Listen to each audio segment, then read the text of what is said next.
Okay, let's do it. Hi, YouTube. We're on Twitch right now, but I wanted to save this because I want to be better about like internalizing trips and stuff. So, um, I told myself I was gonna try to do traveling every like once a year roughly. So in 2021 I went to Berlin and I documented most of it like over on Twitter. um, but then in 2022 I didn't really go anywhere, so I really wanted to push myself to like go somewhere international. I didn't go anywhere international last year. I did a lot of like United States domestic travel, but I didn't go anywhere outside of the United States. So I took some time last week and I went to Amsterdam. I spent 5 days there. So I took a bunch of pictures. I tried to remember as much as I could, and I thought it'd be fun to kind of go through it. Will this be a replacement for today's SFW audio? You know what? Yeah, let's go with that. I didn't even think about that. Like me earlier during stream. Guys, there's no SFW audio today. Me, literally during stream. Okay, guys, we're gonna record this audio for YouTube. Everso is asking, speaking of traveling, did you suffer from jet lag? Yeah, absolutely I did. But it didn't like hinder my travel or anything. I was just like, there were points where I was like super tired. And there were some times where I just like, it hit me the worst on my last day. So like the night before I flew back, I like woke up at I was like awake at like 6 in the morning, and I was like, I guess I'll just stay awake now. I think I went to sleep at like 4 and then I woke up at 2 or something like that. Or no, that doesn't, I went to sleep at 2, I woke up at 4. Something crazy. Yeah, this is travel story time. All right, so let's start here, I guess, at day 1. Let's start at the beginning. Okay, let me pull up my folder of pictures. Or I guess I won't. I guess I closed it. I guess the stream is already scuffed. All right, let's see. What is this picture? It's just some random fucking picture I took in JFK airport. This is pointless. Okay.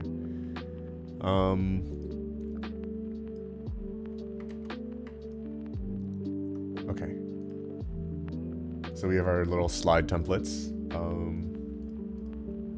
I treated myself to some nachos in the airport.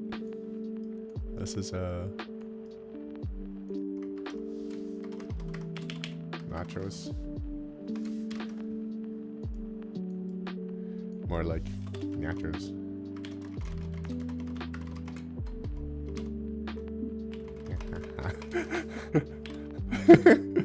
Nachos.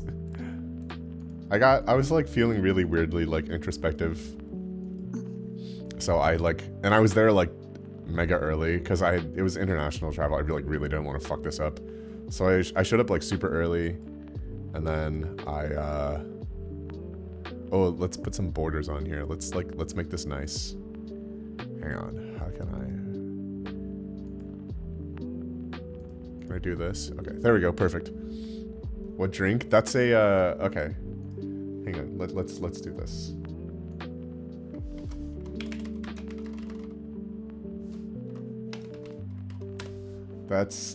Let's actually write it down.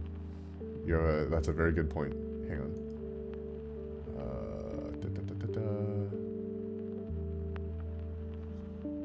Nachos.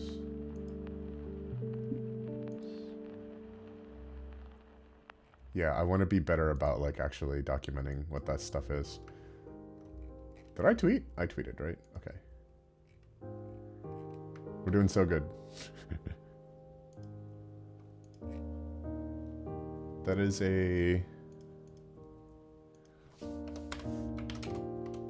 oil nachos. I think it's a It's not on their menu. Beverages. That's fine. I think it was a Scarce's Duo Flips. Hello, welcome. This is it. This is in the, it's for your dog. Somebody said I'm gonna need to know where you got that food from. It's in the airport terminal. This is airport food. Airport food is good. Airport food is good. I think usually, like, the best thing about airport food is, like, that I'm hungry at an airport. Mm-hmm. I'm, like, hungry and tired at the airport. And that's, like, the thing that makes airport food the best. I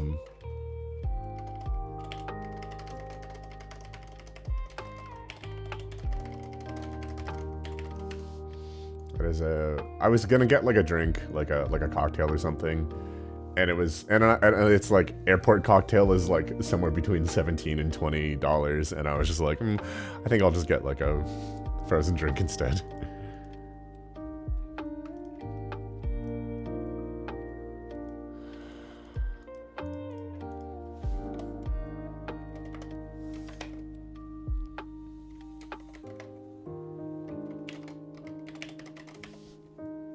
Yeah, your airport food is trash.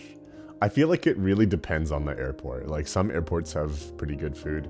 Some airports have terrible food. Yeah, I mean, like, a beer, like one beer in an airport is still gonna run you like $12, right? So you guys know the real strat is like, what you can do is, at least what I have done in the past, what I've been told you can do and then did in the past was, you know those like tiny little like alcohol bottles, like the nips? You are technically allowed to bring those through security as long as they are in less than 6-ounce containers.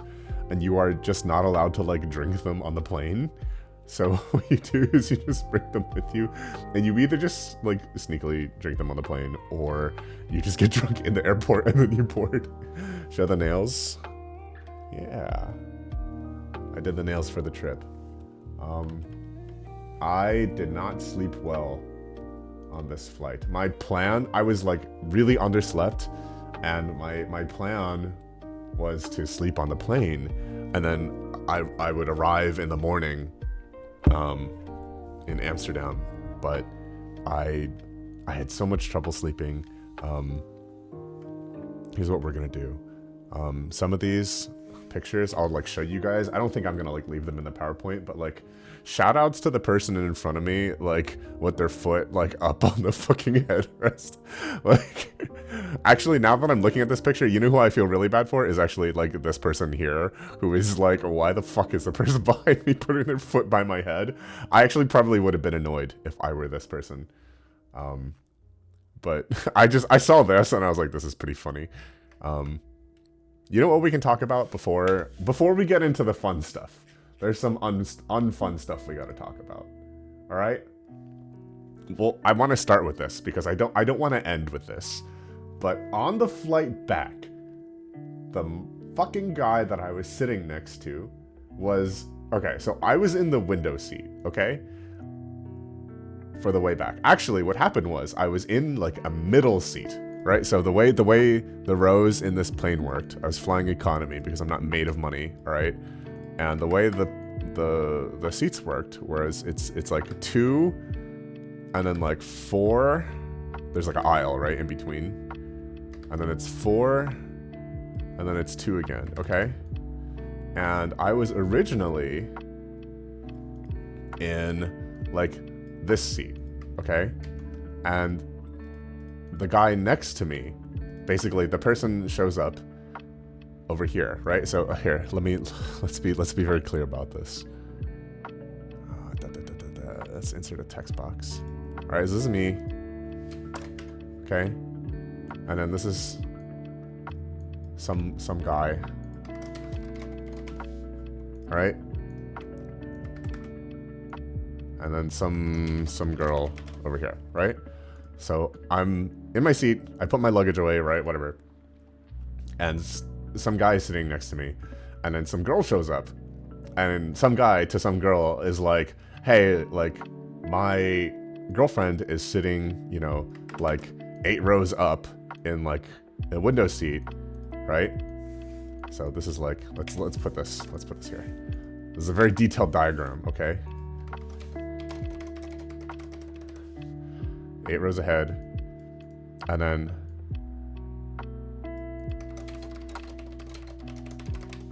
some guy's girlfriend was sitting over here, okay? And he turns to some girl and he's like, hey, like, my girlfriend has a window seat like 8 rows ahead. We were hoping to be able to sit together.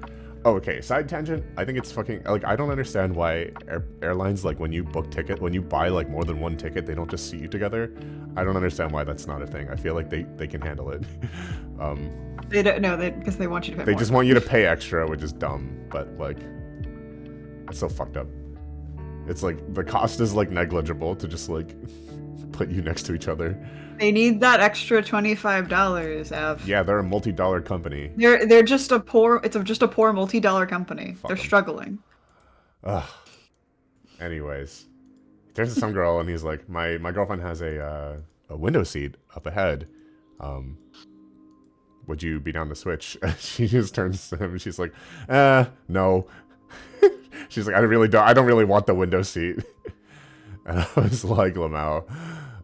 Which, I don't know, like, I feel like between aisle seat and window seat, I don't know, I don't really have a huge preference. But I do know that I have a preference between aisle seat, window seat, and middle seat.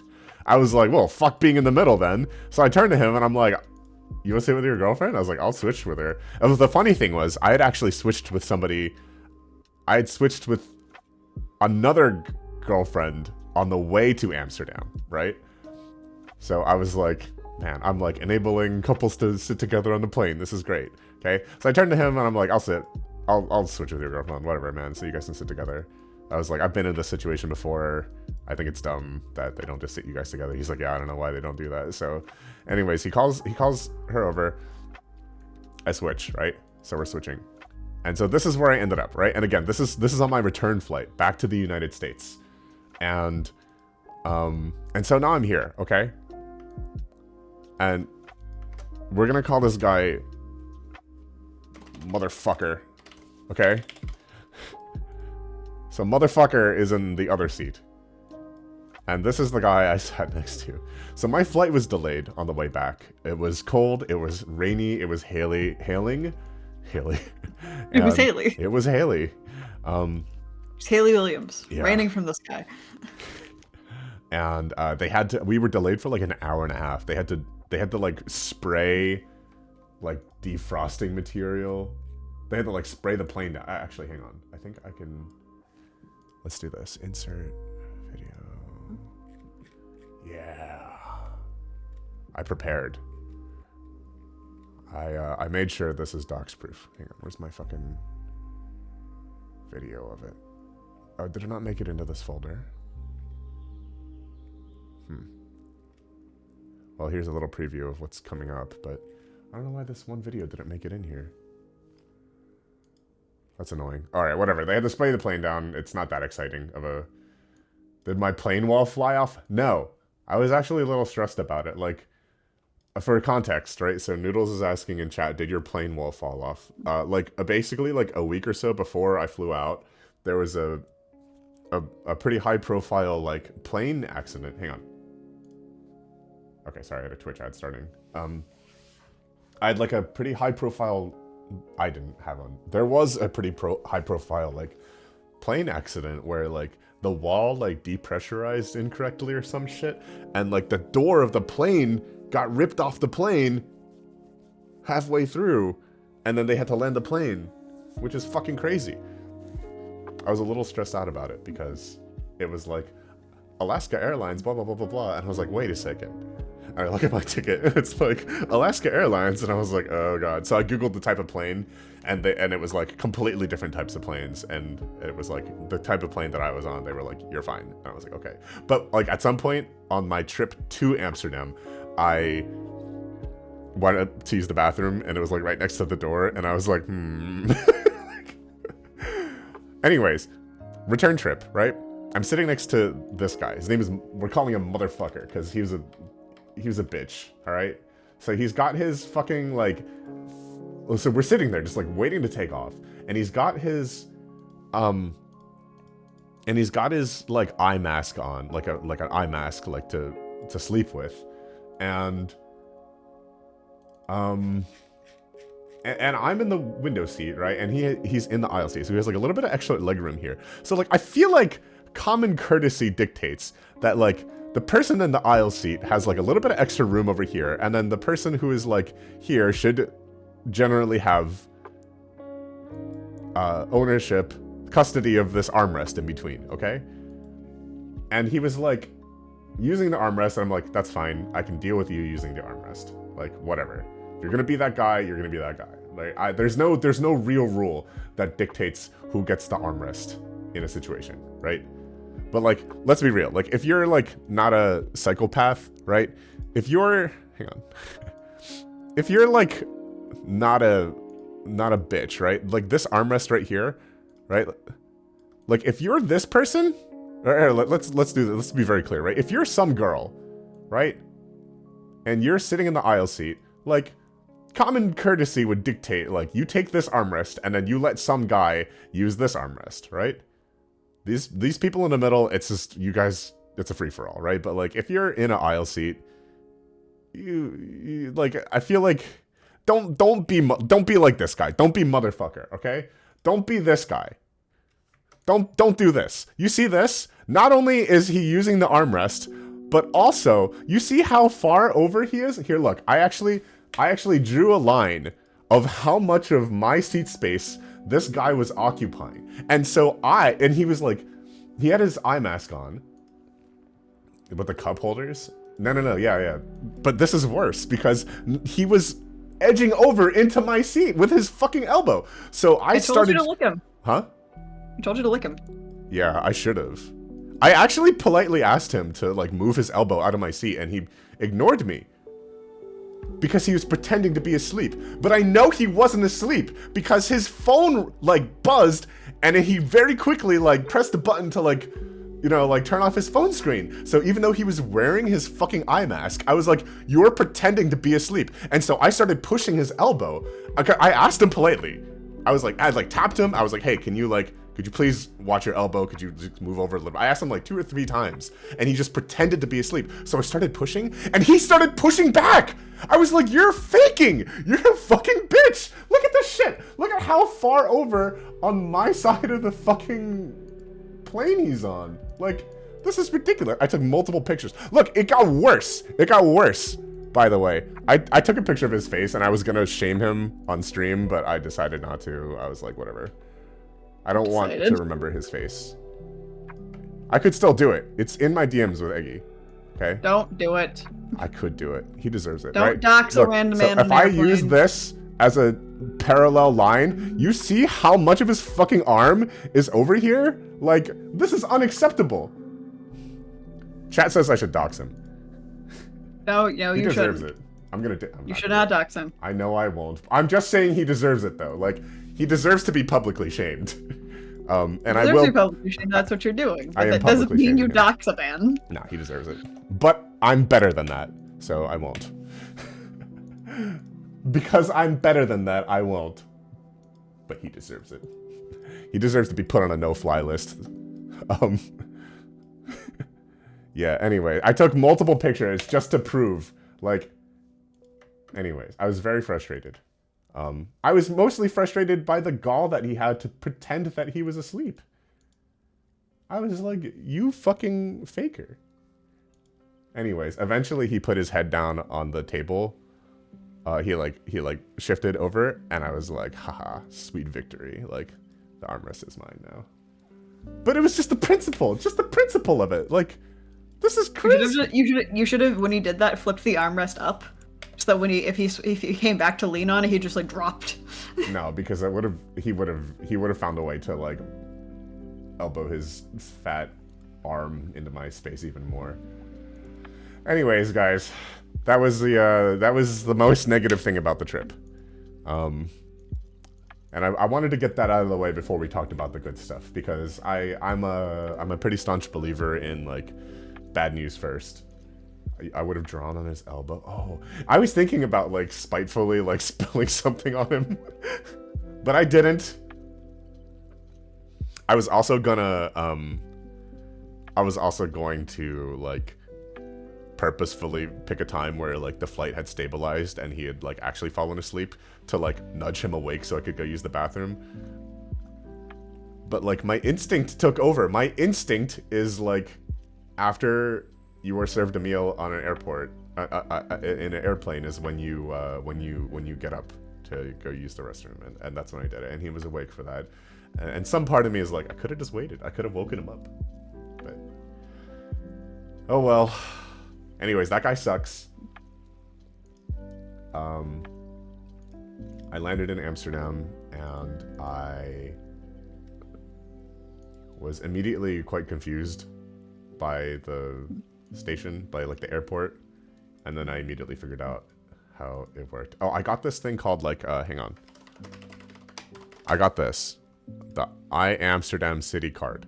So like this thing, basically like, it covers all of your public transport. So like the bus, the tram, the subway, is all covered. And then you can get into like a bunch of museums for free.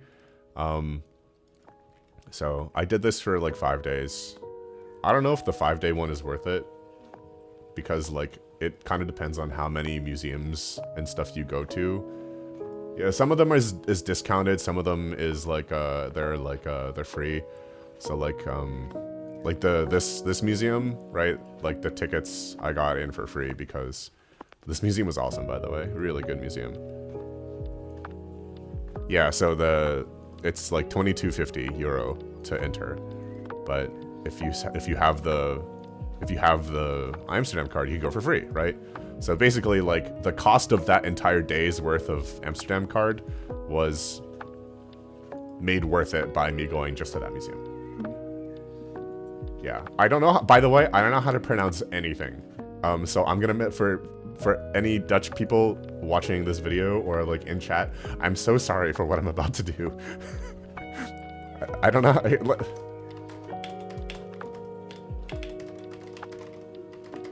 Here, let's just Google it. Rijksmuseum. The Rijksmuseum. Okay, Rijksmuseum, 10 out of 10. Probably the best museum. Maybe the best museum I've been to. Like this one, like made me like. Sometimes I go to countries or like other cities and I go to like some museums and I'm like, that's cute that you guys have like this little museum here. Like a good example is like a lot of art museums I go to and I'm like, aw, that's cute. Like, because the art museums that I'm used to, I'm like very spoiled when it comes to art museums. Because it's like the Philadelphia Art Museum is like what I grew up with, and then like we have like both the Met and the MoMA here in New York City, so like it's not like that easy to like impress me with like this kind of museum, but I was really impressed with this museum. I went to the Van Gogh Museum and I was like, oh, that's cute that you guys have a Van Gogh museum, and I felt really bad. We'll talk about the Van Gogh Museum later. So anyways, I get there. The thing about the okay, this is how we got here, is the city card, right? So the city card has unlimited public transport, but it does not cover your transport from the airport to Amsterdam. The airport is in Schiphol? I don't know how to pronounce this, but this is where the I'm not gonna go to Google Maps. I'm not gonna dox myself, but Schiphol is where like map of Netherlands, right? It's not that far. They're pretty cool. No, don't go to Google Maps. Okay. Anyways, but it's only like $6, and what I think is really great about this system that they have, even though it costs money. Right? It was like less than €7. It was like 6 something. When you go to the kiosk, there's like a electric kiosk that you go to, and there's like buttons for people who know how to use it, and then there's just a button for people who don't know how to use it. For people like me, where like you show up and you're at the airport and there's just a button that says, I want to go to Amsterdam. Literally is what it says. And I was like, that's me. I want to go to Amsterdam. You press the button. They're like, here, give us €6. I'm like, great, thank you. And then I got the card. And then the same goes for when you're traveling from Amsterdam to the airport. Actually, is the kiosk. You go to the kiosk and it says, there's two like buttons for people who know how to use the thing and know where they want to go, and then there's just a button that says I want to go to the airport. And I was like, that's me. I don't know what I'm doing, but I know where I want to go, right? So getting to Amsterdam was pretty painless. I was like a little stressed out at first when I realized that this didn't cover transit from the airport, but it worked out. So that was good. I got there, I ate something. I think there's one thing that I ate a bunch of that I might talk about at the end, but I had a quick snack, and then I get the hotel, and I plug in. What did I think of the Dutch language? I had no idea what was going on, but it was awesome. Actually, I was really stressed out, like at the airport, back in New York, and I was just like, I wrote an entire like 8-page ramble about like why I was stressed out, and I was like, I'm gonna post this on Subscribestar, and then I didn't, and I don't think I will. It was a little bit. I was like, this is probably too personal. I'm gonna make people uncomfortable, so I didn't post it. How long was the trip? 5 days. 5 days. So 1, 2, 3, 4, 5 days, right? But anyways, I like kind of I like rambled myself out of being stressed out, and then I got in line to board, and I heard people speaking in Dutch, and that like calmed me down a lot. I was like, oh, I'm going on an adventure. I'm going to a new place, and this will be exciting. It like helped me kind of transition from being stressed to being excited. And then I realized on the airplane that they don't have like, this is really dumb. I expected to be able to like plug in my laptop, but then they don't. Oh, how long was the trip? How long was the airplane trip? Somewhere between, it was like roughly like 7 hours. Not too bad. Because I'm on the East Coast, so it's not too bad at all.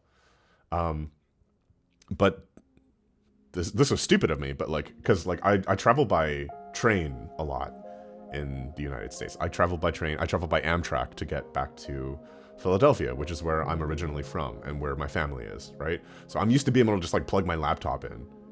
And the thing is, they don't have power plugs on the airplane, which makes sense. It's an international flight. Like, then they'd have to do like a Europe plug and like a United States. It just wouldn't make any sense, right? It was very silly of me to think. But then I also realized that I had forgotten a USB-C cable, a USB to USB-C cable to actually charge my phone with. So I had my like phone portable charger, like the brick, but I didn't have a wire that went from that to my phone. So I was like, oh, okay, I will be conservative with my phone battery.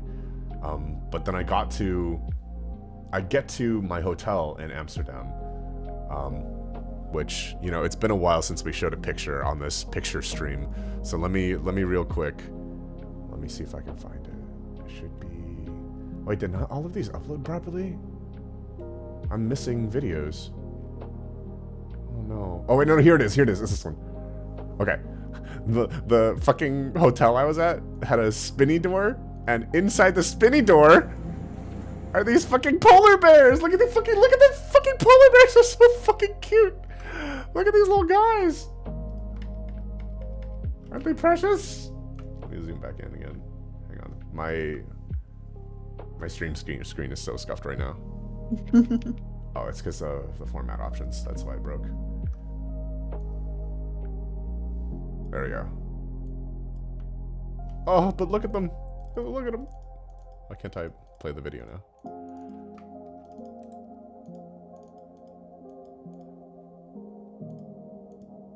I guess I could just do this. Look at them. Isn't that great? I tried very hard to angle the camera down so I wouldn't like reflect my face. But look at the little eyes. Look at them. They're so funny looking. Anyways, polar bear, spinny door, 10 out of 10.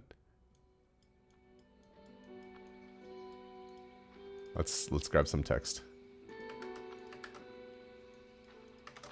Polar bears in the spinny door at the hotel. Anyways, so I didn't have, I got to the hotel and I realized I plugged in my power converter and I was like, finally I could charge my phone and my laptop. I plug in my power converter and it doesn't work. Specifically, it worked for USB, but I didn't have a cable. As I would later find out that it worked for USB, but I didn't have a cable to test it with, and I couldn't charge my laptop. And I also knew I had to do some work at some point, so I was a little bit stressed out at this moment. So I planned out my route, and the thing is, I was originally going to have to run a meeting at around 3:30 Amsterdam time, but then it turns out I'm not supposed to actually like do real work from another country for tax reasons. So my manager was just like, cancel the meeting, run it when you get back. Okay. And so I had like 3 extra hours. So I was like, I'll be fine. So I find like Dutch Best Buy, basically. It was like called something else. It was like Media Market something. And then I went there, I bought a plug, I bought a cable, and then I came back and I was like, okay, everything's fine. But I was a little stressed out for a moment. I was like, God, am I bad at traveling? Media Market. Yeah, that's what it was. That's what it was. There was one very close to the train station. And so I still found myself with a bunch of extra time. And so I was like, well, maybe I'll just start knocking stuff off my itinerary early. Because my original plan was to just like stick around the hotel, possibly go to the sex museum because those tickets are not timed, and then eventually run my meeting. And then I had a 5:15 p.m. ticket for the Anne Frank house. And so suddenly I found myself, it was like maybe like 1 in the afternoon. So I had like 4 hours to kill suddenly. And I didn't want to nap because I wanted to try to stay awake so I could fix my sleep schedule. So I went to again, people from the Netherlands, please forgive me for not being able to say anything, but this was a solo trip, yeah. I went to the Albert Kuip market. I don't know how to pronounce it. On the way there, I found the original, or I don't know if it's the original one, but like the Heineken brewery. I know this is not like where they brew all of the Heineken now, but like it's where like the museum is, so I thought it was pretty cool.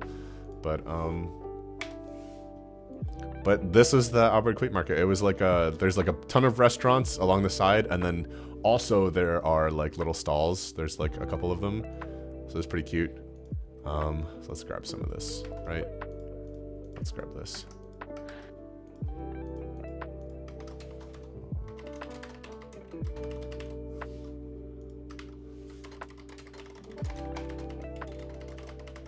And so there was a couple places that was on my list, right? One of them was this place. I forgot what it was called, which is actually why we are doing this PowerPoint, is so I can remember, right? The first one, I went to this place, I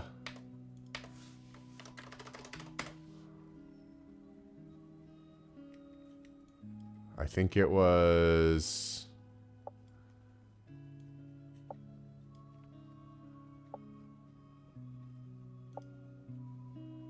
not this one. Fuck. This one? I think this looks right. If I can see the inside. No, not this one. Where the fuck? Oh, you know what? I have it written down in my itinerary. It was...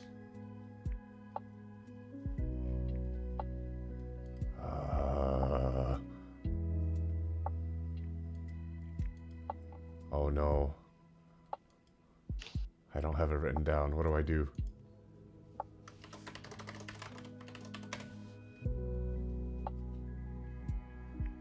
No. I'm already losing my memory. It's slipping through my brain like sand through my fingers. It wasn't Vishanda Molinar, I think. No. How poetic. Was it this one?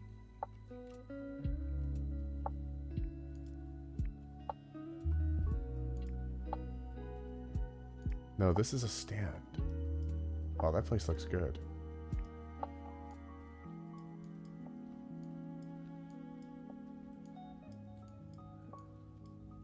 Huh. I'm confused. I'm confused and sad. This is already taking a... Is there any key things you remember about the place? I remember where it was, but I can't find it on Google Maps now.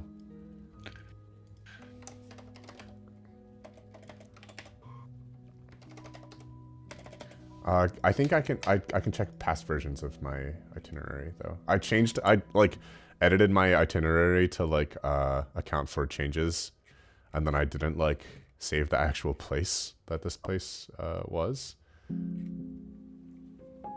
Let me see. Oh, okay, it is Fishmonger's Albert Quip. Okay, that's what it... I think that's where I was. It's kind of hard to tell. I think it's this one. It's just this picture is not the actual place.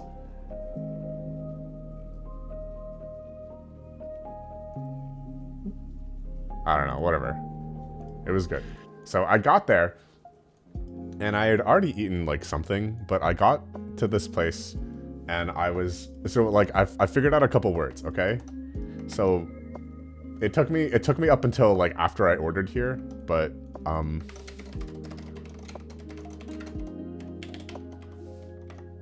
I went there and I was like, I don't know what this thing is, but I know that I ate this other thing that started with the same word, but I want something like that but different. So I ordered this thing like...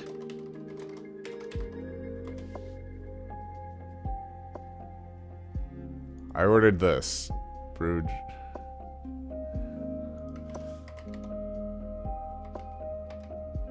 Hang on. Did I not... Can I not spell this?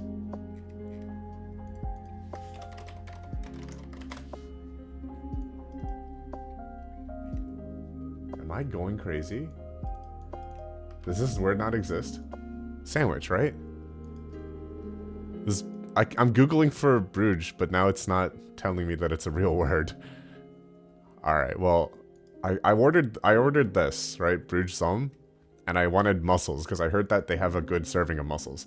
And the lady at the fucking counter looks at me, and she's like, this all for you? And I was like, yeah, for me.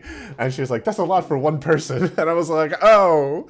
And so I got gatekept by the fishmongers. They were like, you can't handle it. And I was like, I'm hungry. And then she was like, you like sandwich with shrimp? And I was like, and I was just like too sheepish to like say anything else. So I said, yeah, I like sandwich with shrimp. So she gave me this, and it was like the best shrimp I've ever had in my life. It was really fucking good. Like, so at first I was like really embarrassed, and then I started eating the shrimp, and it was like, this is so good, because it was like, you see how lightly it's breaded? Like it's not like mega battered like a lot of like American like fried shrimp is.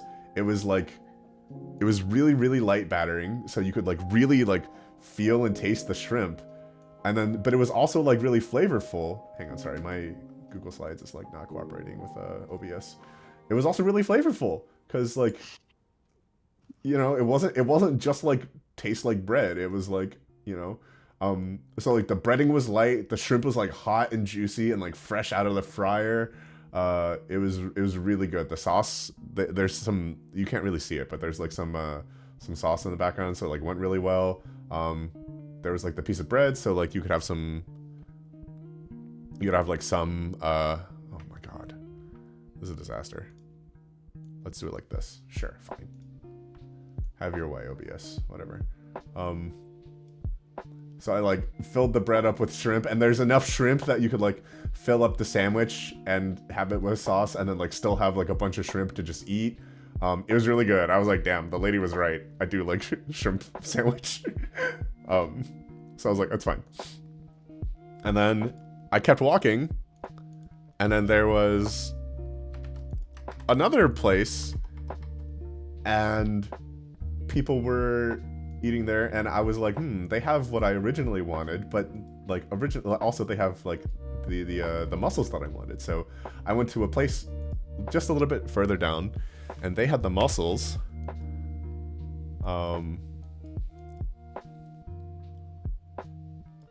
And they were also pretty good, but I actually felt like they weren't as good as the shrimp.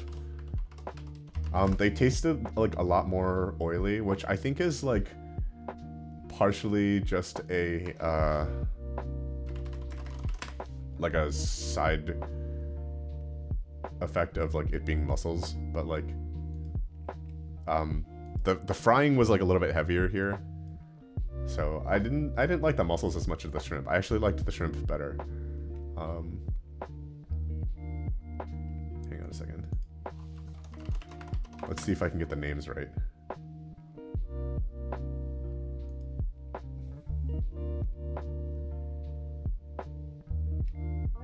I don't know how to tell, like, because this is like when I find this place, it's telling me it's Fishmonger's Aberquabe, but when I find this place, it's also telling me it's Fishmonger's Aberquabe. So maybe this is just like the stand for this place, and this is the brick and mortar. So maybe I went to the same place twice. I really have no idea. I also don't even know if I'm saying this word right, but it was pretty good. I got the mussels there. So I ate quite a bit at the market. I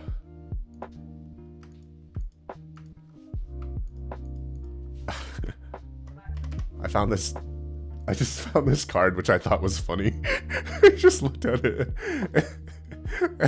I just thought it was funny. It's this dog, and it just says, sorry. This one really spoke to me.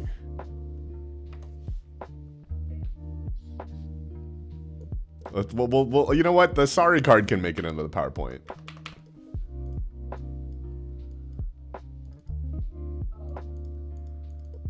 Well, we'll keep the sorry dog in the PowerPoint. Whoops. Yeah, unknown.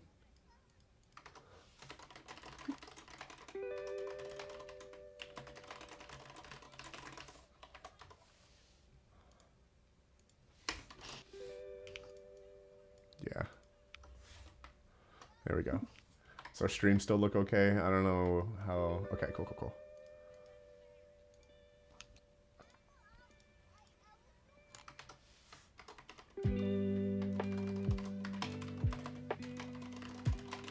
Murdered.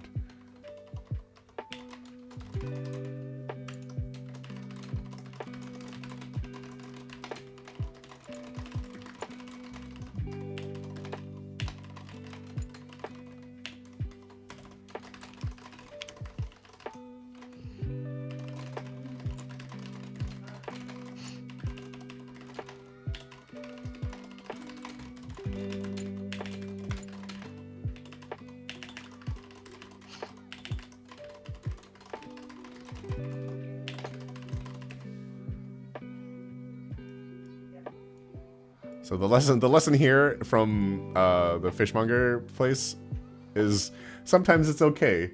Oh, Bruge, thank you. I knew I needed help. Maybe.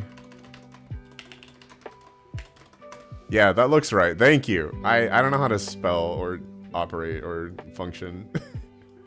Thank you. Okay, anyways. I wanted a sandwich and fried mussels. I ended up with a fried shrimp sandwich, and it was awesome. It was so good. He's sorry for the... I don't know. I think part of it is also just like that's how mussels are. But it was definitely a step down from this. Like this was still good, and I enjoy eating mussels, but this was one of the best things I ate. And I still found myself with a bunch of extra time before I had to go to the Anne Frank house. So I was like, you know what? We're close to this Heineken brewery thing. Like, I guess we'll just do it. So I went to the Heineken brewery. Here, let me figure out if I can do this without doxing myself. That doesn't matter. You guys don't need to see the version with me in it. I have a version without. Where is the picture? Do I have a version without? I do. Okay. Here we go.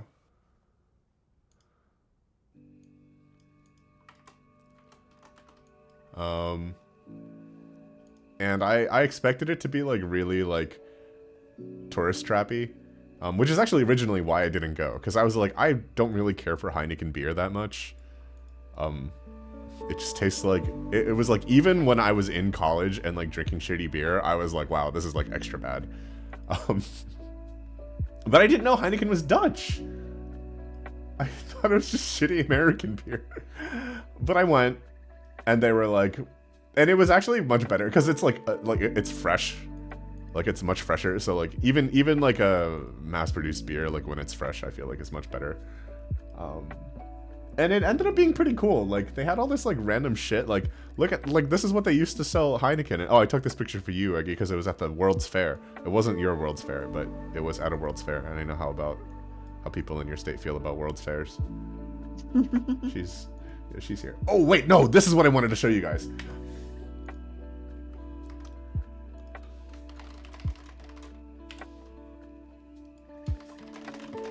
So on the way to the Heineken experience, I was walking over, right, from the market.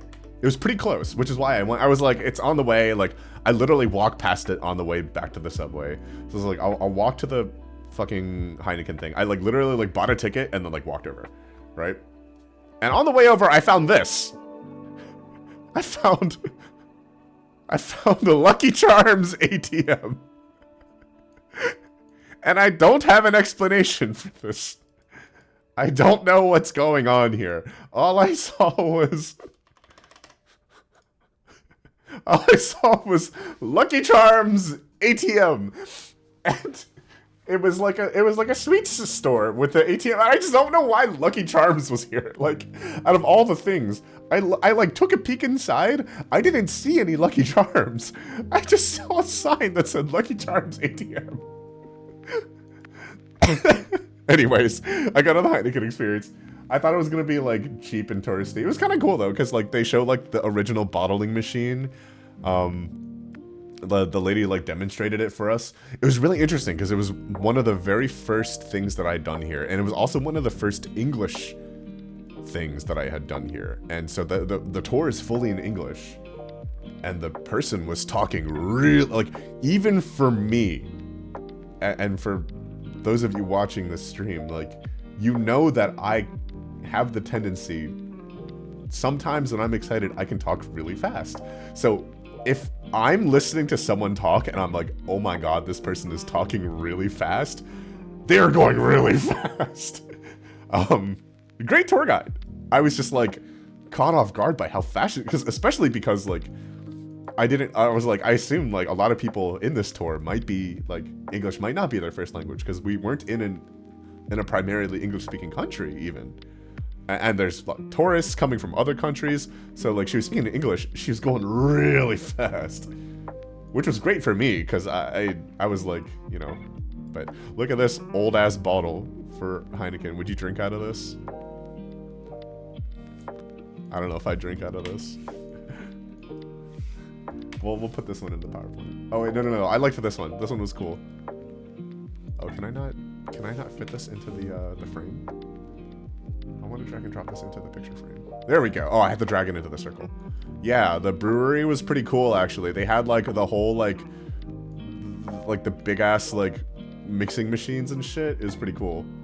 I actually liked looking at them, and like you could like poke your head inside and like look around and like see all the shit that they used to mix.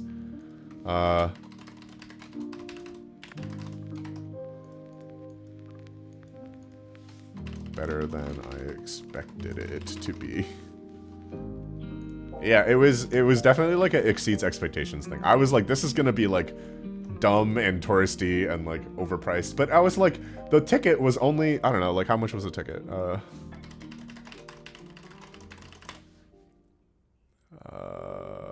See tickets. Okay, it was like 20 euro, like 25 euro, like between 20 and 20, like it was like 23. And it comes with 2 beers also. And then they give you like another beer in the middle of the tour. They give you like 2.5 beers basically. So I was like, $20 for like 2.5 beers like while I'm out. Is that like, for that alone is like already pretty good. So it's like, fuck it, like we'll go. Like the worst thing that happens is like we get some beer, right? But it was totally worth it, actually. There was this like, you know, it was like kind of silly at times, but hang on, let me see if I kept the videos or if I got rid of them. Insert video. Oh, I kept some of them. There was one section where it was like the Heineken experience where you will become a Heineken beer, and I was like, what the fuck? and it's like this whole fucking ride where they give you half a Heineken, and now they're like, now you will become Heineken, and it's in this whole like, look at this. It's in like this giant ass room. The room is surrounded by screens. I tried really hard not to get other people in my videos because like it's kind of like a consent thing, you know. But like you like were they were like pretending that you were the bottle. Yami, hello. Thank you for 19 months. Thank you so much. Sorry, I haven't been saying hi to people in chat. I've been trying to, but thank you for the 19 months. Oh my gosh. But yeah, so like you were a bottle, like, and they like filled you up with beer, and it was so funny because like the prompt at the beginning was like, now it's time for you to be bottled and sold, and I was like, bottling and selling me, wow, very interesting, very kinky. Let's see if I can find another one. Video. This one, I tried to take some videos, but like I didn't get any good ones here. I feel like here. They bring you to the Heineken dimension. That's pretty funny. Take care, Yami. Thank you for coming by. How do I delete this? Oh god. Okay. Let's see if there's any other ones that I took. I didn't really. None of those videos were very good for me taking them. It was a cool experience though. Actually, this one's not bad. This one's pretty good. Maybe we'll keep this one. We'll keep this one in the PowerPoint. This is pretty cool. Even if it's fake, like it was kind of like fake and touristy to look at, but oh, why is it playing up there? Well, fine, we'll just do it this way. It was just like, oh look, they're like bottling the beers and then like putting labels on them. I don't think that's me, but it's fine. Oh, that's definitely some other guy. That's fine. Yeah, so they had this thing where you could like make your own bottle label. So I was thinking about getting it. I thought it might be a good souvenir for Cuban, but like it was really lame, so I didn't do it. It was like lame and expensive. I thought it would I thought it would like change like the Heineken thing to say something else. So I thought it'd be cute to get like a bottle that said like, you know, instead of saying Heineken, it would say like Cuban sandwich or something like that, you know? But it didn't do that. It had like really lame font, and it would just put like something down here instead. And I was like, that's dumb. Like, because I used to have this shirt. It was a Hadoken Heineken shirt, which I think is pretty funny. So I was expecting it to be like, oh, you can like, instead of Heineken, you can have it say like your name, but it wasn't that, so I didn't do it. Here, let's close some of these. But it was still kind of cool to look at. Really, the coolest part was the brew room. They actually had a dude in there, like down here and to the left. Actually, you can't see him, but like they had a guy sitting there with like a tub of like water and like barley and shit. And he just sat there with like a bunch of ingredients in front of him. And then he was like explaining what they all are. And then you could like smell them. It was pretty cool, actually. So, like this room, this like brew room was actually like the coolest part of the tour. And then seeing some of like the old bottles and stuff like that was also pretty neat. Here, let's put the bottle in here too. From the 1870s.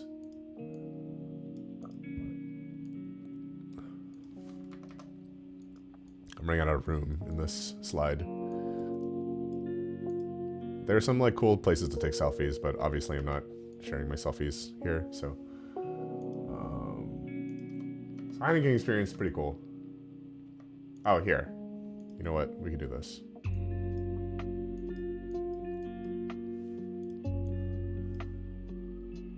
There we go. I tried to take some decent pictures. Again, you can see the nails in this picture, at least. There you go. A little bit of selfie action, kinda. I guess that's not a selfie. Is it? Categorically, is that a selfie? I feel like it isn't. Just a guy-shaped silhouette. I think this is fine. It's a nailfie, a handy. Ooh, I don't know how I feel about that one. Here, I took another one. I also didn't know this, but they explained, like, they were like, how to drink a Heineken beer. And I was like, this is kitschy. And then they were like, the foam is so important. And I was like, sure it is. And then they were like, it acts as a seal on top of the beer to keep it fresh. And I was like, actually, you know what? That kind of makes sense.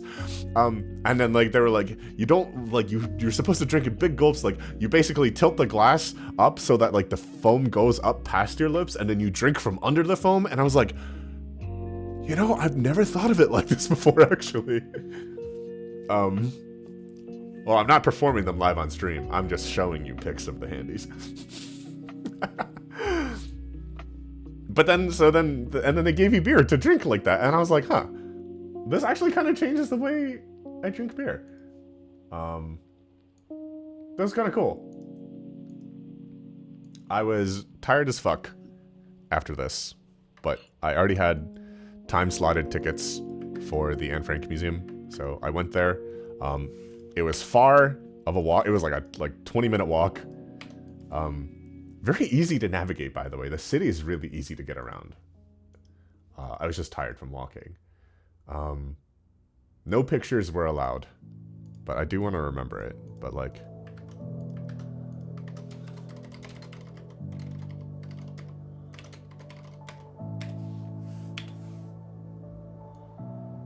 this was probably the best exhibit I saw the entire trip. It was haunting and profound, and it like really makes you think. Like,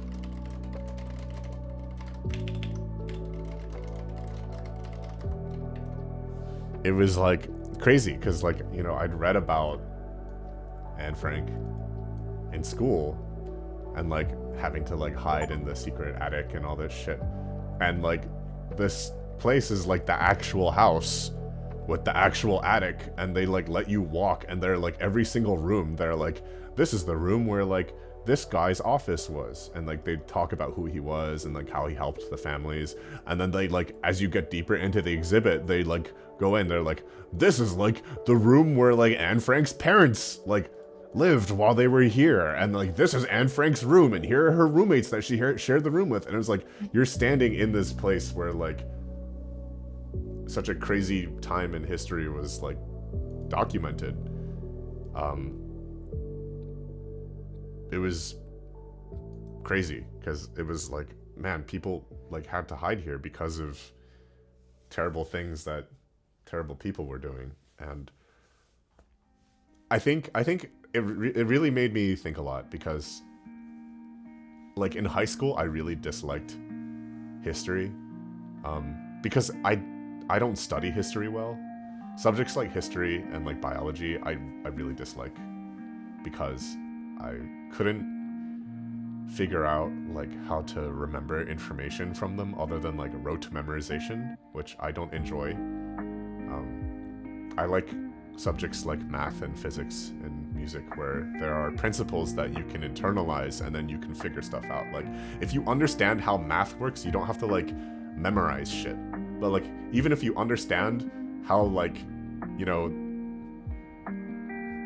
there's no principle that you can understand to like figure out what happened in history. You just have to remember it. But then I think, and I really didn't like that. And then it was like, I also didn't like buy into like the whole like, oh, we have to like learn from history so we don't repeat our mistakes thing. Cause I'm like, we should be better than, like, it shouldn't be that fucking hard to like not repeat history, right?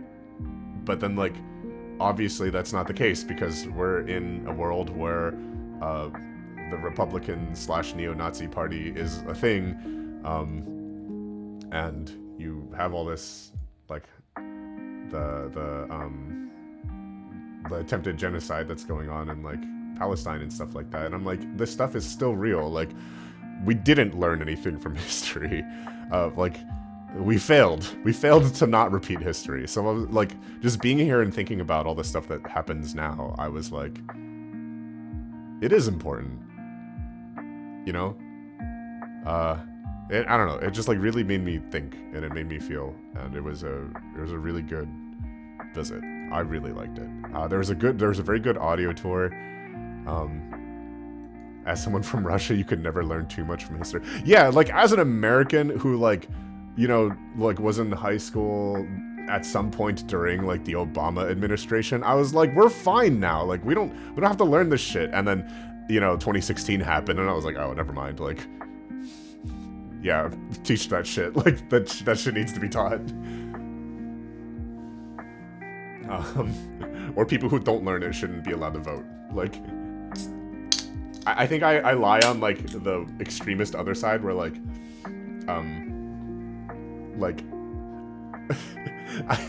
I think that like the people like the racists who were like implementing like voting restrictions back in like way back when, like, were onto something when they were trying to take away the voting rights of Black Americans.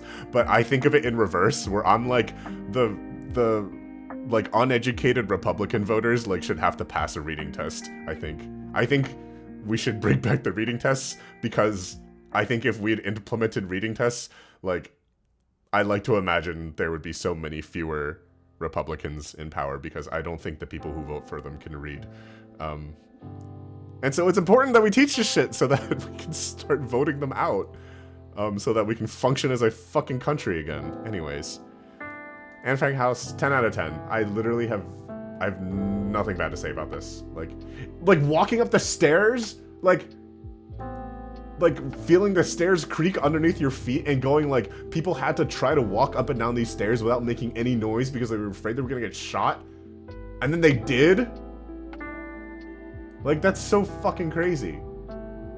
Like, literally, like, every step you take in this house was like, once you get to the secret annex, dude, they had the fucking, you know, like, so there was like, so they had a secret entrance to get to the attic, and there was a bookshelf that somebody built for them. It was like, it was like beautiful and like haunting at the same time, because like, the haunting part of the experience is obviously like the Nazi occupation of the Netherlands and the genocide that they committed, right? But then like, there's also like this other beautiful flip side to it, where it's like the people who helped the Frank family and the other residents of the secret annex, like, that's the beautiful side of the story, is like the people who like without hesitation were like, we have to help these people. Right? So a lot of it is really like, which part of history do you want to be in, right? Do you want to be part of the people who commit horrors, or do you want to be part of the people who jump to help? Anyway, stay tuned for a charity fundraiser announcement later this week. That made me think, I'm serious, because like, there's the cause that I think I want to settle with. Like, I've been scared of doing, I think we're gonna do PCRF again, and I've been like a little bit scared of it, because like, as much as I know that like our corner of the internet like operates in a very like left leaning and what I would call a more educated view of the world, like, there are people who I was like, people are gonna get mad about this, and I was like afraid of that. And like, being at this museum, I was like, I would rather try to be on the right side of history and then have somebody get mad at me than be a Nazi, you know? So like, literally coming out of this, I was like, I think I know like what fundraiser like I have to do, and we'll probably do the other cause later in the year too. But like,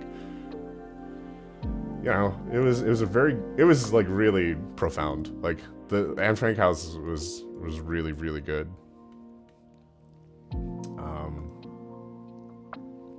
And walking back was also really neat. Because it was night and it wasn't like super late, but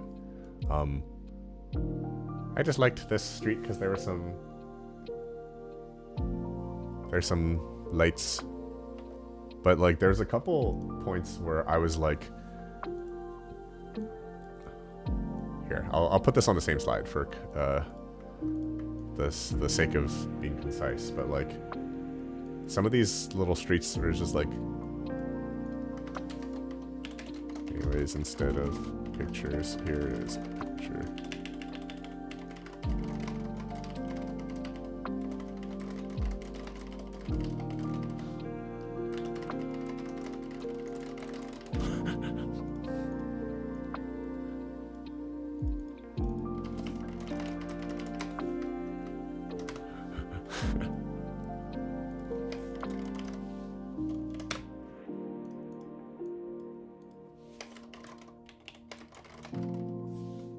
Yeah.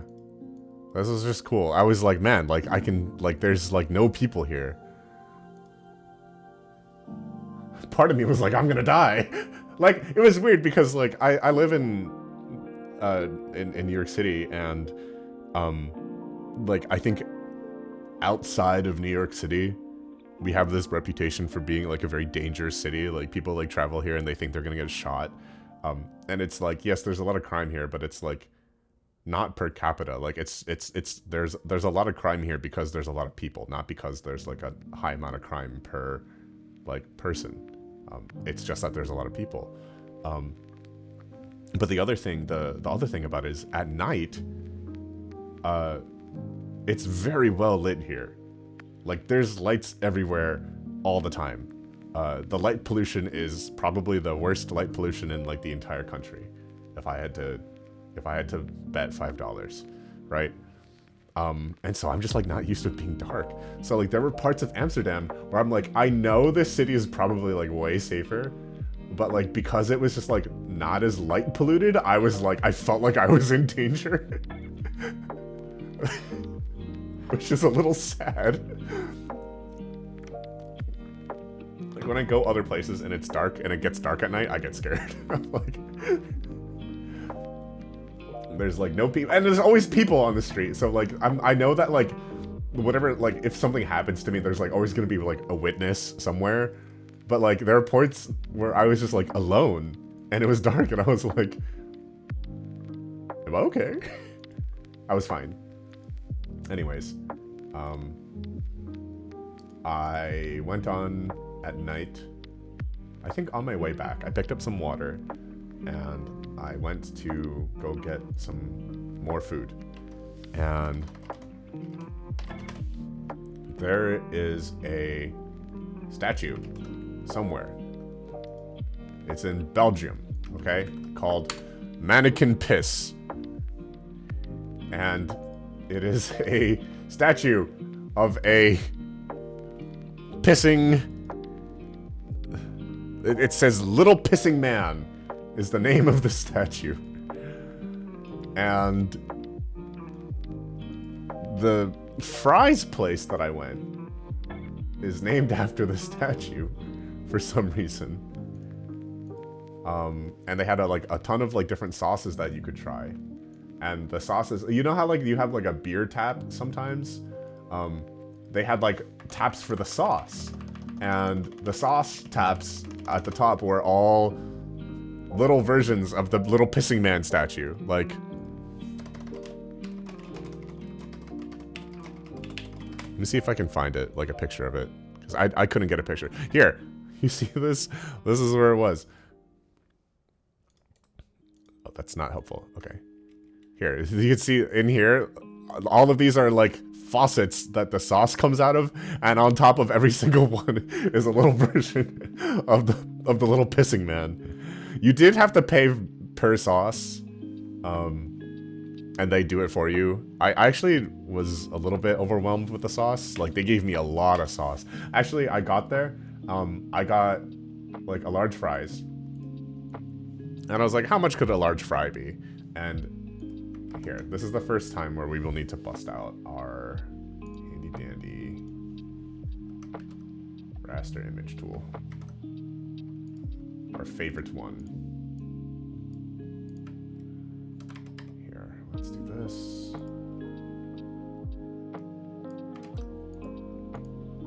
Let's do transparent selection.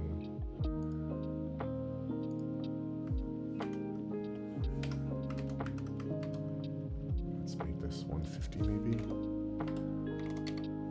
Oh, I turned off my caps, or my num lock. Silly me. Now let's do a 170.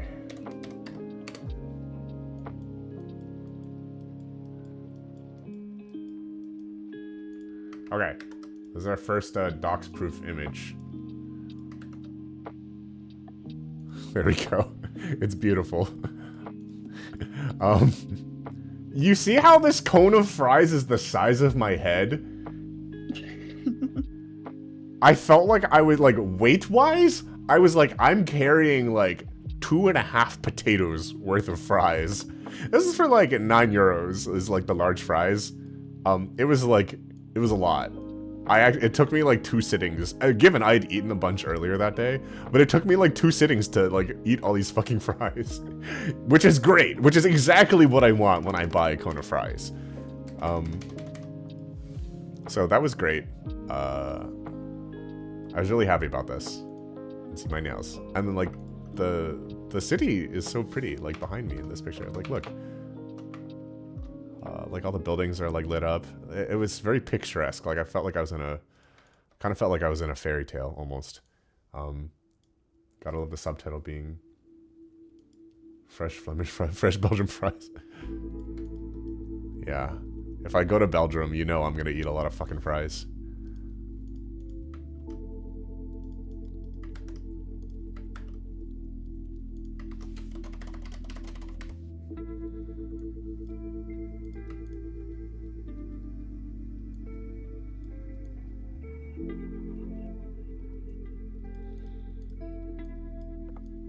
Here, let's put this on top. Here we go. We'll center this maybe.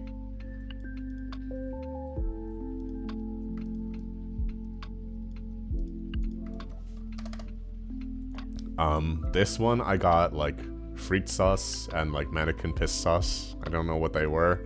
I still don't know what the fuck the sauces were supposed to taste like. They were pretty good though. They wasn't bad.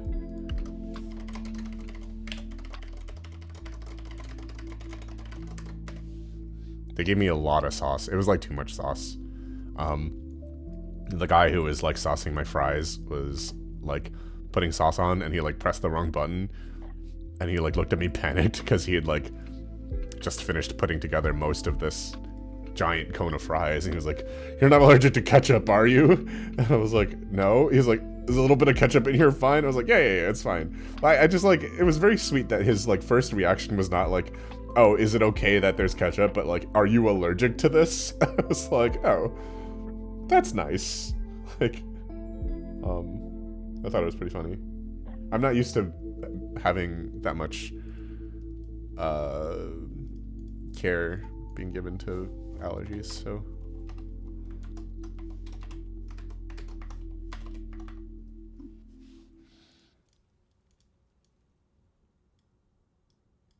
Here, let's try to organize this just like a little bit better.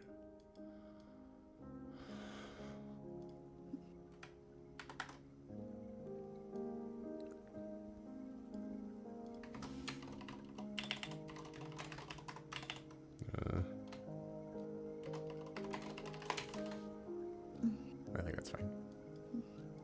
Anyways, this is really good. And that was the end of day 1. Day 2, I wake up, and the weird thing about day 2 is the original plan for the beginning of day 2 was to get food at the Abercoit market, which I did on day 1 because I had extra time. And so I was like, well, I know I want to go to the Rijksmuseum. So I was like, I should either try to find food by my hotel or I should try to find food by the Rijksmuseum. And I realized that the subway route to get to the Rijksmuseum still brought me to the same place by the Aberystwyth Market and the Heineken Experience. Okay, and yes, the Lucky Charms ATM. Okay. But I didn't want to go back to like I try not to like do too many repeats of things, if it's out of my way. But I remembered there was a place, right next to the subway stop that I was about to get off of, that I was like not going to go to originally, because I was like, this looks kind of tourist trappy too, but I was like, oh, what the fuck, like we're here, it's on the way, we might as well go. So there's this place that has pancakes and an indoor carousel. This is Carousel Pancake Restaurant. Yeah, I had the pofferts. I don't know if I'm saying it right, but holy fuck. Like, the rest of the world is making pancakes incorrectly. So, like, the funny thing is, I was at this market on day one. And in the same shop, actually, that I found the Sari card, the dog Sari card. In the same shop, I was like, oh, that's interesting. They have like little like teapots and kettles and like little dishware. And like randomly, I found a takoyaki pan. And I was like, that's very like where you make like the Japanese like octopus balls. Like the fried octopus, like fritters, basically.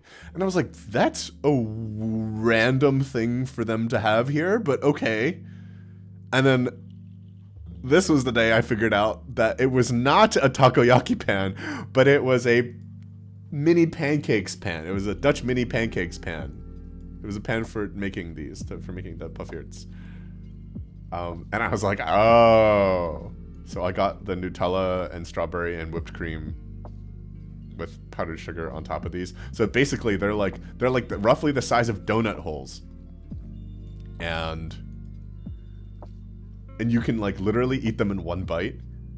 I just like poured Nutella all over them and like syrup, and then like this whipped cream was really good also. It was like fluffy. It like the thing I really liked about the whipped cream is it wasn't like too sweet. It wasn't like overly sweet or anything. Even though I was eating like fried dough coated with powdered sugar and like whipped cream and Nutella and how big are your donut holes?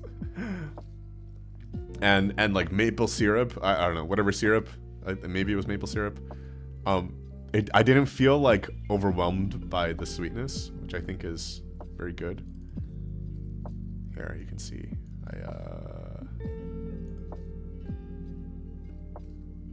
None of my videos from this point on have any sound to them.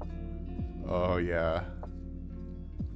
It's my fault. Because I was on a Discord call with Iggy, and my phone cannot handle being on a Discord call. Most phones cannot handle being on a call and having the microphone used at the same time.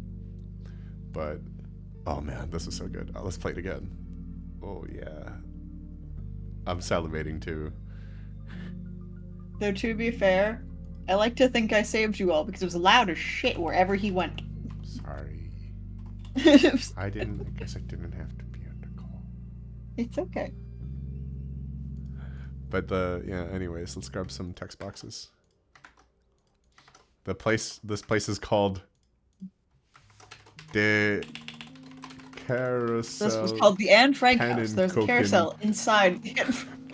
Wouldn't that be crazy?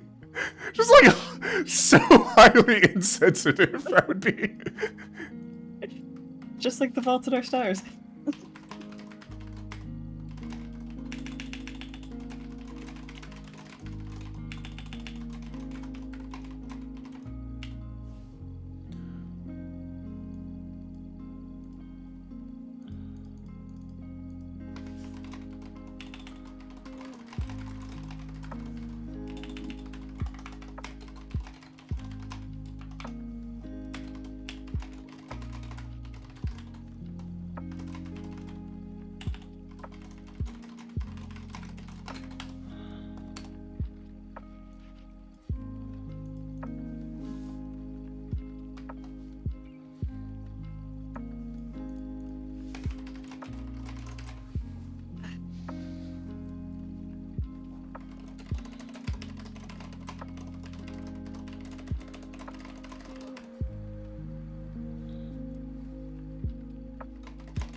yeah. Anyways, these are really good.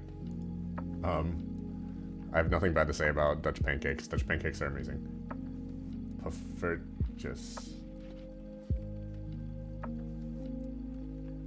Pronounced Poffertjes. I tried to say it. I was like gonna get the non-Poffertjes here because I had another place where I was thinking about getting these, and then I didn't end up doing it. So I'm glad. And the waitress was basically like, "Oh, do you want these these ones?" And I was like, okay. After this shrimp experience, I was like, okay, I trust the people here more than I trust myself. I was like, all right, what's the difference? She's like, okay, so like the big pancake is like the one that you make at home, which I would later on be like, wow, very bold of you to assume I could make a pancake that good at home. But also, and she was like, but like these are like the special Dutch pancakes, and I was like, give me one of those, like special Dutch shit, let's do it. And it was so, and I was like, she was right. It was very good.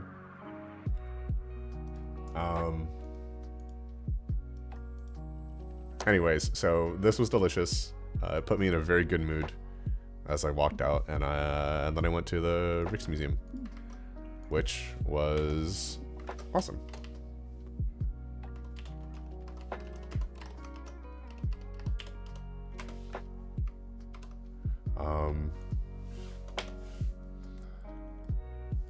This is like the view from in front. I was actually walking around to like find some other shit, and I just like looked to my left and I was like, whoa, that's a nice view. I imagine it's nice when everything is not frozen, but I quite enjoyed looking at this. It was just like a moment where I was like, whoa, this is nice. I don't know. I remember just like stumbling across this like the view, and it was also crazy because I was like, there's like no people here, like because it was like, you know, like 11 o'clock in the morning on like a Thursday or some shit, like so I get in there and I'm like, I look up and the very first thing I see is just like a big ass cage. It's like a triple cage, and I'm like,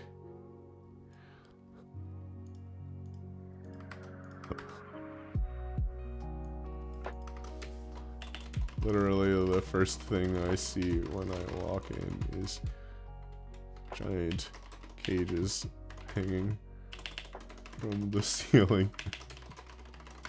I'm like, what are we gonna do in the cage, Ubu?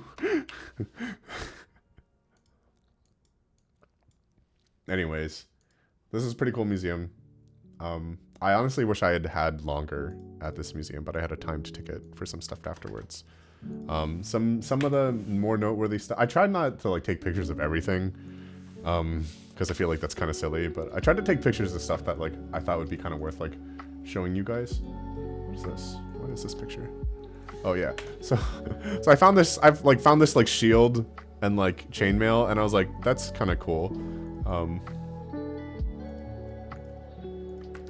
I was like, oh yeah, I took this picture because I was like, oh, you can like be a tank with like this equipment,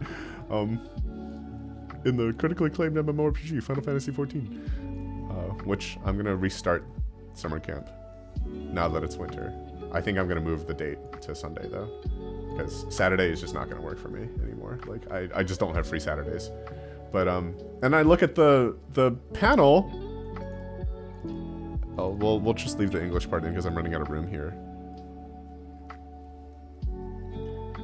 And I was like, oh, Pavis with St. Andrew's Cross. And I was like, wait, what do you mean St. Andrew's Cross isn't just a thing that you strap people to for BDSM? Of course. Like, it was a real thing. Like, St. Andrew actually had a cross. Like, and it was like that. And they named, you mean they named the BDSM thing after the actual guy's cross? That shouldn't be surprising to you. Sukanite says FF14 just released a new patch yesterday. Oh yeah, you bet your ass I've already played the patch. I've already done like most of the stuff in the patch. It's been we did the patch up. Well, you haven't done everything because you haven't started your relic weapon. Of the stuff. Most of the stuff. Yeah. I've done all the stuff in the patch. No, you haven't. Yeah. It's physically impossible for you to have. What? There's stuff that I've done in the patch that you haven't done in the patch. Hit up the status. Just status. Papoto. I have my relic I did the weapon and he Allied Peace doesn't. That's Tribe. what matters. I got the new dance emote. I have the relic weapon and Av doesn't. That's what matters.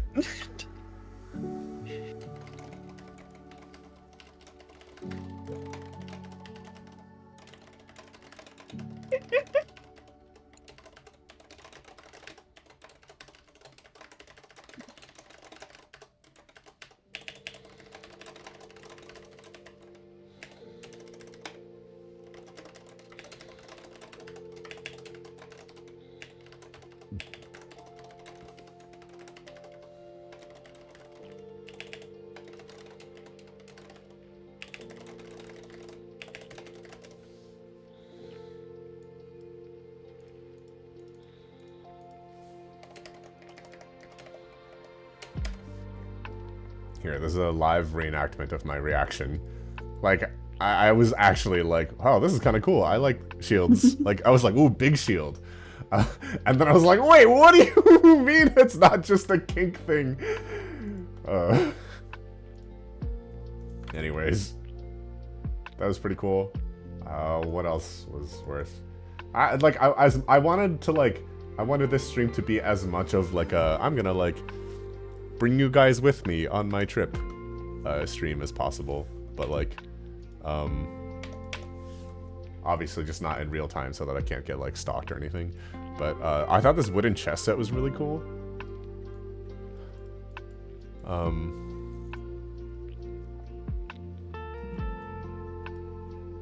Here, let's do this. And I just think it'll be neat to like one day be able to like look back at this stuff, you know?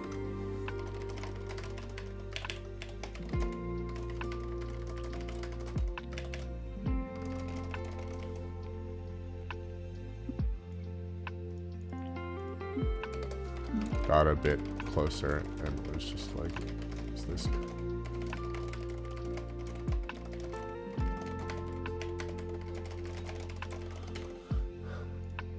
Yeah, so I was inspecting because it was such a beautiful chess set, and then I just saw this guy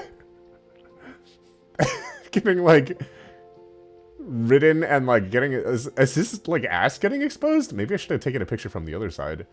And now I regret not. Okay. Now I need to know. Hang on. Can I see another angle of this guy? Oh, it wasn't the Nazi chess set. That was a different chess set. Okay. Oh no, was it the Nazi chess set? Do I have to... maybe I'll delete this. No. This is a different chess set. So there was one that like... No, the Nazi chess set had like a tank on it. I remember. And it was like glorifying the Nazi conquest of blah blah blah. But this is a different chess set. There it is! Yeah, what's going on here? I found it. This guy's ass is just out.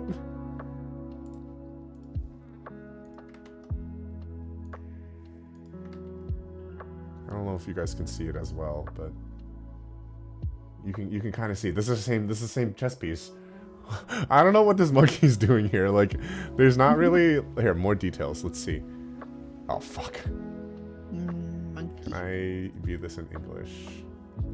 No. It's very helpful, thank you. Oh, riding a horse, blah, blah, blah, ass, monkeys.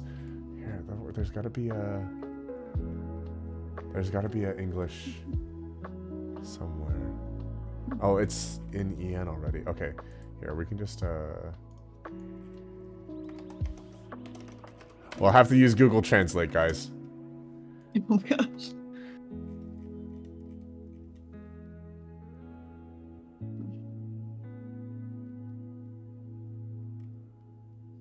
No. I don't need to know about the king or queen. I think it's like the rook, maybe?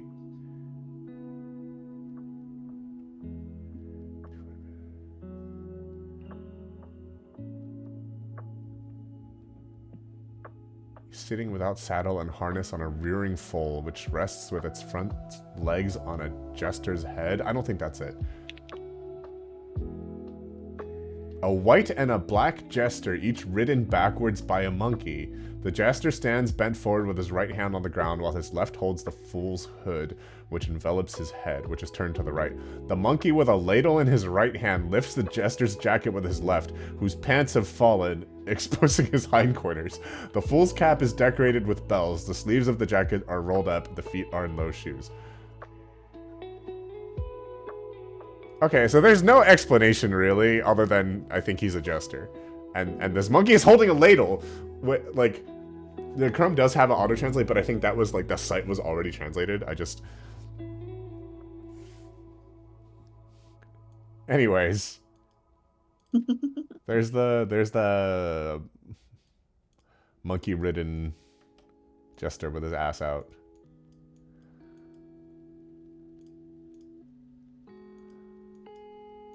I thought that was the funniest piece. I just like that the monkey is also holding a ladle for some reason. They had like a Asian wing also. And I thought this was kind of cool. It's like a Shiva statue. This is pretty neat. I didn't take a picture.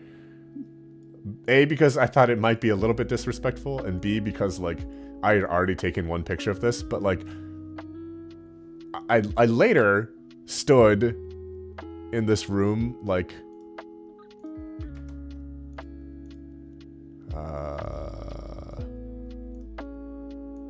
over here in the back, and I turned around and I looked back at the Shiva statue, and I was just like, damn, Shiva got a big ass. Like, I don't know if I can find it. If somebody else took a picture of it and uploaded it to like somewhere important, then I'll show you guys. But like, you would just have to trust me that Shiva had a dumpster truck ass in this picture, in this statue, just enormous. There was so much ass. No, all the pictures are from the front, which, you know, kind of makes. Oh, here we go. No, this picture doesn't do it justice though. Like, there's just like, maybe it was just like the one specific place where I was standing, but like, I was just like, damn, it's huge. I was wowed. Here. This is a good angle of it right here. Oh, you guys can't really see. I don't really have a good way of doing it, but you'll have to trust me. The ass was fat. I was very impressed. But this was, I found this scroll, and this one really spoke to me.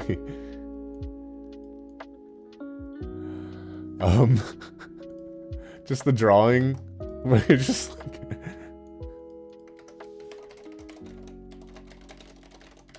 I was like, this is truly art that I could have produced. This right here. This is beautiful. Hang on, now I've ruined my zoom again.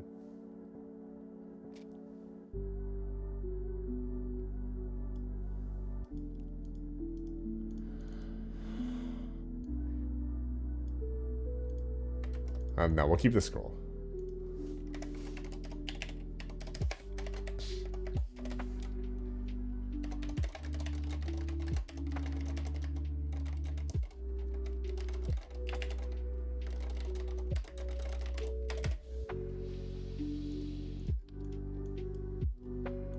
Turns out it was tofu. This was this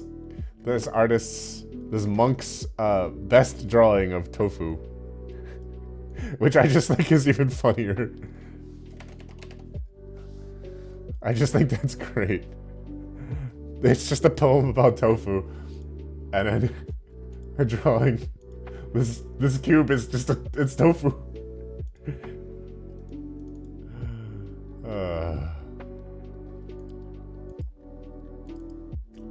This one probably doesn't need an entire slide. I'll just show you guys the picture, but like these temple guardians, they're pretty big statues. Maybe I was tired, maybe I was like horny, but I was just like, man, they put these temple guardians at like perfect dick sucking height for me to just like be standing up and still like, I was like, temple guardians, would. I would.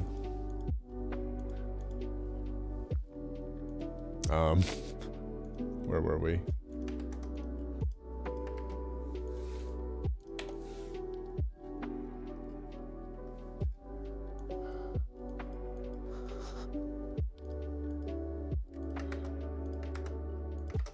What is it with this museum and cages?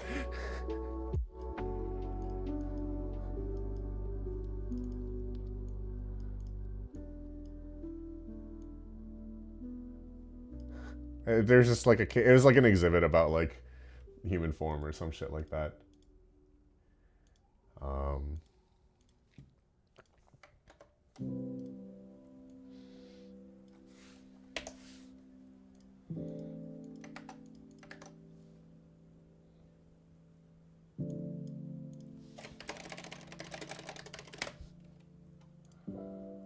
Let's see.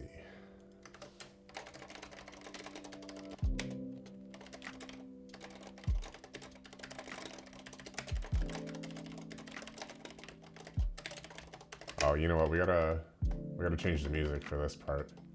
That's important. Where's my lo-fi? I have no fucking idea. I have way too many windows open.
Unlimited Blade Works.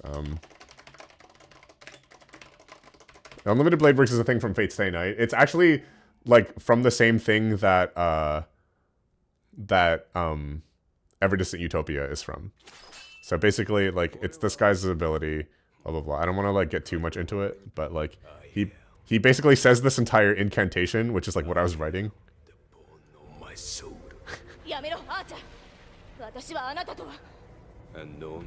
He says the thing.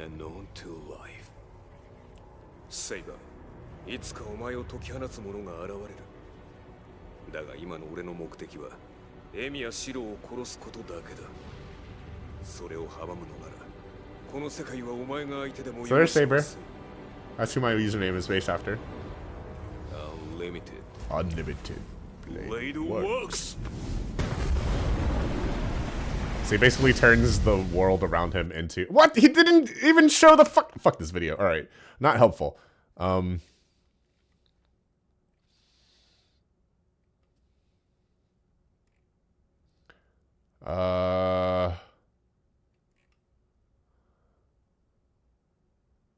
don't want to, like, spoil too much of this shit. Here, we can watch the old one.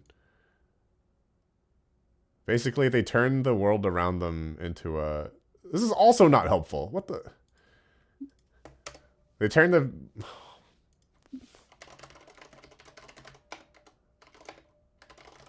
Let's just go to the visual novel. Let's go straight to the swords. Fuck the anime. They turn the world around them into a field of unlimited swords that they can use. Okay, so basically, what I was literally in Unlimited Blade Works, but instead of swords, it was penises. Because look, they're literally coming out of the ground just like in the exhibit. I was like, this is literally just Unlimited Blade Works, but with dicks. I just thought that was beautiful. It was very cool. Yeah, exactly. Agra. I had the same thing where I was like. I had wanted to go see an exhibit and I couldn't. And funnily enough, I think it was right after the pandemic. So that was pretty cool. And I was pretty excited to put that on.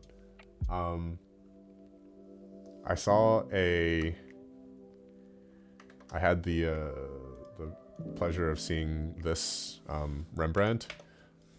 But it was like really cool because like the preservation of this painting was like almost as interesting as the actual painting itself. Like it's this huge painting, but like in order to like maintain its quality, like they've like retouched it, but also like they mount it on this like mega intense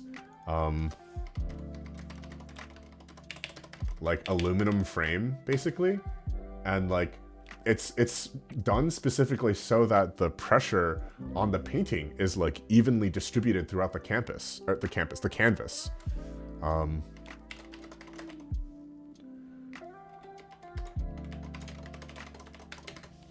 I liked that it was pretty interesting that like the story behind it, whereas like it was like done for like a police force or something like that. And part of the description was like, this was like the captain like in action, and like you can see like all the people like mobilizing and doing all this shit and like doing stuff, and then there's the girl here who is their mascot. And I was like, that's either like really cute or like really weird that like this entire like station of like grown men like officers just kept like a little girl around as their mascot, right? Like it's it's either really cute or it's like really fucking weird. Like if a police force did that today, we would be like, that's weird, right? Like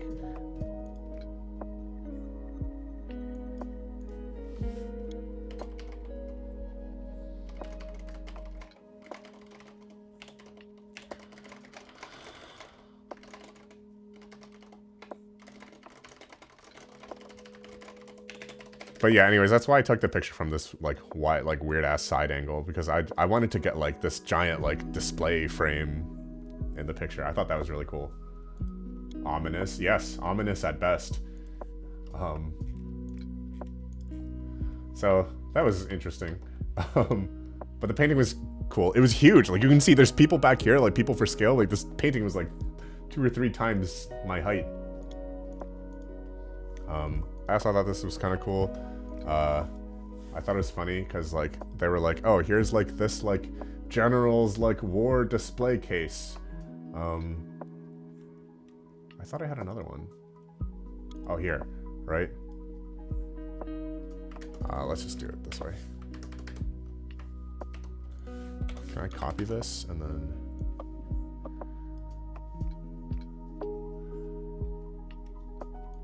The thought I had when I saw these.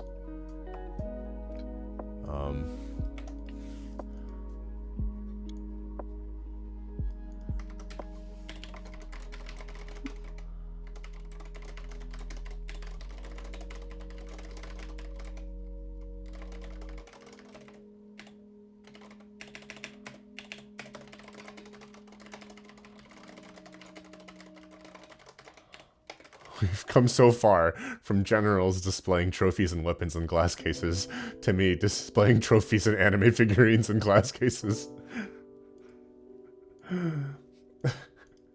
Society has really come so far.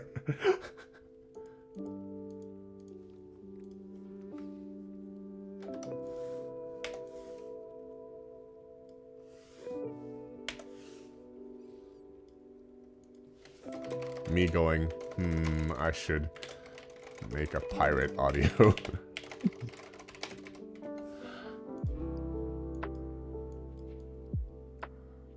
I like boats. I think boats are cool. I like boats. What? What? I like them. I just think that's a fascinating left turn you've just taken. I just there. think they're neat. Well, I put in my defense, I had just put a picture of a boat on the stream. Okay. Okay, that Yeah, seems. if the armor or weapon has a lady carved into it, it's technically a figure. This is like the anime figurine alignment charts.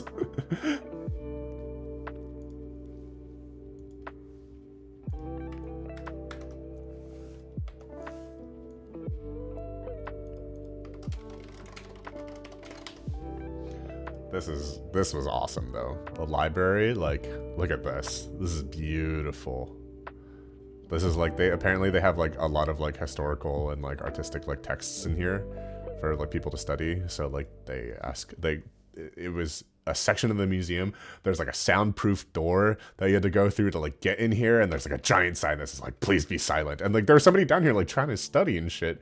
And there was a lot of room, a lot of noise coming from the next room every time the door opened, so I felt kind of bad for them. But because they were right next to like one of the biggest, it was really close to the Rembrandt stuff.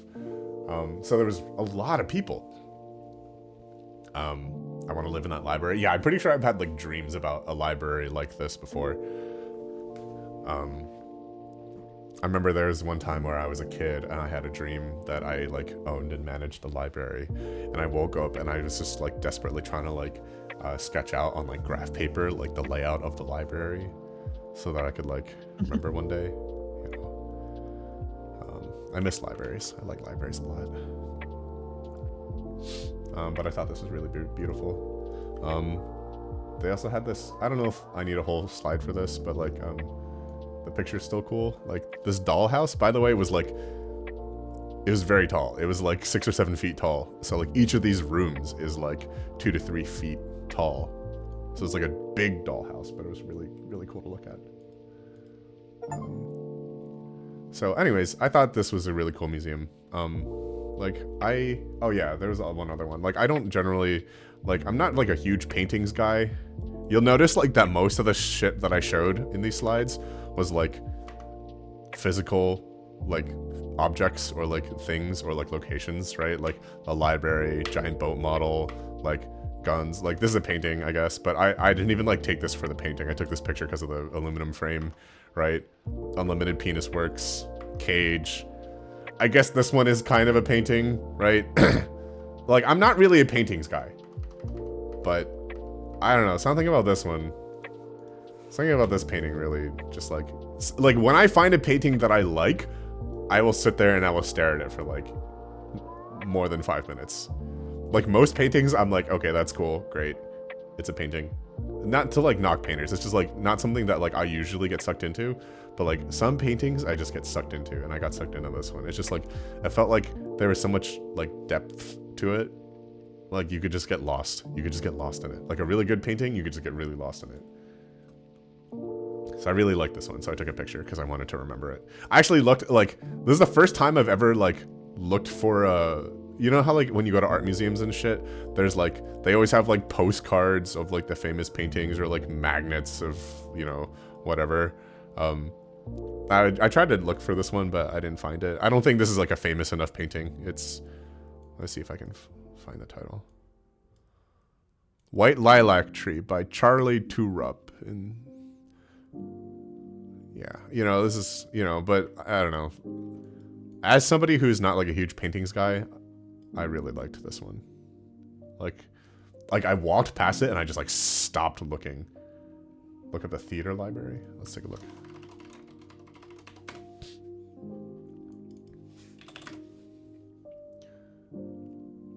What is it the New York Public Library for the Performing Arts? Is that what it is?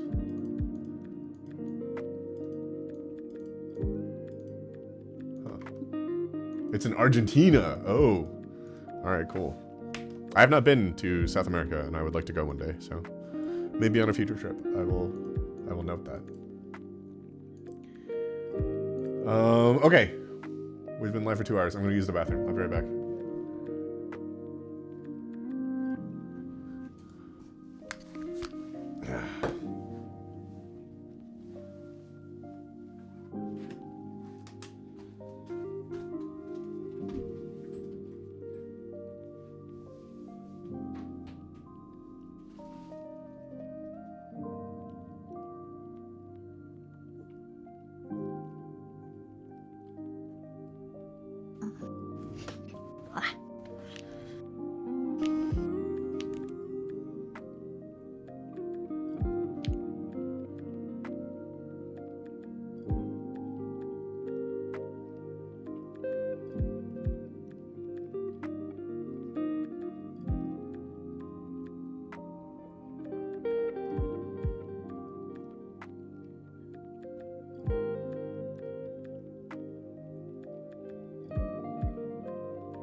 Okay, I'm back, and I have a small bag of Cheez-Its.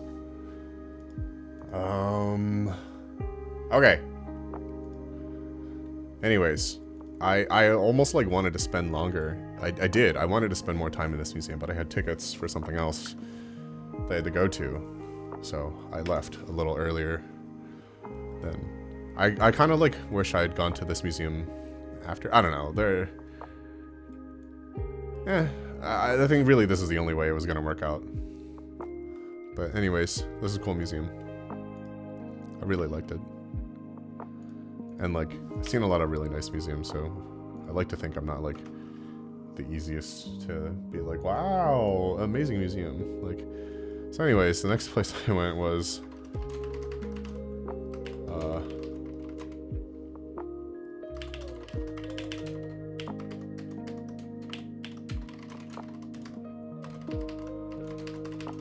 House of Bowls Geneva experience. Okay. So this is like one of the, it's just like, Geneva is like this liquor that basically is like people refer to it as like the grandfather of gin. So it's like made from juniper berries. But this one company that was founded by this guy named Lucas Bowles basically has been making it for like a very, very, very long time. And they had like a museum tour and like a self-guided museum tour and also like a cocktail class. And I've never made a cocktail before. So like not with like actual equipment that wasn't just like a glass and like a spoon.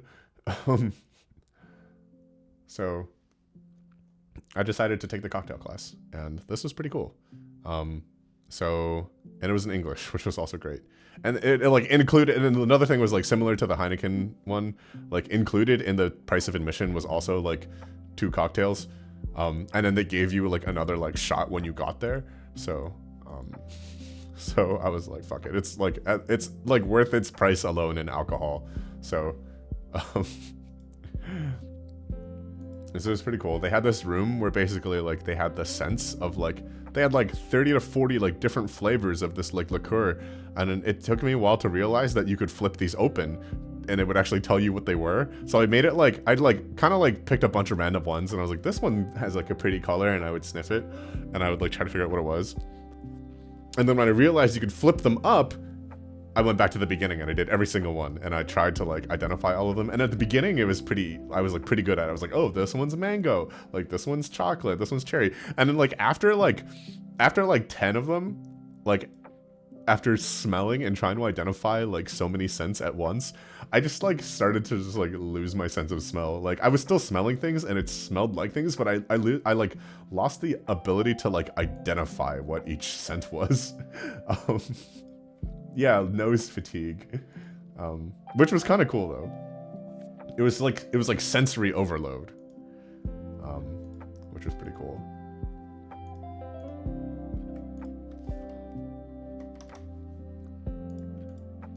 Here, let's copy some text boxes from the past slides.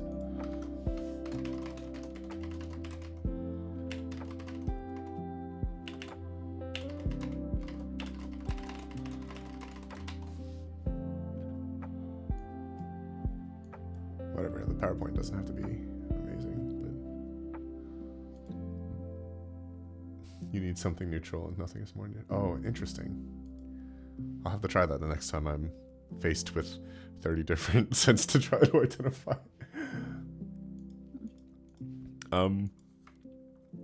I thought this was kind of cool. Like this one, so this is one where I expected it to be like tourist trappy and kitschy, and it was actually really cool. Because like the scent stuff was really cool. They had this really cool like distillation room, or it wasn't like a room where they were actually doing shit. Like they weren't like making the shit that they sell, but like they did a really good job of like explaining how flavor is extracted from the different ingredients.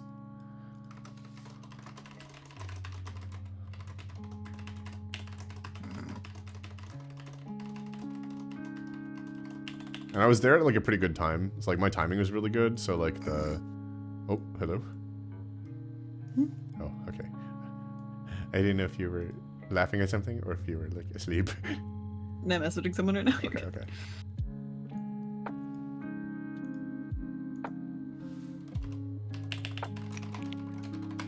But that was pretty cool. And then they had like this like tome recipe. It was like an ingredient book, I think. And it was like the size of my hand, and it was pretty cool. Like,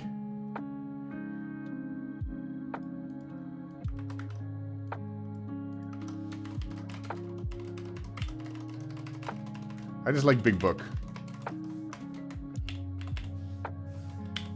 Big book, make me happy.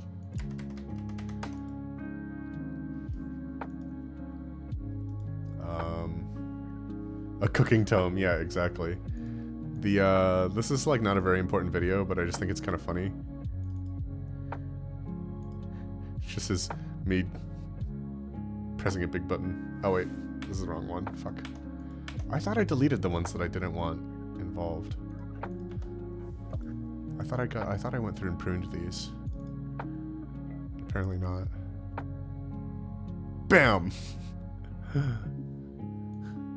It just played like a commercial for Bolz Geneva, but here's the guy. Here's, oh, hang on, oh, that's a video. Hang on, do I not have a picture of this? Here he is, Lucas Bulls himself. And this is me with the red light Negroni, which I was... Hang on. So like they had like an electric menu, like a touchscreen that you could order your one free cocktail from for your... That went with the tour, that went with the museum tour, okay? And I saw one that I like kind of regretted not getting, but it like didn't seem like what I really wanted to drink at that moment. But it was called a porn star martini, and I was like, oh, this is so perfect for me. Oh, here. Porn star martini. And I had not heard of it before.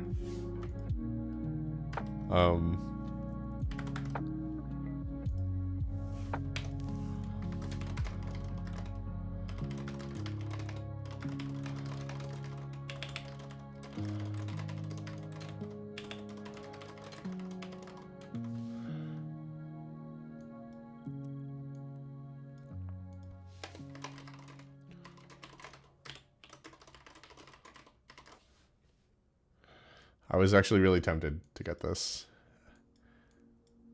And I was a little sad that I didn't, because I hadn't heard of a porn star martini before. I ended up getting...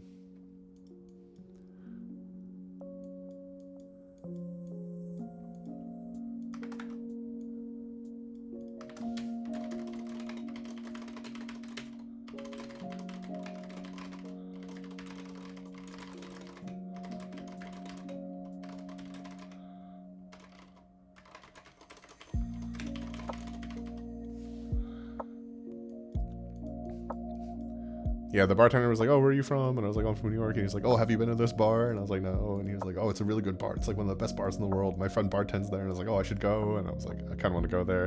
And he was like, he like gave me the free cocktail. And he was like, is there anything else you want to try? And I was like, can I? Like, I didn't pay for anything else. And he was like, no, it's fine. I don't care. I was like, okay, what do you like? And so he gave me like a shot of like the regular, like original Genever. That's like, it's like not even meant for like making cocktails with. It was originally made as medicine. And people thought it was like the juniper berries like healing people, but really it was just like alcohol like distracting people from their like symptoms. And he was telling me, he was like, yeah, during the pandemic, like people would just drink tons of this Genever stuff and people were just drunk all the time because like the tap water like wasn't, there was like something wrong with the tap water apparently. And so like people would just drink this because the water had to be like purified before they made the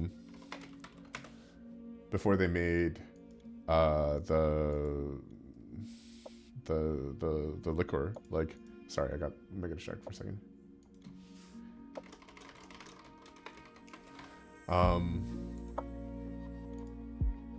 But so he was super nice.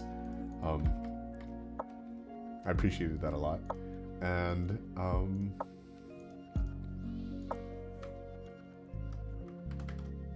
like I mentioned, there was indeed a cocktail class. And I thought the bar that it was at was really nice. I should have taken more landscape pictures. Here, I have this one also.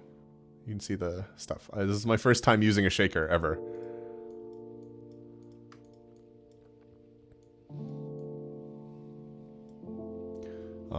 It was pretty cool.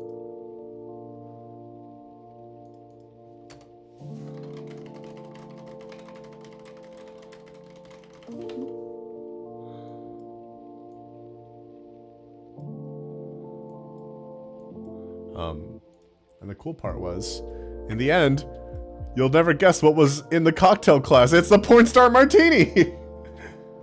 So it was actually great that I didn't order it because it turns out that it was part of the class. And so I got to make one.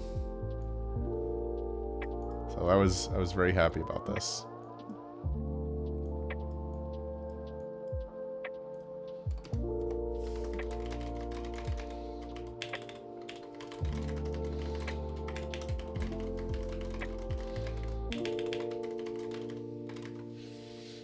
How did it taste? It was very sweet. It was like, because it has like passion fruit puree in it. It was like very, very, very sweet. Wasn't bad. I wasn't expecting to be that sweet.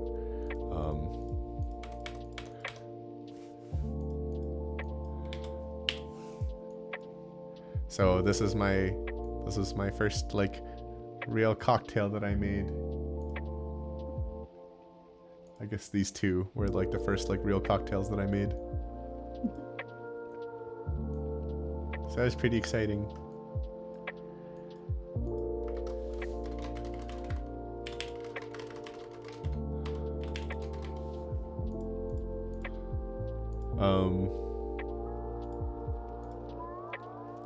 I think somewhere in here there is a...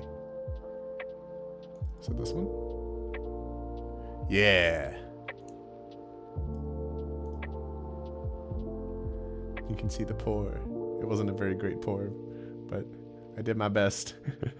You can kind of see it's like only coming out like the side and like... But I did my best.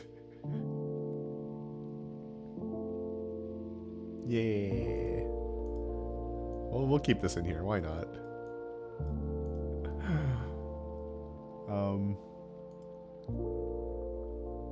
And at this point, I had and you get to drink the cocktails afterwards. And they also like don't supervise how much you're pouring. Actually, there was for this one, it was like 30 milligrams of like the liqueur, or hang on, yeah, 30 milligrams of Bull's vodka, or 20 he said, and then but the guy was like the same bartender was the one running the class, and he was like, yeah, but like really you can put 30 in there and it'll be fine. And so I put 30 in there also, and so at this point I'd had like 3 cocktails and like a shot. If it's made by you, can it be called an audio porn star martini? Yes, pretty much, yeah. And this whole experience was like $32.50, like in euros. Like in my city, you can't get that many cocktails for that much money, like much less like a class and a museum tour. So I was like, yeah, this is mega worth it. Yeah. Let's take a look.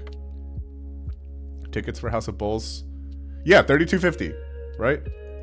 There's a longer like workshop, like 60-minute cocktail, I don't know, whatever. Like really, like for this, honestly, like this thing comes with the tour, which comes with a cocktail, and then you get 2 cocktails at the workshop.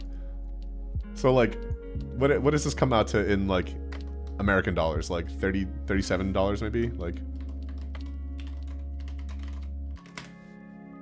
like $35, right? Like where I live, that's like maybe 2 cocktails at like a restaurant. I may have left my computer on your stream. Well, we're still here. Yeah, 3 cocktails, forget it. Like 3 cocktails here, you're talking at least like $40. So this was awesome, and it was mega worth it.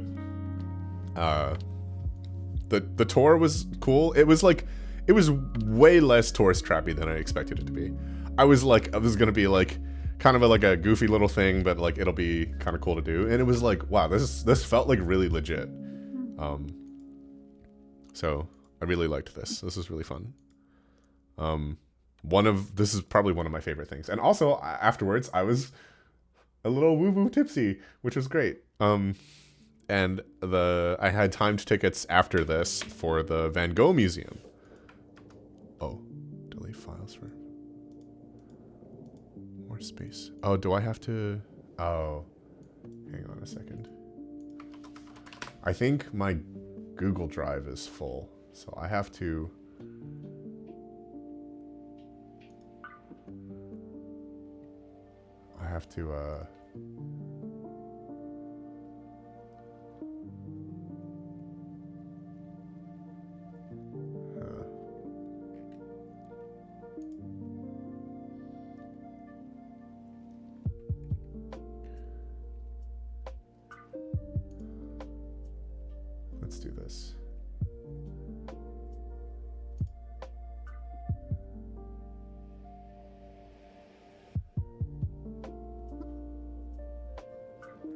Alright, cool.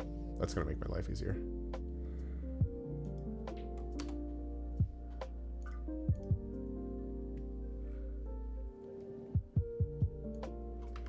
Can I edit this still?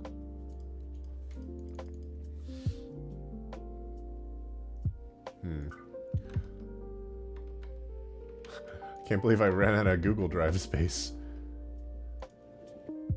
Nya, double nya, nya nya. Give me a second. No, I didn't mean to open Firefox. This is getting ridiculous.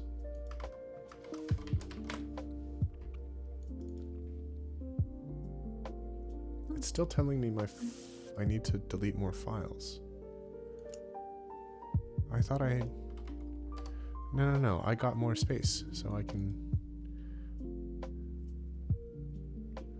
Okay, there we go. I think I just needed a moment to refresh.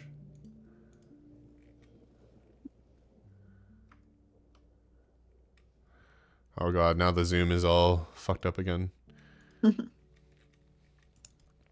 Anyways, this was cool. I quite liked it. It was not tourist trappy at all. It was I didn't really feel like that. I felt like it was really like high quality stuff. And honestly, like the alcohol is good too. Like the Genever, like I've never had Genever before. I didn't even know how to pronounce it. I was saying Genever up until then, but it was quite good.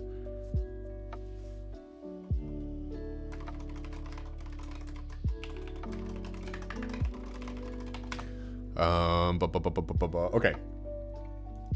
So I pop out of the cocktail experience, and I'm like, I'm a little wobbly. That was fun. So I ate a burger. There's a lot of burger places in Amsterdam. I didn't really go to any other than this, and this was like an okay burger, but like for like the price and location, it was pretty good.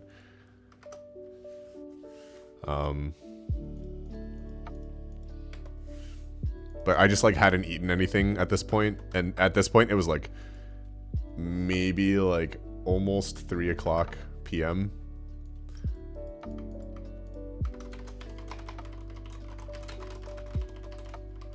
Also, they had cocktail in a can, which I did not get a picture of, but I got a cocktail in a can, and I drank most of like half of that too. So, but I got a burger. It was fine. It's nothing like really crazy to write home about. It was better than I expected it to be. So, we take those. And then something that I also thought was interesting enough to take a picture of, apparently, was like the trash cans. Is like they have little handles on them, which I think is nice.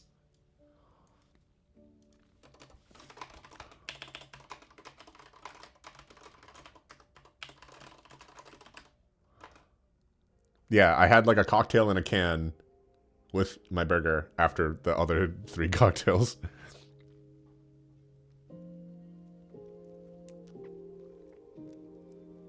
Because I was like, a lot of people go to Amsterdam and like enjoy like the open purchase and like legal consumption of marijuana, and I was like, well, marijuana like doesn't really do much to me, but you know what does affect me is alcohol, so let's get some of that.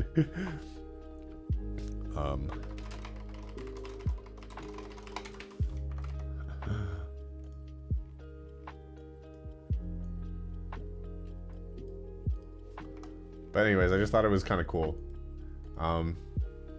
I went to the Van Gogh Museum afterwards, which was what I had tickets to after. Sorry, what? I thought this was kind of cool. I liked this in Art One Must Give Heart and Soul. Definitely kind of like made me think a little bit about like audio stuff. I was like, oh yeah, that's right. Gotta put your heart and soul into the porn. So it was like that was like a little inspiring.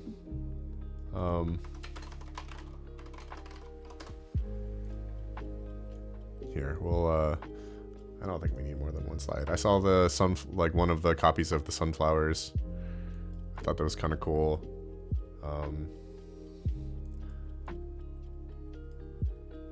I didn't really, I don't know. I didn't think this, I thought this museum was okay. I really like, you know how like I'm like, every once in a while I find like one painting that I get really lost in. I really liked this one. This Van Gogh painting, this like self-portrait, I thought was really, I like got really lost in this painting. I went back to look at it again later. Actually. What did Van Gogh say when I stole his car? Where did my van go? Well played. Well done. Very good. Honestly, the Van Gogh Museum was okay. Like, I think this is very high on like the build attractions of Amsterdam, and like if you can choose between the Van Gogh Museum and like the Rijksmuseum, just go to the Rijksmuseum. Or like if you could spend more time at one based on the schedule, spend more time at the Rijksmuseum. There's way more interesting stuff to see here. Like, and this is like doubly a little sad for me because like because I live in New York City, so like we have the Van Gogh Starry Night painting here. Which I think is kind of fucked up. Like, I didn't even know Van Gogh was Dutch. Because I was like, oh, it's like a Parisian painting thing. He's from the Netherlands, and then he moved to Paris to, like, paint like the French. But he's from the Netherlands. There's a lot of shit that's, like, from the Netherlands that, like, I don't think people give the Netherlands credit for. And I was like, wow, like, coming out of this visit, I was like, wow, Holland deserves much more respect for, like, the cultural and like culinary effects that they've had on the world than we give them. I didn't even know Van Gogh was from the Netherlands. Like, I didn't know. But yeah, I was like, this is a cute museum, I guess, but like, I can like see better Van Gogh paintings in New York City, which is fucked. Like this is like, he's from here. Like, they should have his stuff. It was very like, oh, like London pillaging other countries for like their museums kind of feeling, where I was like, ooh. You know, to be frank, his name doesn't scream Dutch at first, right? Like, that's, you know, I just didn't think of it like that. Nice. I ended up going. So Van Gogh Museum was fine. I like walked through all of it quickly just to like have walked through it, but like I didn't feel very like engaged. They also have like a lot of stuff from like other artists. So it was like a little sad because they like called it the Van Gogh Museum and like 95% of the paintings are just by like other people. Which is like not fair to like knock other people's paintings, but I was like, this is okay. Yeah, so yeah, Spark is saying, I find the high-profile artists museum just not as entertaining. There's one here for someone most people know, and I don't know, it was probably one of the museums I've enjoyed the least. Yeah, like, I was like, it's a Van Gogh museum. They don't even have Van Gogh's like most famous painting here.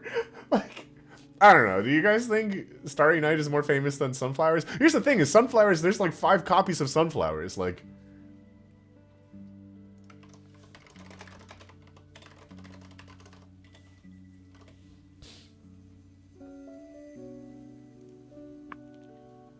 One of them is Tokyo, one of them is London, one of them is in Amsterdam.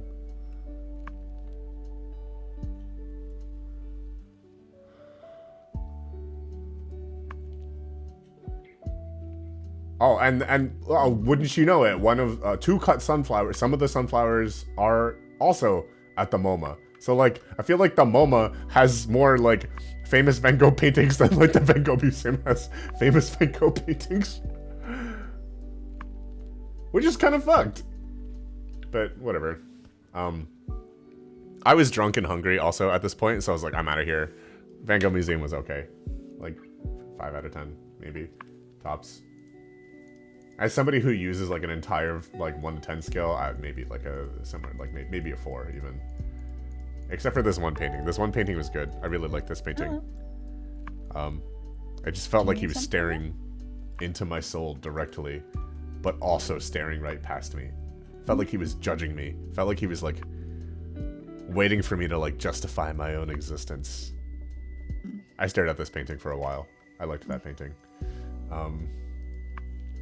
I was hungry, so I went back to the Abercoit Market because it was my original plan to eat there for brunch before going to all these museums.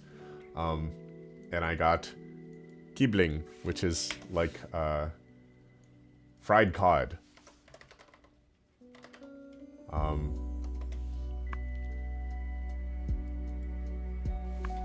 And honestly, like, I thought this was better. not to like start a war here. It is a little late for Europeans to be awake now, so I guess this will be both a little treat for some of them and also inflammatory for others. But I thought this was better than fish and chips. Having been to London and having tried fish and chips in London, and like and as somebody who really likes fish and fried fish, I was like, this is really good. Yeah.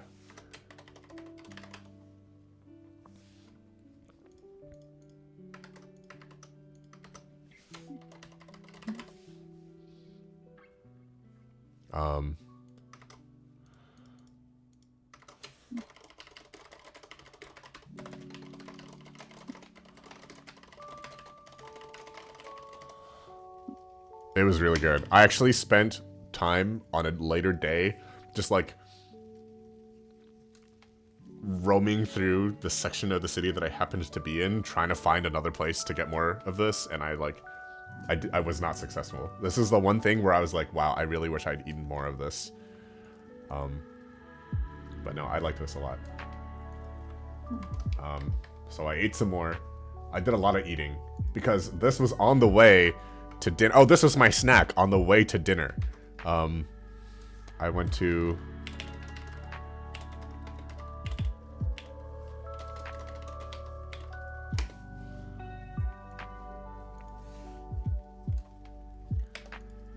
We'll have to go back and get more.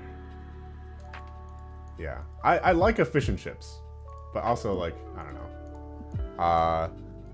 This place, I came here specifically for two things. I came here for Ertwin soup, which is like a Dutch pea soup that is often sometimes served with ham or bacon or sausage or something. I don't know. This is really good. And Stampot, which is like just a bunch of shit on a plate, basically. It was good. It was really good. I was like kind of full from snacking, but I wanted so badly to go back to the market for that fish. I'll explain why later. So basically, like, this place, you'll notice, is the same place where I got, for those of you who have been watching this stream for the past, or this video for the past, like, 2 hours, is the same place I got the fried mussels.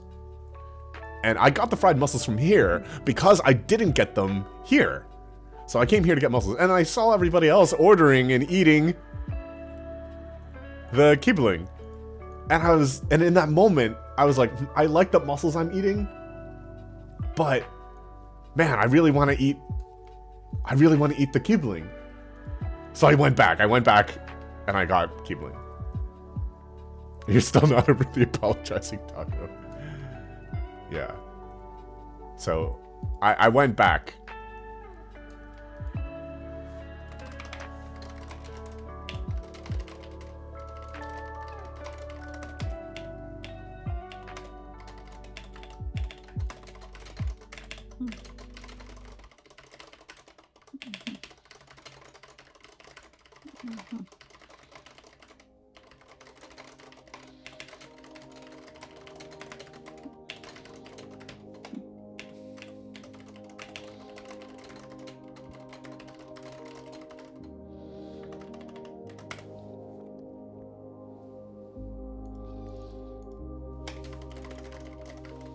Anyways, this is really good.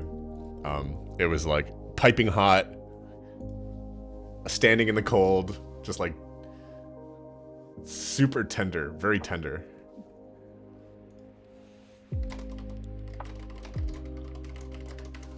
Really good, really good. This one was really good. Let me see if I can spell this correctly.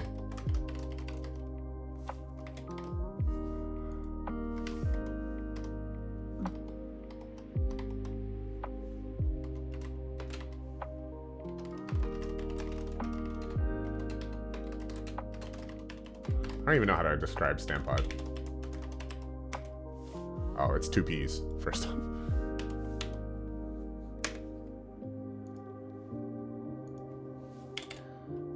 Oh, yeah. Wait, the other good thing about the Stampot, it's not just mashed potatoes. Like, it's like,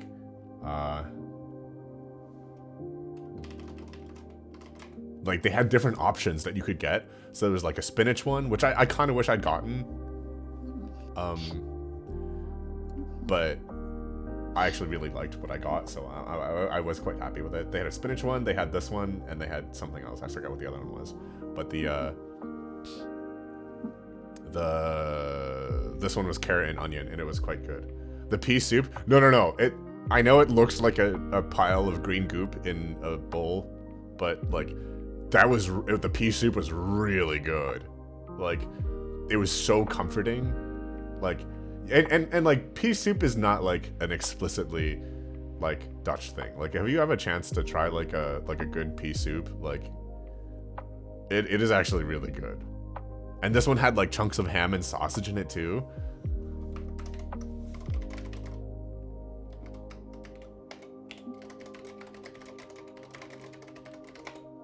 Like, it was so good. Yeah, I know it doesn't look good, but like, oh, it was, here, hang on. It tasted so good.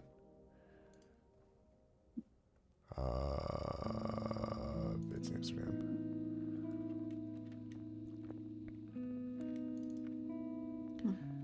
Like, it came in this little pot, a little lid. Look at it, like, oh, you can't see it, but it was steaming a little bit. Like, it was really good. Yeah, ham chunks.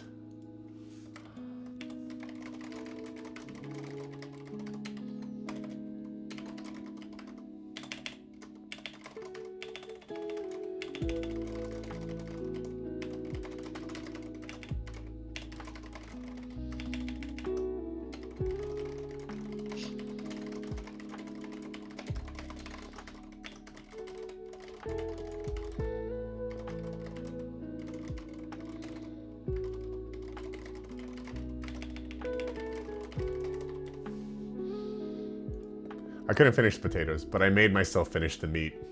I made myself take all of the meat. Oh god. All 3 pieces of that meat went in my body. I had to work a little bit to get there, but I did it.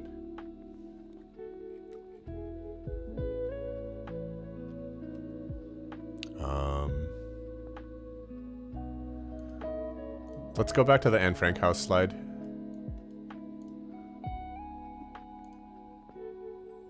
Let's make these a little thinner, because I have another picture from like yeah, let's do this.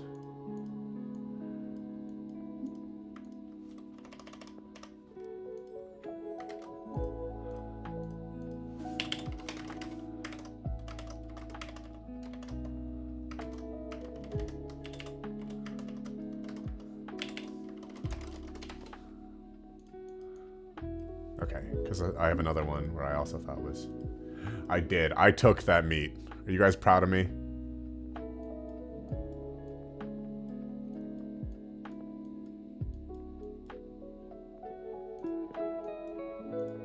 Here you go. There's some nighttime. I just thought this was like... I don't know. Something about this was just like very liminal space to me, and I liked it. It was like kind of romantically quiet and empty.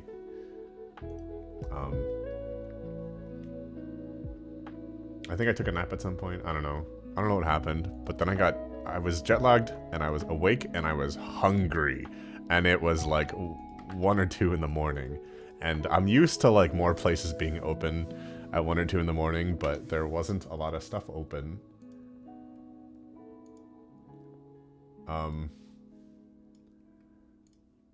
So my choices were basically like McDonald's, or like a little bit farther from McDonald's was this place called Febo. And it was just like Dutch vending machine fast food. Like they just had these like doors that you would like swipe your credit card and then like it would just, you would press a button and a door would open and you would just like pull like a fucking like croquette out of it. You are assuming the recording for YouTube is no longer in progress. You would assume wrong. We are still recording. Yeah, this is still going on. I wanted this whole thing to go on YouTube. I thought it would be fun. Do you guys think this is too much to put on YouTube? I don't know. We'll see.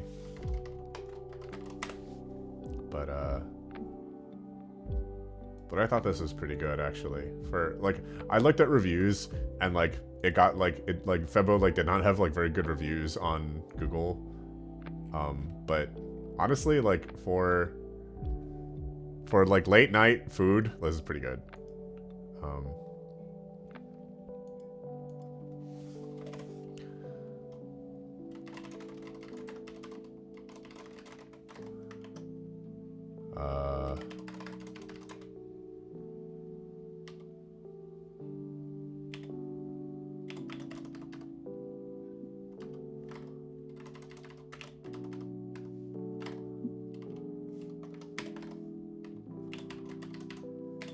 Don't know how to spell souffle. Okay. Souffle. It was like a cheese souffle. It was like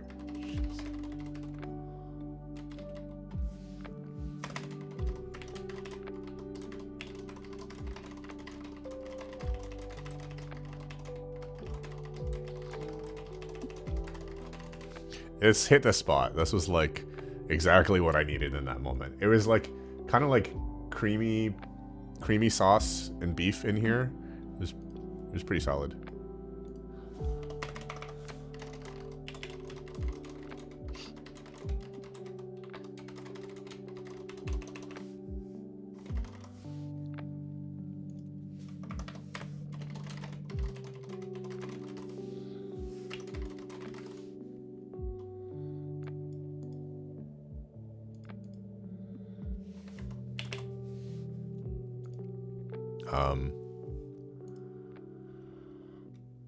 And then I was super jet lagged and I woke up again at like 6 in the morning.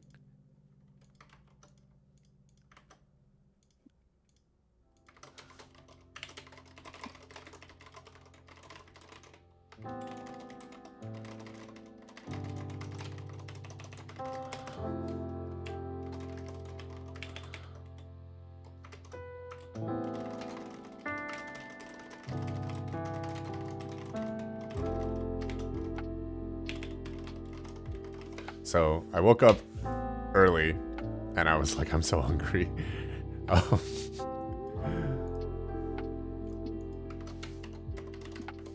So I went to this place called Omeleg. It was like a special place that like is like a place that like specializes in like eggs and like omelets. And I thought this was really good actually. The eggs were like really like, I like a little bit of like runny or like soft style egg. So I got this in a coffee and this was quite good. And then I went back and I went for a walk. No, I went for a walk. Like, this is my first of several walks through the red light district. This was kind of cool because there was nobody around. And it was kind of cool to see. Like, I got to see, like, the windows that the people work out of. This is pretty cool, though. I just took, like, a relatively long... it was, like, a medium-length walk, I guess, because I knew I was going to do a lot of walking this day. So I didn't want to tire myself out because like my ankles were getting really sore from like the amount of standing and walking I'd been doing. But I was just like I just like wanted to go explore. And the omelet place was like on the way to the red light district anyways. So I was like, fuck it, let's just go. Let's just check it out. While it's like dark and quiet. And it was very pretty to like kind of experience it dark, but also like quiet. So I went back to the hotel and I like took a little break before striking out again. And I was a little bit inefficient at this point, but I went to a bunch of places. Oh, let's fix the stream first. Sorry about that. I think I'll try to make the Google Slide thing like publicly available. I'll put it in like the YouTube description. I had this entire plan where I was gonna like grab one of these pictures and I was gonna make the face like movable, but then underneath it was gonna be another sensor that said something like, "Ah, nice try. You thought you could get that face reveal."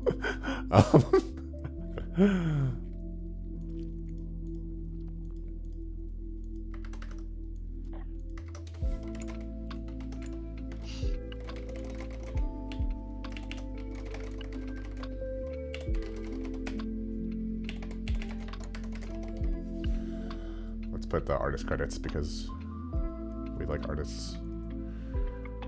Did I get that right?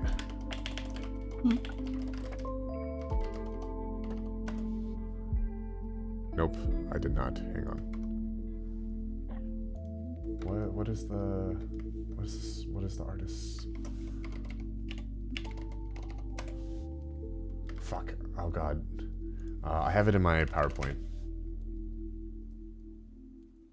Why is my...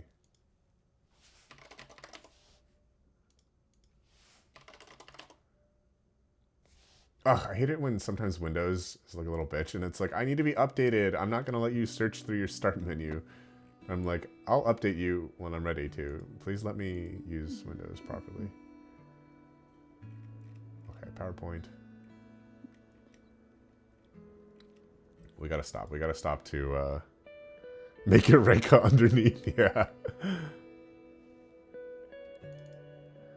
I get the artist's Twitter wrong? Let's just find a... Oh, it's Wyenyu. Okay, it's with a Y. Okay. There we go. W-H-Y-E-N. Okay. With one U. Okay, I fucked that up completely. I'm a bad person. Okay.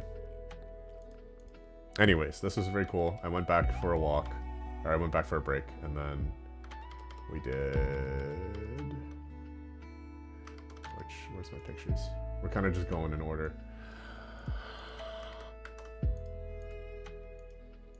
This was pretty awesome. I tweeted about this one.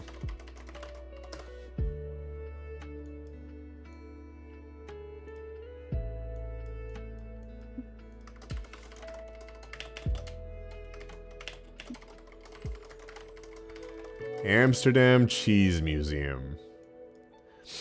I thought it was gonna be bigger, so when I approached it, I kind of like saw it, I was like, oh, this is a little underwhelming. And then I went in, and I was like, I went to the basement, which is where the museum is, and I was like, it's actually pretty cool. It's like a lot of information and culture around like the cheese making process. They had, hang on, the overall Amsterdam Cheese Museum was another one where like it was like better than what I expected.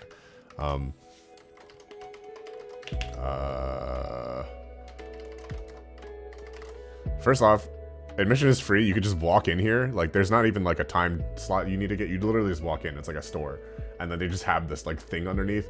They have these fucking like outfits that you can try on, like cheese farmer, sheep farmer like outfits and shit that you could try on and take photos in. I didn't do it because I was alone. But I tried on these clogs and I took a clog pics, a clog picture, feet pics. And honestly, I did not expect this, but like clogs are pretty comfortable. Like I felt very comfortable in them. I don't know why. I don't know how that works out, but something about them just works out. And then they have cheese samples that you can try. They have a lot of cheese samples. Like a lot of cheese samples, like many cheese samples, so many more than than like a normal person would have been able to take pictures of. So many different kinds of cheese. I bought some cheese. It is safe to fly with. because it's vacuum sealed.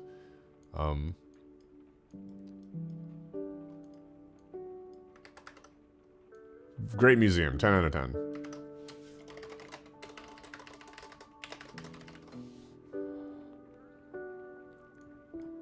Tons of free cheese samples. Like, I tried almost everything in that store. Other than, what was the best one you tried? Up until a certain point, there was like a really good... I didn't even take a picture of the second best one, but there was like a really good like goat cheese that I really liked. But then...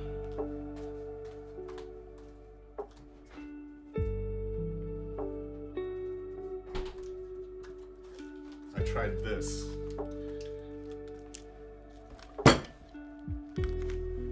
I got cumin Gouda, which I didn't expect to be good, even though I like Gouda and I like cumin. I was like, those two things don't go together. And then I tried it, and it was like, oh my god, I love cumin Gouda now. Like, it was so good. Like, the spices in the cheese, like, oh, it was really good. Yeah, so I bought a block. I was like, I gotta get some of this.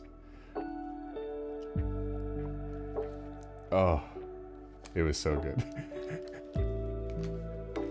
All right, I gotta put this back in the fridge.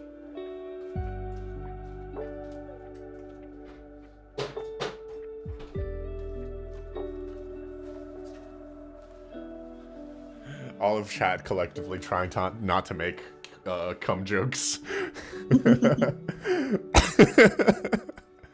Anyways, Cheese Museum was also very good. Like, I did not expect it to be that good.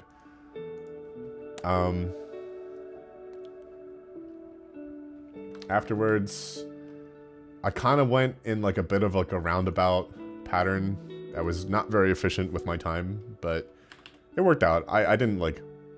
It wasn't like there was stuff I didn't get to do. I lost my itinerary again.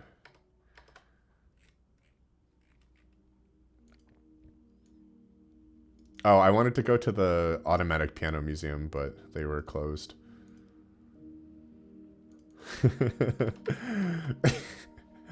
But then I went to this place called...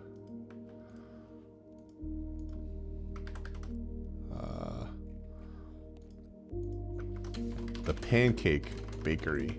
And this was the place where I originally planned on getting these.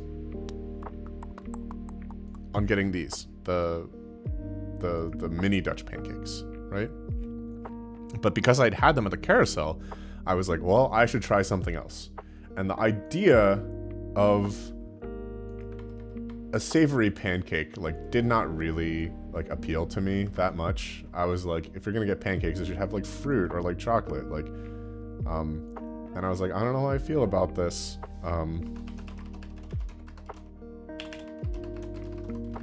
And so, but I was like, you know, we should try it. Let's see if I can find a proper... Can I insert this into...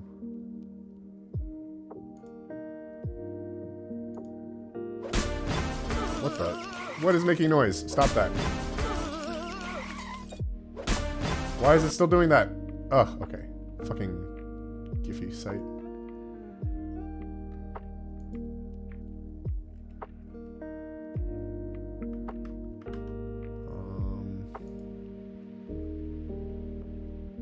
Here we go. This should work. Copy image address, right? So if I do an insert image. Oh, can I do it like this?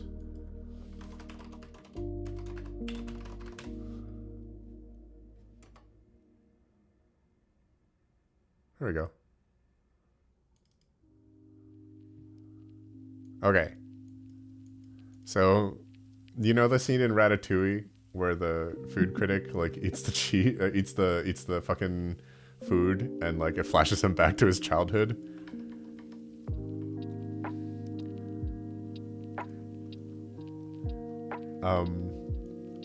So I got a savory pancake here.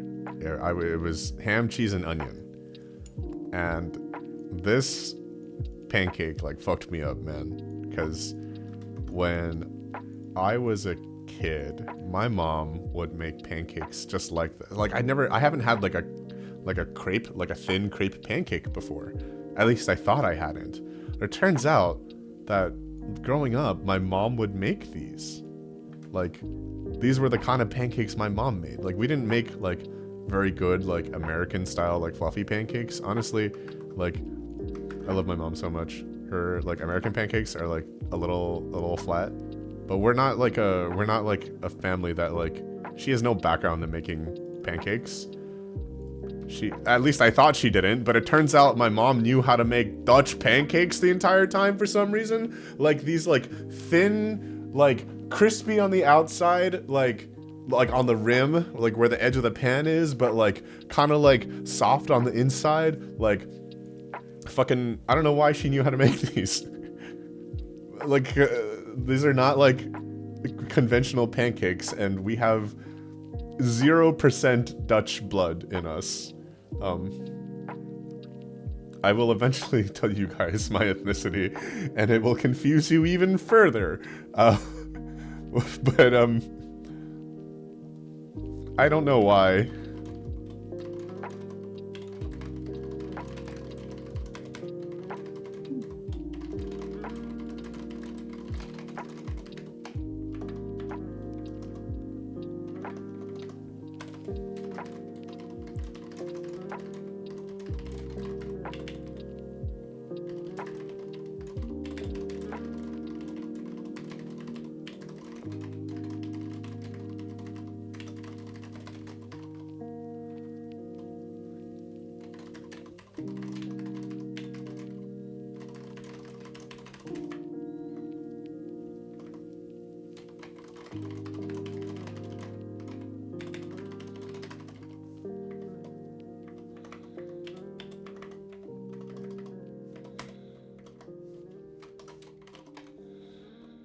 Yeah, this is really good. Is it different from French crepes? I don't know, but now I gotta get some crepes.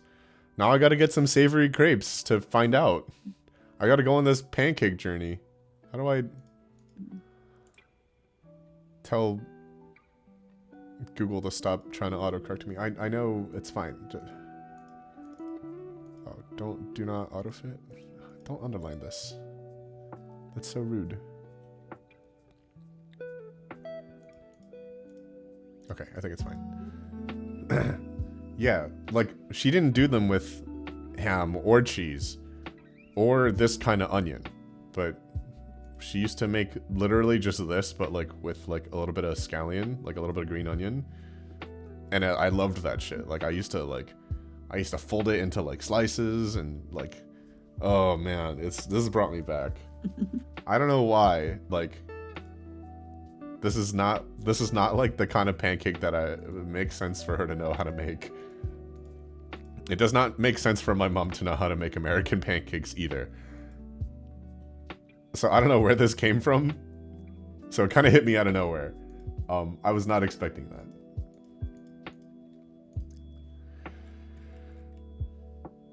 So I mentioned earlier when we were still at the House of Bulls that I was like, we can be a little liberal with our consumption of alcohol because like, let's get a little drunk. It's not like, you know, like weed doesn't do anything for me, so we'll just do some alcohol. And like after walking by like 10 million like weed stores, I was like, okay, like I don't think I can get high. But if there's one city in this earth that can do it, it's got to be this city, right? So I did a little bit of Googling. I went on Reddit. I was like, what's like a safe, like non-sketchy, but like effective and non-tourist trappy place to get something with marijuana? And almost every single result told me to come here to Paradox Coffee Shop.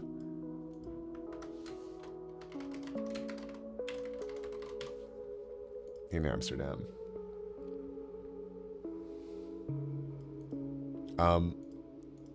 I had never been high before, and there was like, people were like, this shit will like actually fuck you up. And there's a warning on this thing called space cake. It says, this cake is very strong. It's like, there people online are like, don't eat the whole thing. I was like, okay, noted, I won't eat the whole thing. It says, for beginner users, eat 1/4 and wait 2 hours for effects. If you are experienced, eat half a slice and wait 2 hours for effects. And I was like, I'm not experienced. I've never been high before. Yeah, space cake.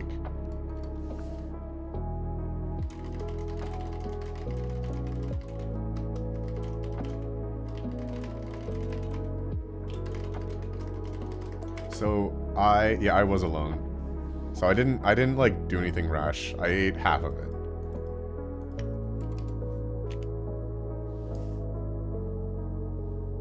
And then I went about the rest of my day.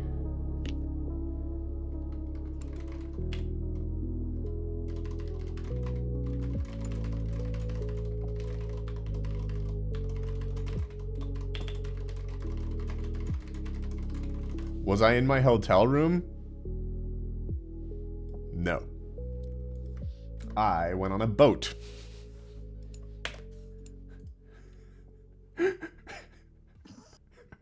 I went on a boat instead of going back to my hotel room because I had timed tickets to go on this boat.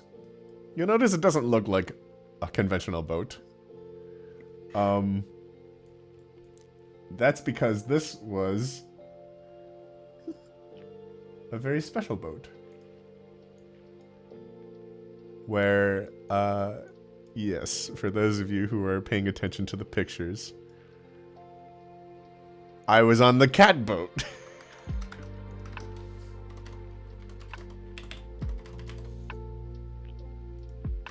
I went on the cat boat.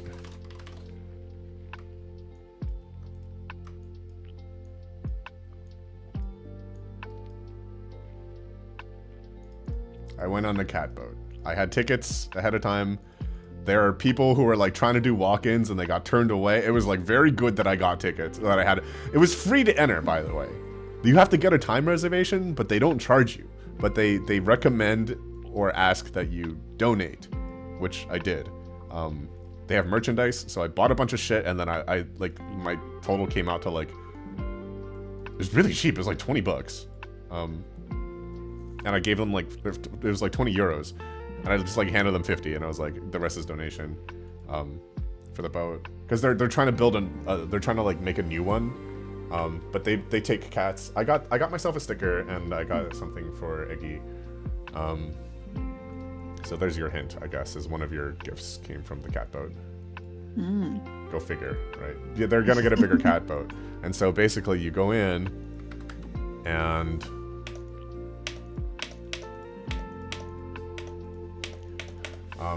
there are just cats on the boat.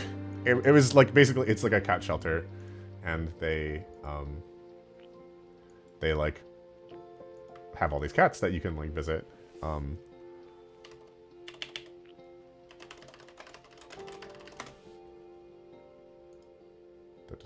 Sounds like Puss in Boots. Yeah, they have cats. There are many cats. There are a lot of cats.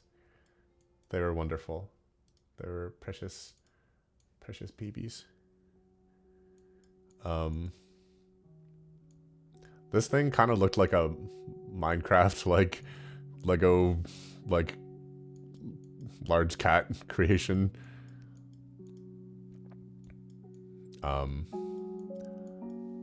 Yes, there were many cats, and they were like generally very skittish.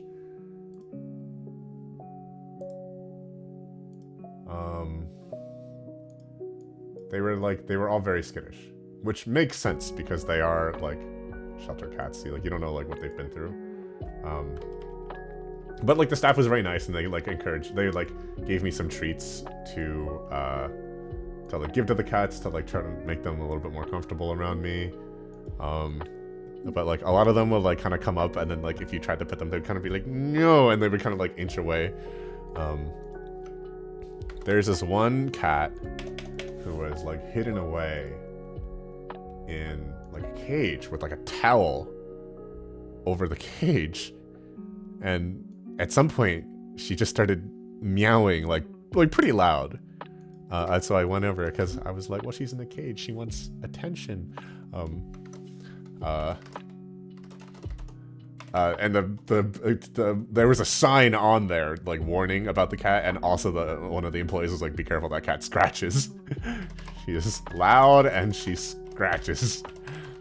Oh my god, it's Yona.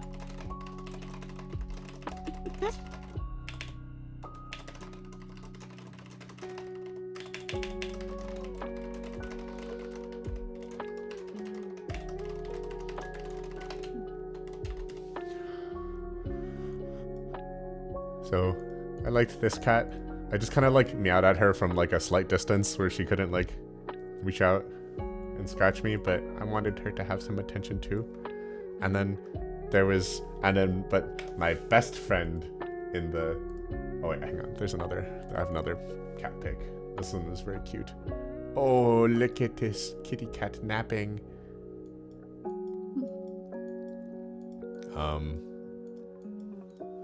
Yes, very good.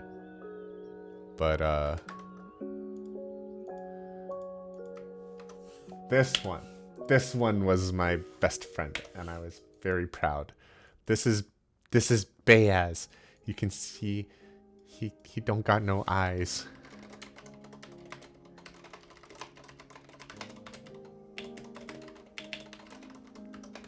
He was always like bumping into stuff.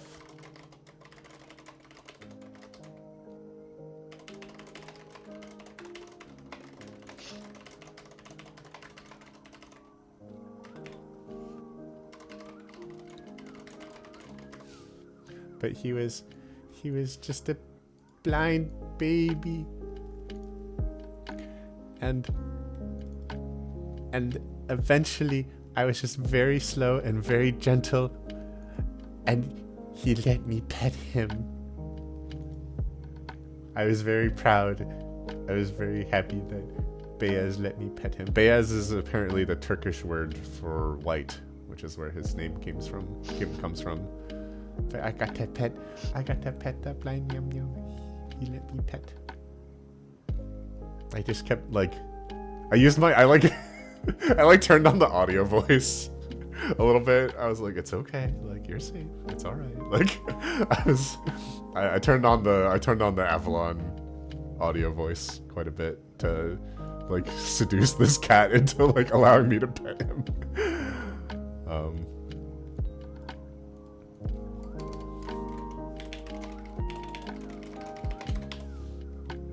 Yeah, so I turned on the voice and Beaz let me pet him. I was very proud of that.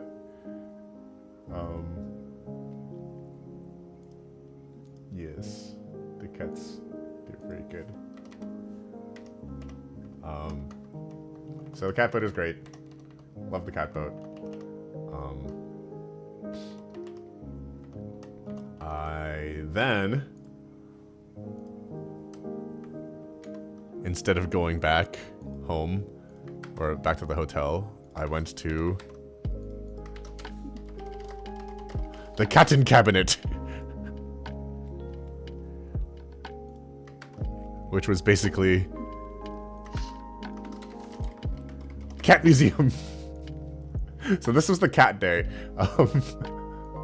Basically, like the background of this place is like, apparently, like to put it very simply, like one guy like really liked his cat, and so he like turned his home into like a museum of like art that he made of his cat, and then it just turned into like this, like a collection of like cat related like posters from like old movies, like paintings of cats, like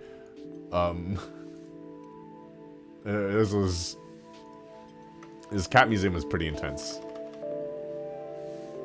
Did I feel the edible or not? Well, at this point, on the cat boat, by the time I left the cat boat, it had been about an hour. So I was like, I'm probably not gonna feel it yet, right? By the time I get to the cotton cabinet, it was like maybe an hour and a half. And they said, wait, 2 hours. So I just kept waiting, right? I saw this one. I posted this in the Final Fantasy Discord. Treat them rough, droid the tanks. And I was like, I was a very tank slut coded poster.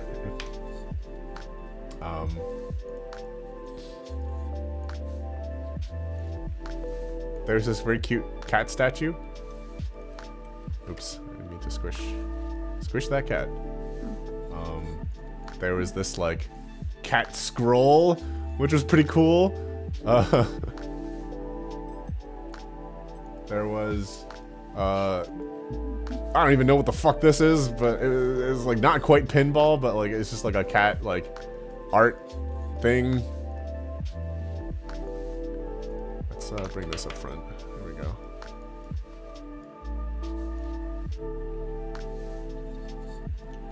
I don't even know what the fuck this was, but it was cool, so I took a picture of it. And then there was this room with more like the cat cabinet was like some of these were like museums where like I thought it was gonna be like really kitschy, and then it ended up being like really cool. Like it was just tons of just like cat stuff. Like look at this painting. Like this is so intense. This is a metal ass cat painting. Like here, let's separate these out. There's a lot of cool cat stuff in here. I was quite happy. I got some more souvenirs for people from this place.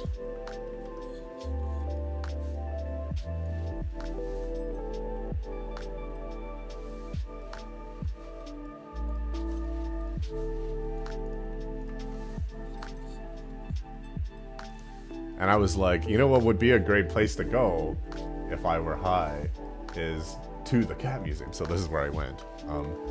So I found this, like, it was like a Russian cartoon or something that had a cat in it, and this was playing, and it just said, like, I just took a picture of this. This is horse says, "I will be your servant." He's saying it to a princess. And then like there's a cat and it just says, "Ah, that is a very foolish horse." And I was like, this is me and Eggy. Like this is me and this is you. This is me like simping for like characters in video games, and this is you going, "A very foolish horse." I don't think that needs to be in the PowerPoint, but I did think it was funny. And on this table is the favorite spot, but there is also, well, there's multiple actually. Multiple. What is this video? Oh, okay. I think this one is fine to show. Oh wait, this is from the prison boot, I think. Is this cat also kind of? So this is the cat came over for a treat, and then you kind of see like, oh yeah, this was like the most that this cat like let me pet, and then kind of like got distracted, but like this cat also let me pet a little bit on the cat boat. I was like I really want to pet the cat on the cat boat, but like I was like very very very like the most important thing is like you must respect the cat. Like if the cat does not want to be pet, you do not pet the cat. But if the cat let pet, then I pet. So I got to pet this cat a little bit. But they were most of the cats were like very very shy on the cat boat. However, at the cat museum, this motherfucker just loves attention. Oh, this cat, you come see, this cat was like running up and like rubbing against me and was like, yes, give me attention, give me them pets. And then like, oh yeah, yeah, so good. Very cute. And then around here, got distracted by some more people coming up the stairs and went to go like pay attention to them. But this cat let me pet. And then I think this one also. This is a different cat. But then they got distracted because some people came in. But I got to pet multiple cats at the cat museum.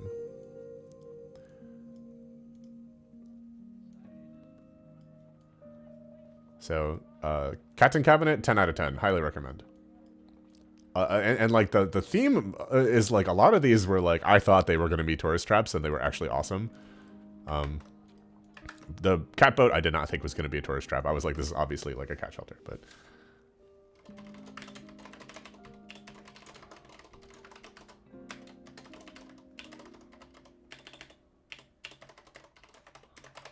like it was small, but it was like the substance in it was good. A lot of these Amsterdam museums, other than like the Rijksmuseum, like a lot of them are like small, but like you can't like underestimate them just because they're small. So at this point, it was like maybe like an hour, like maybe about 2 hours. So I was like, as somebody who like has not gotten high before, we'll wait a little bit longer. And I was like, well, you know what's next on my itinerary, and then also would be a very interesting place to be high, was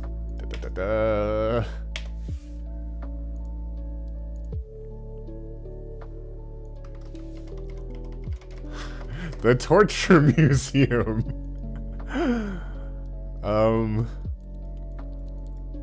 The Torture Museum was interesting.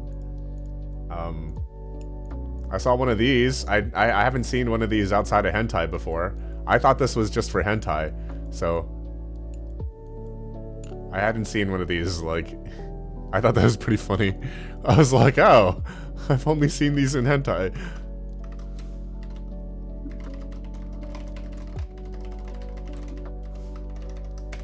It was pretty funny.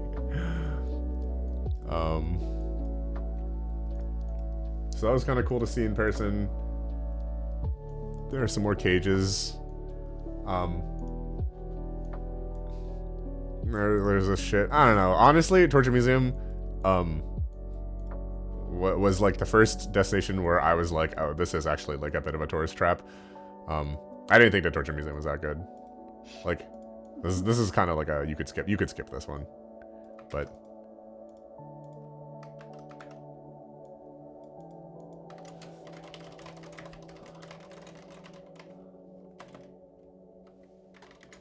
You could skip this museum. It was all right.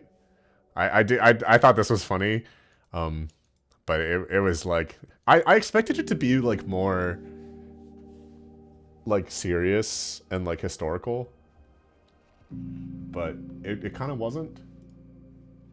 I was not really impressed with this museum. What the fuck is this? Oh, I stumbled across a tulip market. That was nice, like a tulip bulb market. I missed, like, Tulip Week, like the Tulip Festival by, like, a week.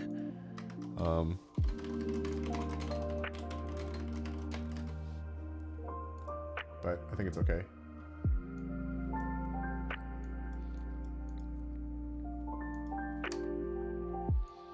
Let's, reduce the font size here.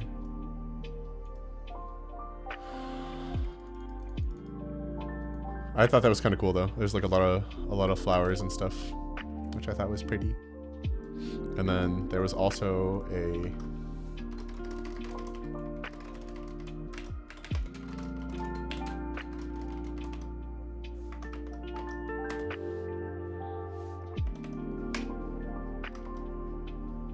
I am allergic to peanuts, so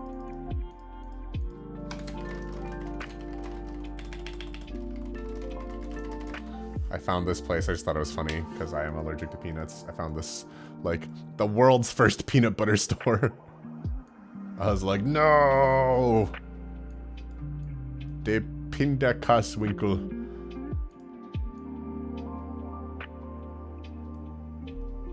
I am allergic to peanuts. So, that was alright. But next on my list, I was like, I did this strategically because I knew I was like probably gonna get.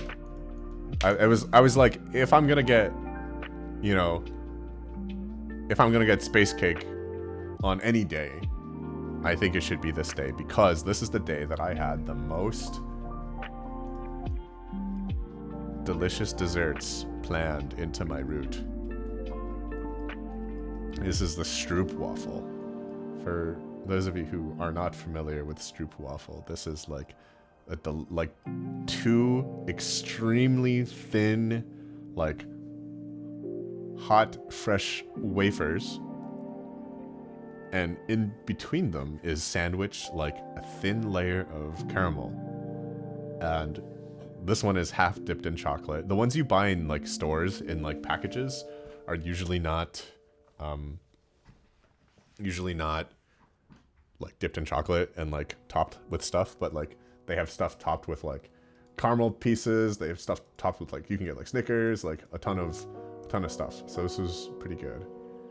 I had to wait in quite a bit of a line for this, but I ended up enjoying this. So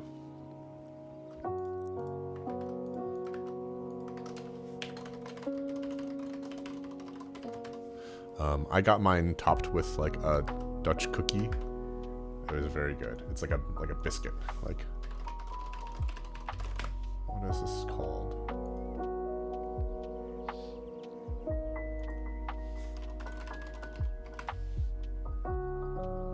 Oh, speculoos, that's what it was.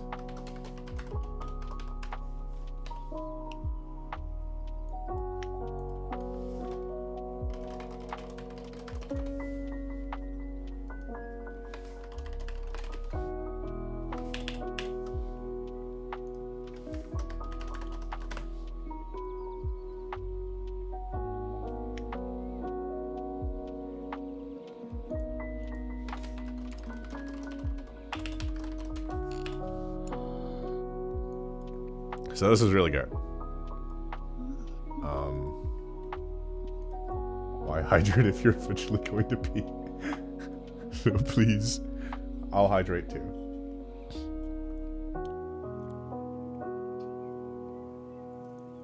Yes, I was very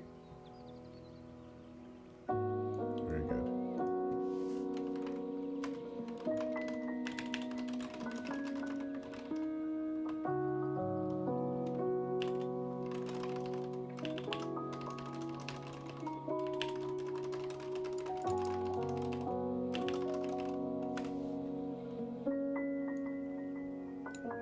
Okay, let's see. So I went to go get this because I was like, it's desserts time. What is this picture? Oh, I found like a little art market. It wasn't like anything particularly noteworthy. But then I was like, I'm gonna go get Van Stapel cookies. Which honestly, after like Van Wonderen and like Van Stapel, like maybe it is on me for not knowing that like Van Gogh was not Dutch. I don't know.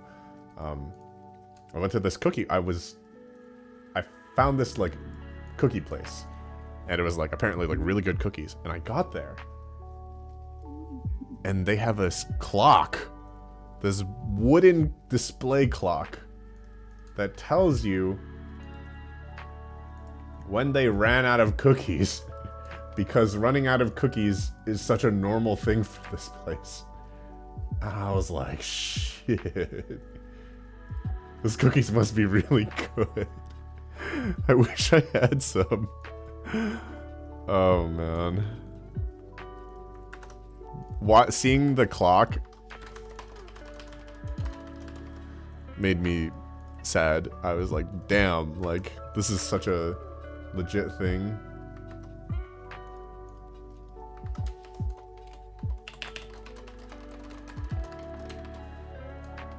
They ran out. They only make one kind of cookie. Yeah, I mean, I was there, like, so this is, at this point, it's, yeah, so they ran out of the cookies a little bit after 4 o'clock. So at this point, it was maybe, like, a little, they close at 5. So this was towards the end of their day anyways. So at this point, it was, like, after 4:30, right? So.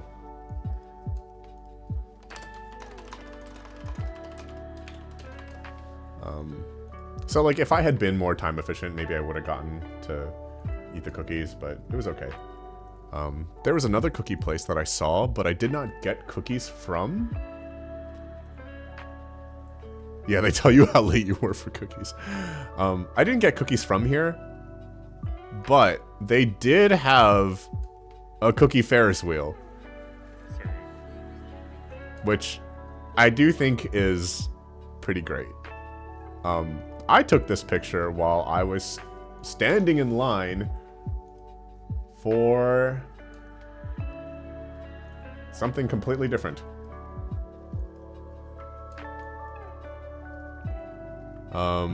We'll put this on the same slide. Let's reduce this.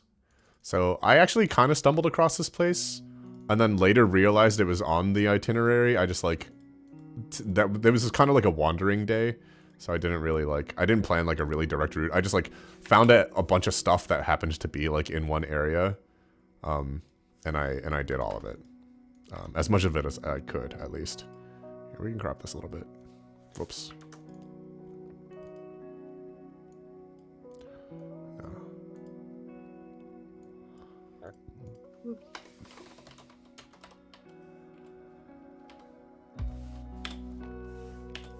But this place, there was a line for, and it was like, I found like the end of the line first, and like there weren't that many people in the line. Like the end of the line that I found, there weren't any people there. But I found like you know, those like ropes that people use to like section off lines. And I was like, what the fuck is this for? And I just kept walking, and I found this fries place, and these are actually really good. So this is like truffle mayo on top of like shaved Parmesan, and like here, hang on.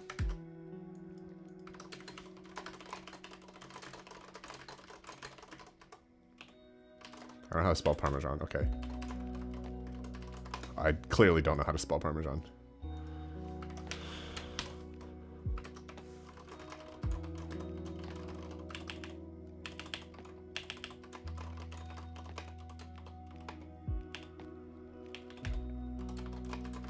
The Parmesan was so good. Like, it was like one of like their recommended items.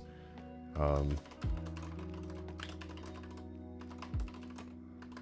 was this place called again?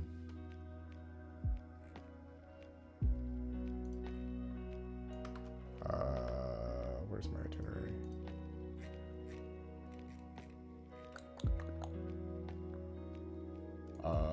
Nope, that's the other place.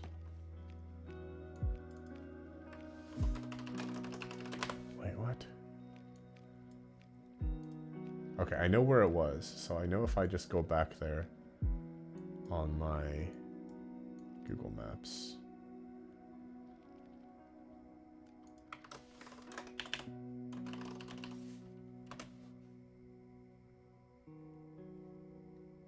Oh, Fabelfried, that's what it was.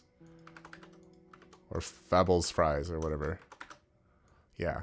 So this place, like, I think sometimes they get, like, a mega long line. It was, like, a line that went across a bridge.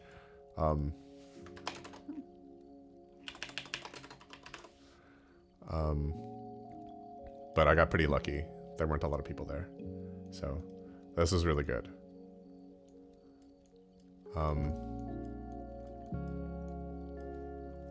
Let's see. And after this, I was like, okay, it's time to just like run around and eat shit. So I went to this place. I took a subway, or I took a tram to get to this place. It's kind of funny, they had like a meme wall that you could like print out memes and like write on, which is kind of funny.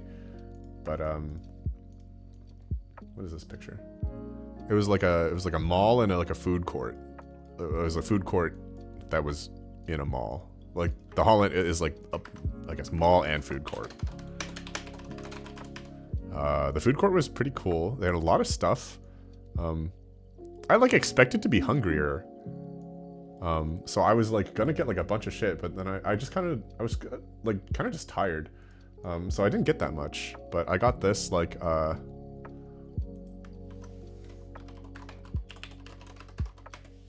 what is this thing? Smelt. Dutch smelt. Like tiny little fish. You just eat the whole thing. This was really good. They were like salty and fishy and delicious. They're crunchy. This is pretty relaxing to like sit down and eat this.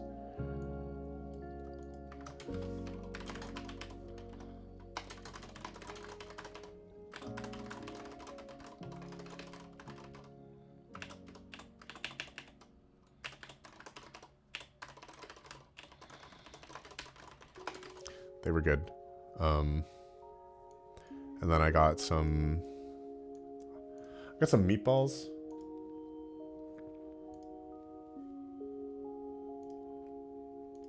They were like wrapped in bacon, I guess.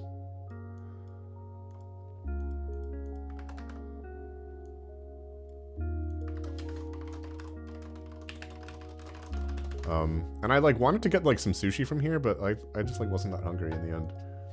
So I didn't push it too hard. And then I went home. I think I like experienced like more weird jet lag. I like took a pretty long nap, and then I woke up and I was hungry.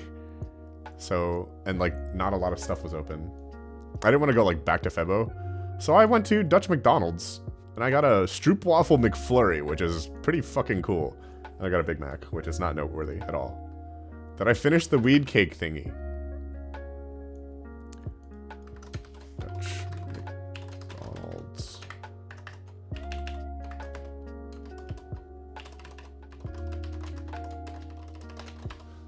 Stroopwafel McFlurry was pretty good.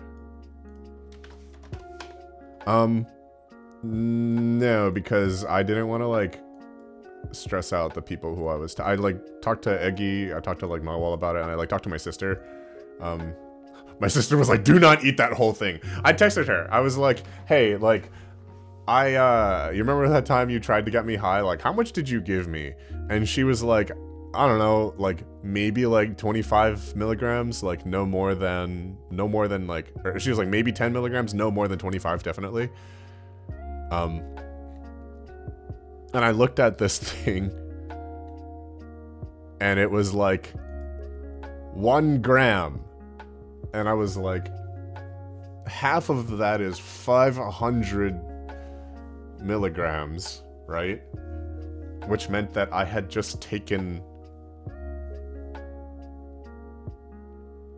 like somewhere between like more than 10 times the amount of whatever that my sister had tried to get me high with. And you may have noticed that I have gone through this entire like cat boat, cat museum, torture museum, like stroopwafel, cookie, fries, food hall, and like McDonald's journey with you guys, and made no mention of how I felt. It's because nothing happened. I took yeah, you were waiting for the resolution? No, so I took about 500 milligrams, and I think at the end of the day, I like woke up from like my nap, and I was like, I think I'm immune to weed. Like the most I felt was like a little self-conscious, but I think it was because I was expecting something. I was like expecting to feel something, so I was constantly like kind of like questioning. I was like, how am I feeling? Like, is this doing anything? Like, am I supposed to be feeling something? What am I so like I felt really self-conscious, but I don't think it was because I was high. I think it was just because I was wondering if I was supposed to be high. I was tired, but I don't think I was tired because I was high, because I was awake at 6 in the morning, you know, to go do this and this and this and then this, right? Like, I was tired because I'd done like 800 things that day. And I was hungry because I was running around doing stuff, but I was like not as hungry as like I was hoping to be, actually. I was like, I'm gonna eat every single thing in this food court. I ate like 2 like relatively small things, and then I like tapped out and went home. So you would know if you were, yeah, so I don't know. I had some people tell me that like I didn't do enough, or like the conditions weren't right, that like I didn't like eat the right foods beforehand, and I'm kind of like, if I like need to follow, I don't know, man. Seems like a lot. Seems like a lot. So yeah, so I ended up taking the second half the next day. I thought maybe that it was because I had eaten 2 breakfasts and a little snack beforehand. I'll get to the snack later. But So the next day I woke up and I was like, the first thing I did was I just ate the other half, pretty much. I was like, fuck it, let's do it on an empty stomach. Maybe that will do it. And it basically had the same result. So, I don't know.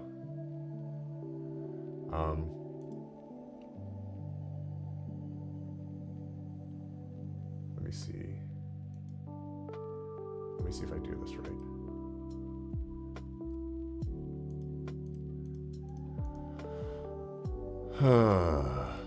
You would eat the half of the thing, right? I got like a little drunk before I left the hotel to go to my plane on the way home. But oh no. Yeah, no, I'm glad I didn't have a panic attack. Like, that's much better. Day 3. I woke up. I ate the rest of the weed cookie or the space cake or whatever.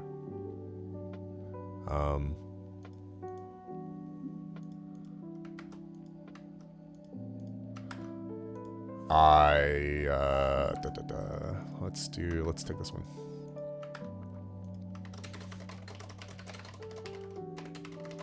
I went back. First thing I did when I got out of bed, I was like, fuck it, we're getting these fucking cookies. We're getting these motherfucking cookies. We're getting these goddamn cookies. If it's the last fucking thing I do. I got them. I fucking got them. Here.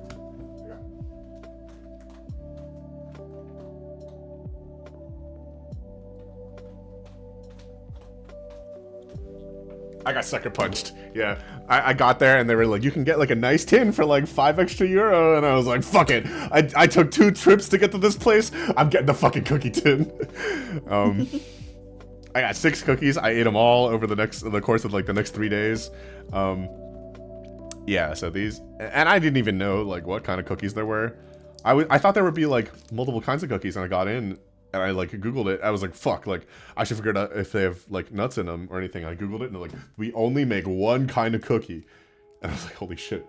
I got there, and there was like a line outside already. It was like 10:30 in the morning. They open at 10 o'clock. There was a line outside because there's no room in the store. The store only has enough room for like max like 3 people to like stand in. And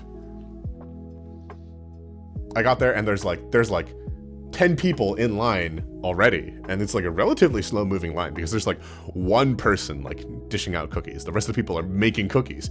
There's like a fucking here. Let me see if I can find this right here. See if I can open this image. What the? Okay. This is their oven. And like this thing was like an elevator. It was like a literal elevator. Like there were like pans and they would just go and they go up. You can see the cords here. And like whenever like a batch of cookies was done, it would like come down the elevator and this thing would like shift up and open. Like it was like, I don't know, Gringotts or some shit. Like, so I when I got in there, I was like, oh, this is some serious fucking cookie business. Like, and it's like a chocolate cookie with like milk chocolate chunks in it. And because it's like right off the fucking cookie oven elevator, yeah, some Willy Wonka shit, exactly. Because it's right off the cookie elevator, all the chocolate chunks are like melted, and like inside the cookie, you'll notice, you can see it a little bit in some of them. There is like a little bit of like white peeking out in the middle, and they're kind of like lumpy, and that's because in the middle is a lump of white chocolate that when you eat it fresh is also melted and gooey. It was a pretty good cookie. It was worth the multiple trips and like the 15 minutes I spent waiting in line. And I got out of the line, I left the building with my cookie tin, right? And the line size had tripled in the amount of time that I'd spent like in the shop.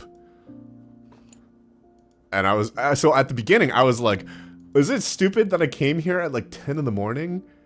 And then when I left, I was like, thank fuck I came here at 10 in the morning. So that's my hot travel tip for Amsterdam is if you want cookies, go early. Like, get out of bed and go get the fucking cookies in the first hour, because otherwise you will spend a lot of time waiting in line.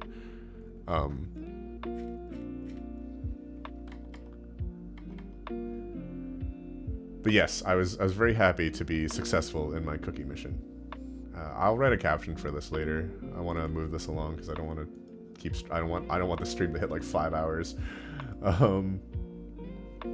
I went to a bookstore, which I thought was kind of cool.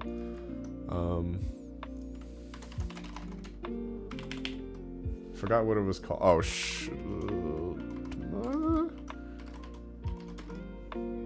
Sheltema. Okay. I was close. This is like a bookstore. So, I like bookstores. I like wandering around bookstores. Again, I like wandering around bookstores also. So, I came in here. Oh yeah, you didn't get this picture because I sent it to Naveed by accident, actually. But do you remember when I was talking to you at the bookstore, Eggy?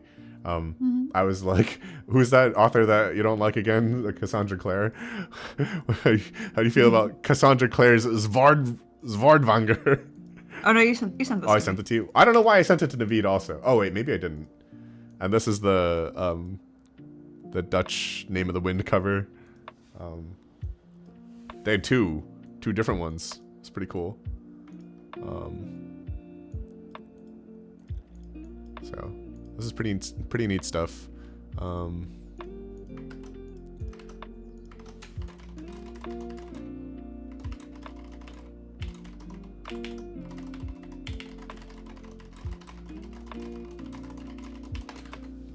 So that was pretty cool. Some covers that I haven't seen. Something that I really liked seeing was the Brandon Sanderson covers for, I guess they're like the European covers. The Words of Radiance one was sick. I guess this is Sazeth. But like this one was really cool compared to our. It was just like, it's like a little bit more abstract, but it was also like very striking. This is the Mistborn. These are Mistborn covers. Yes, the nails that I did on last stream are the nails that I'm wearing now, and also in all of these pictures. All the same nails. But to be fair, it was only about a week, you know? So wasn't anything like too crazy, but yeah, it's good. They do tend to hold up for about a week. So let's put Will of Ascension here, and we'll put Hero of Ages over here.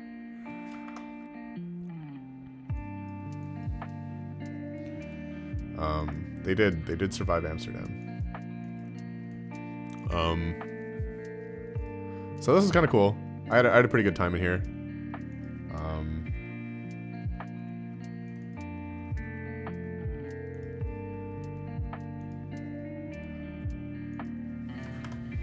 I went to,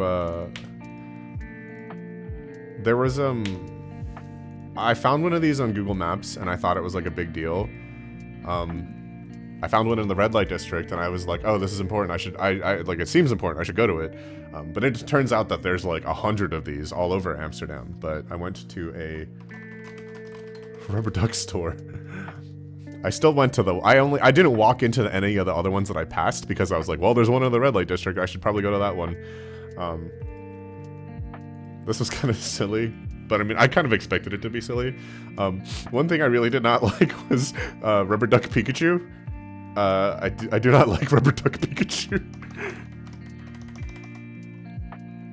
I don't like Rubber Duck Pikachu.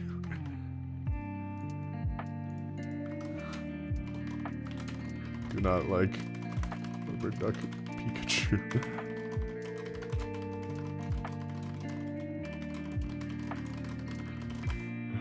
Rubber Duck Pikachu looks like its existence is suffering. Yeah, Rubber Duck Pikachu is absolutely cursed. Very, very, very cursed.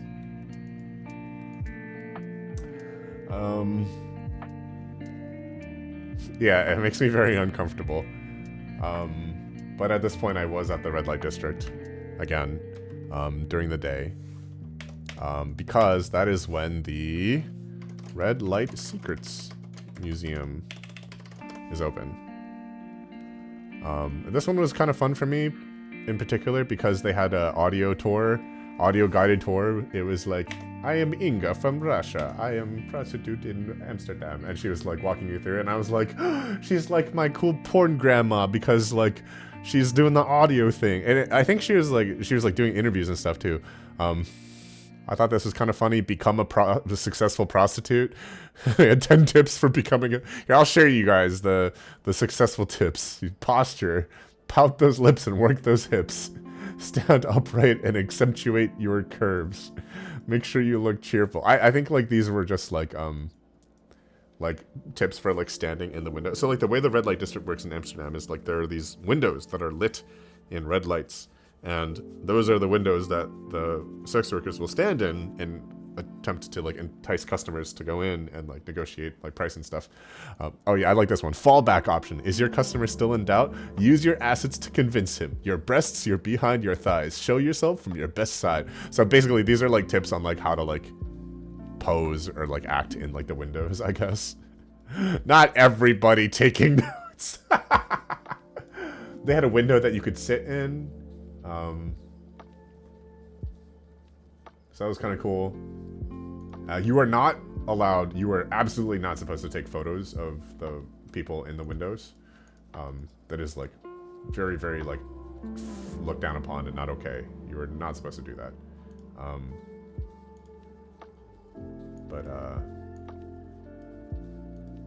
But in this museum, they did have a window that you could sit in, and you were allowed to take pictures in there. So let me see if I can do this.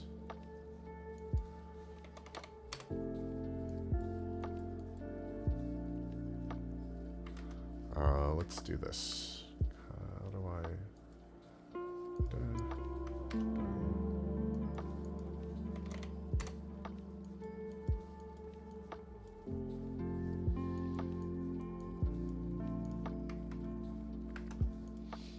Here.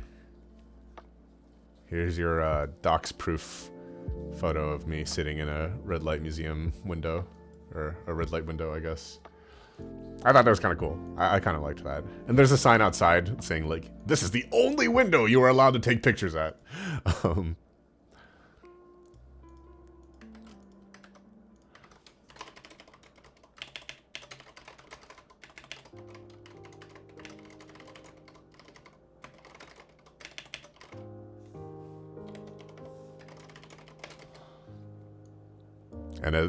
And it's visible from the street too, which I think is kind of cool. So that's kind of neat.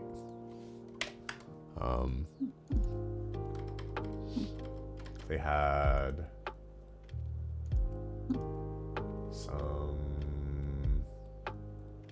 like some of the lockers that like you might have seen on the insides.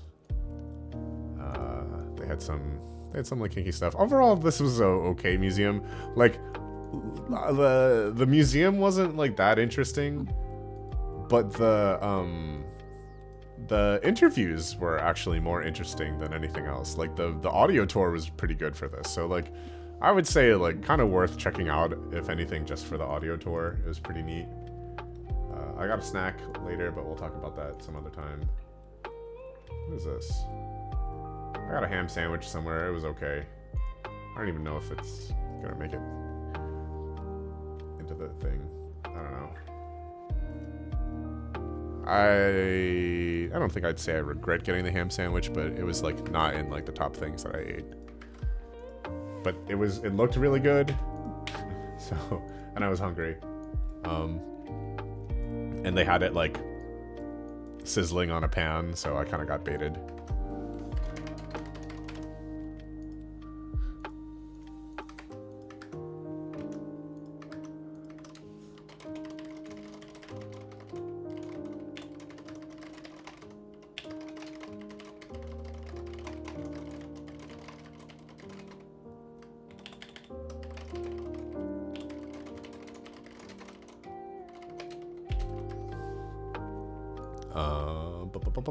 Let's see.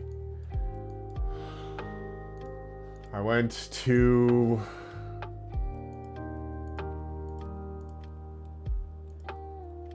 a kebab place after that instead.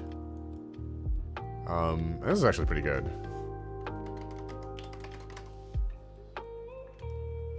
quite liked this.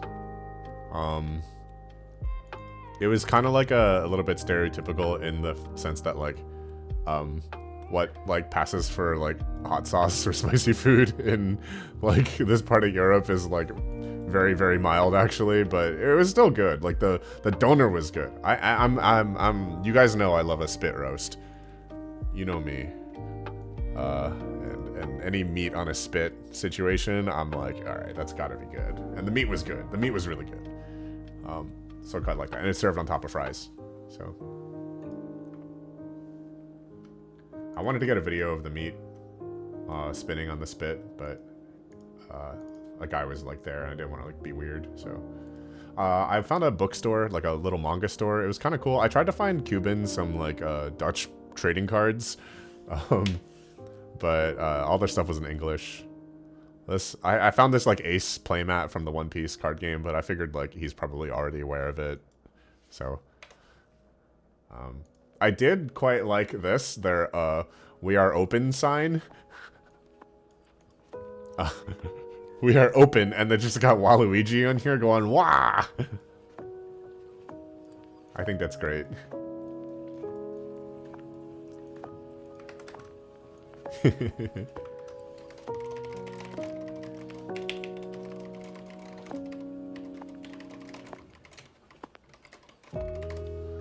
Here, this doesn't need a whole ass slide either.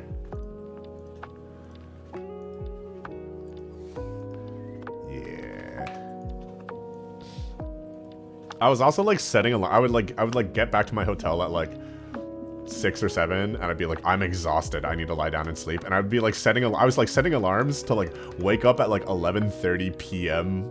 Amsterdam time to like post audios. Like, so that also kind of like fucked with my sleep schedule a little bit, but it also kind of helped, so I don't know.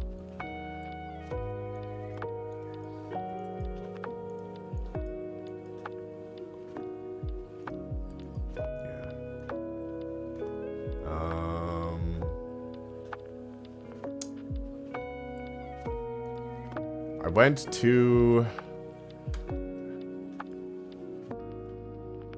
I had pretty high expectations for this one, actually. The Sex Museum. I mean, look, if I talk, look, I'm not trying to like monetize my YouTube channel, all right? I don't want to live in a world where I can't talk about spit roasting. If I get demonetized, I get demonetized. It's not a big deal. I think it's fine. You guys are fine. Dude, the kind of shit that people post on YouTube, the kind of like chat, like the more like VTubers I watch like YouTube content for, the more I'm like, why am I so scared of like breaking terms of service? Like the kind of shit people do, like I can be way more like whatever. I don't want to have a record of being thirsty on YouTube. That much is fair. The Sex Museum was interesting. What is this? Why did I take a picture of this? I don't know why I took a picture of this. It's not that interesting. I think it was just like one of the first things I came across. Oh, damn. So I guess there's one thing I want to show you guys that I don't think I can put on YouTube.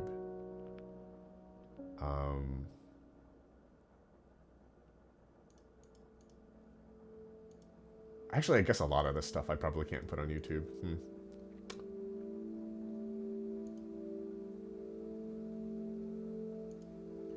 What's this one?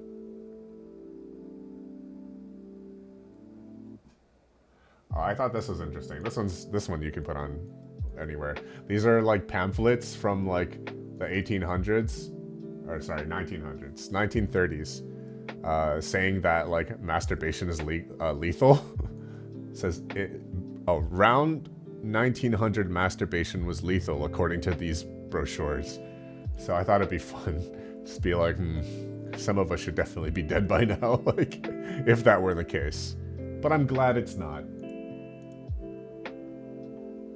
Yeah, most of this stuff I actually can't really share with you guys on, at least for the YouTube video, because it would break terms of service.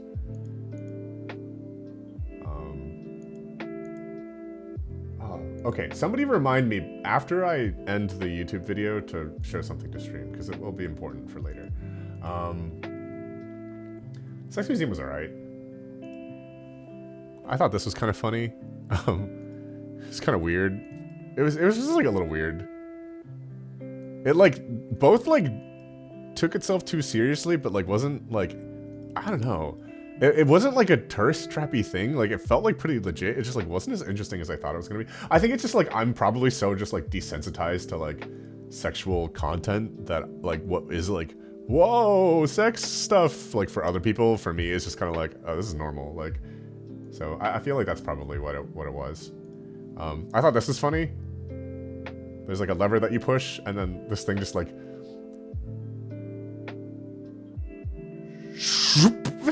it inflates these fucking weird little condoms.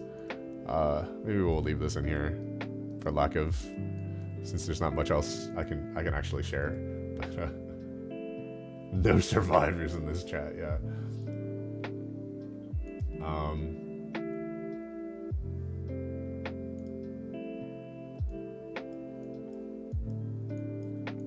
But it's cool that it exists. I mean, I don't know. It felt more like a real museum than like... So we have a sex museum in New York also.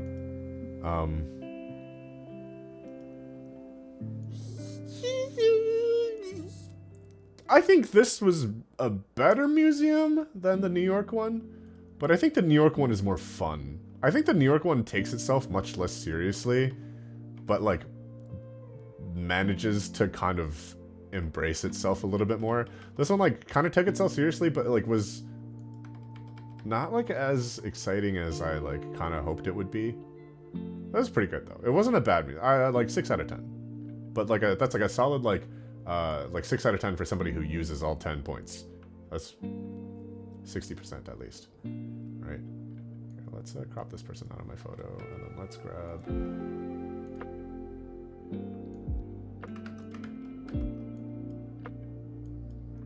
this.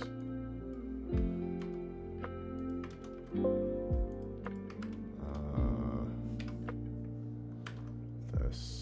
Let's make this like... This is gotta be bigger, like 230 maybe.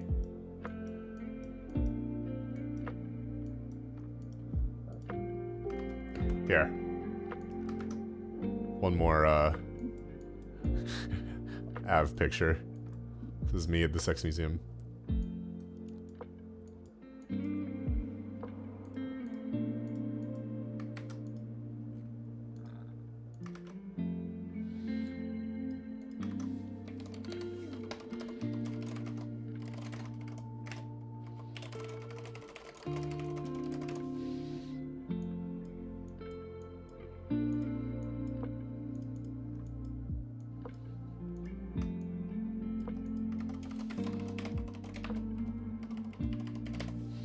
I think that's right.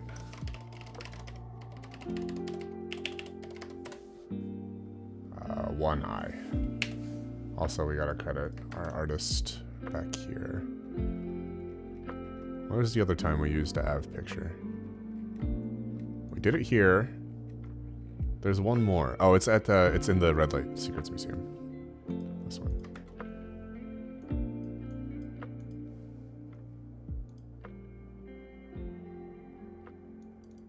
Let's see. This one is by, I want to make sure I spell it right. Oh, it was before this.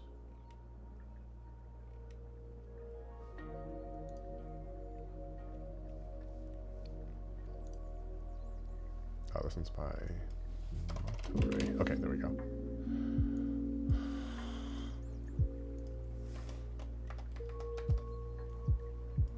Okay, cool.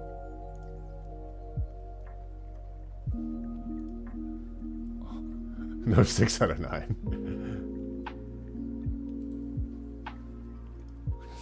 The condoms know Thursday is coming. Thursday is coming, you say.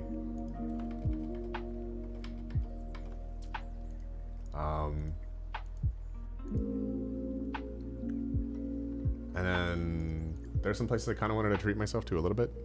So went to this place called the Seafood Bar.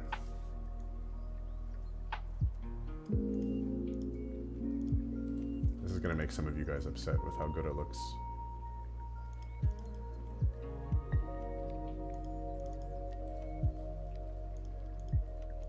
Okay, this is, my hand is in this for scale. Boom. I had like this very nice like window side view. And this is like a full ass like raw seafood platter. Like, yeah, this shit was good. I don't know what this green shit was. I was kind of afraid it was gonna kill me. I was like, this better not be pesto with like pine nuts. It ended up being like, it was like butter. It was like herb butter. I don't know why it was, I guess it was green because of the herbs. This like onion relish was like really strong. And like when I tried it on its own, I didn't like it. But when I ate it with like these tiny little shrimps, it was really good. It just like the flavors mixed really well. And this was like some kind of mayo. I didn't eat all of this mayo. One thing I noticed about the Dutch is they really like mayo, at least in Amsterdam. This was like some like crab salad. It was really good. We got like the crawfish. The oysters were really good. Honestly, I could have gone for more oysters, but some salmon. The mussels were good. The clams were good. These are like really tiny clams. They were really good. Some of the shit I never had before. So like I had not had razor clams before. How much did this cost? This was 55 euros. So nothing, it wasn't like insane. And like, I don't know, like 4 euros for like the bottled water. So like it wasn't like excessive. It wasn't like excessively expensive. I wasn't like Michelin star dining or anything like that. But it was definitely like a treat. Razor clams, I've not had these before. They're pretty good. I mean, they're still kind of like clams, but these shrimp are really good. You can kind of see them underneath like the relish. Like they tasted really good, like really fresh, like maybe like one of the freshest things on this whole plate. But like, and the lobster was obviously good. This thing, I've never had this before. This is like, apparently it's like Dutch lobster or something like that. I don't know what it was called. I tried to find it in the menu, but it was like,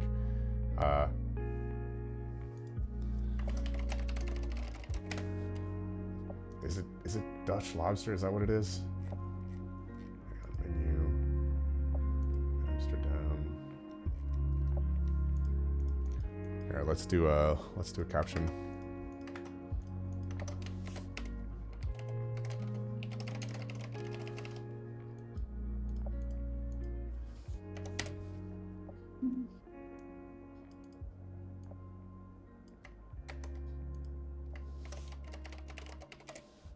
Oh, Norway lobster. It's a Norway lobster. I'm sorry. It was a langoustine, I guess is what it is called. It's a langoustine. But that was pretty good. I'd never had something like that before either. And then, but like the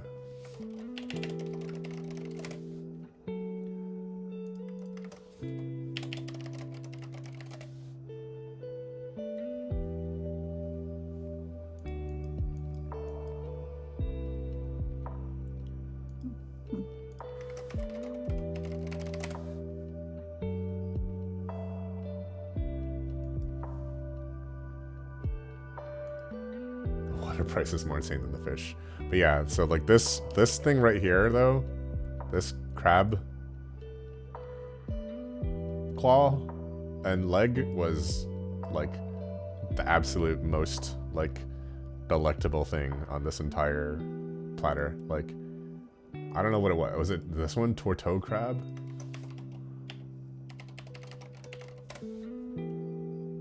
That looks right. I think it was this, Tortoise crab. That was amazing. That was really good. Like one of the best crab, like highest quality crab I think I've ever had. Best crab experience is still when we were in Vegas and Iggy had to sit through me eating crab at a buffet for like an hour. You're like, I'm tired, but you were a very good sport about letting me. I wanted to remove my feet. I was tired. She that was my really feet. That was tired, and I was like, I want to sit at this buffet forever. And she was like, can we go back? And I was like, we can go back. I don't think I ever actually asked if we can go back. I was very quiet and very respectful. Okay.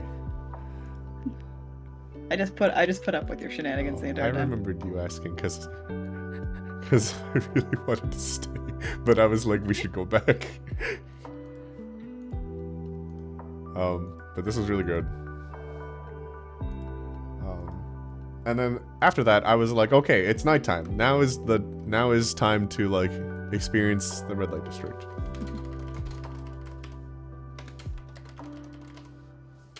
So this was kind of weird because I'd like heard so much about red light district in Amsterdam, and as like somebody who like by technicality is now a sex worker, like I was like really interested in like what it was gonna be like. And so I was there around like 8 o'clock, which is apparently like peak time. I think I was there a little early. I was like there at like 7:30 to 7:40, and like it was really quiet. Like there was like all these windows were empty. There wasn't like really anything going on, so I was kind of like weirded out. I didn't like. I saw this like I was thinking about doing this like Moulin Rouge like sex show like whatever. But it looked a little tourist trappy, and it was kind of expensive. So I was like, if I'm gonna spend more than like before the subscribe star, was I a sex hobbyist? Yeah, I guess so. A volunteer sex worker, perhaps, is the phrase I've heard used before. But I was like, if I'm gonna spend more than 40 euros or something, I'd rather spend it on this, I think. So I went back. I was like, okay, red light district night. It was kind of weird. I expected it to be a little bit more bustling.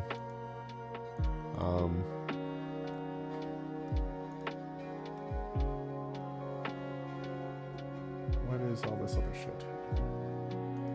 What is this? I guess this was on the way back, right? Or maybe, I think this was still in there. Here, we'll put this picture in there too. I thought this was kind of cool. The condomery, like, for those of you playing Honkai Star Rail, I was like, look, I found Dr. Ratio selling condoms, like. Rothgar make condom? Huh? Rothgar make condom? Rothgar make a condom. Rothgar wear a hat? Rothgar wear a hat?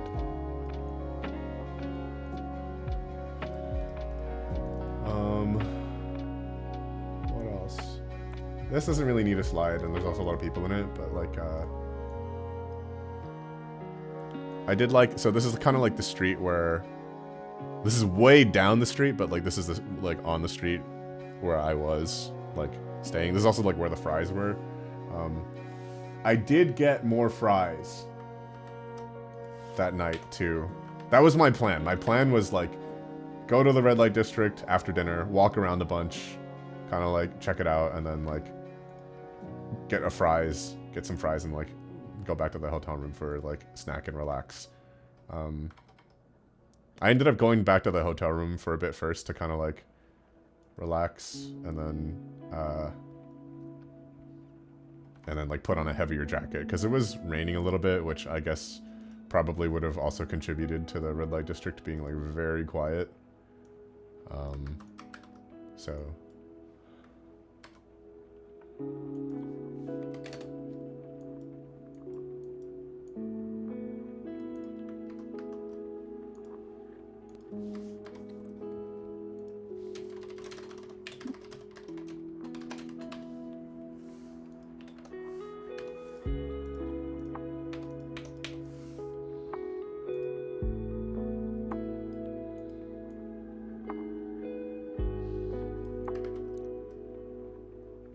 here's another properly censored picture of me. This time I got truffle mayo because I had been converted by Fabelfrieds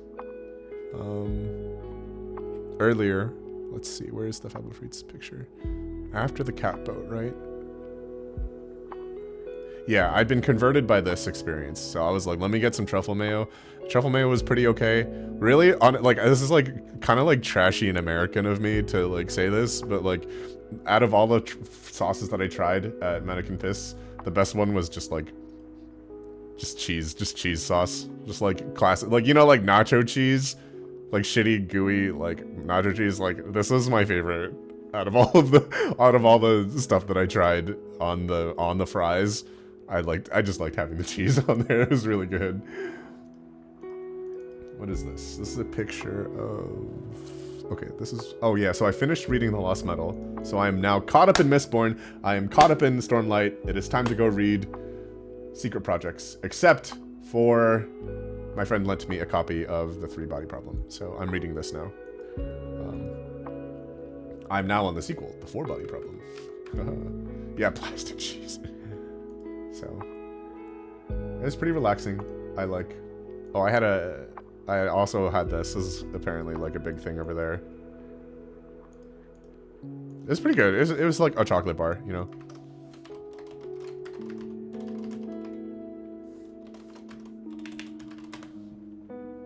I ate it in my hotel bed while reading, so it was pretty relaxing. The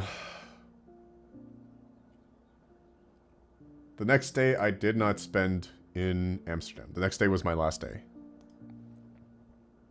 I believe. Yes, the next day was the last day. There is no day 5. Day 5 I left. Day 5 was me like going to the airport. Tony is chocolate only. Yeah. Oh man. Oh, let me fix the stream. So we're almost to the end here.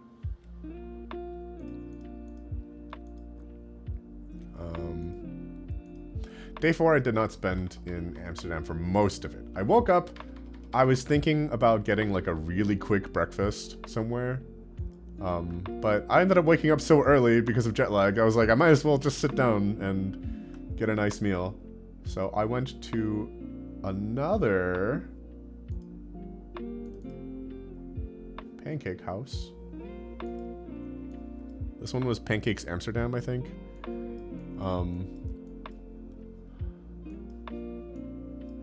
Honestly, this pancake was not as good as the other two pancakes. It just happened to be like close to the hotel and also like very close to where I was going. And I got a very nice window seat. So, this one is, I got like bacon, spinach, hang on.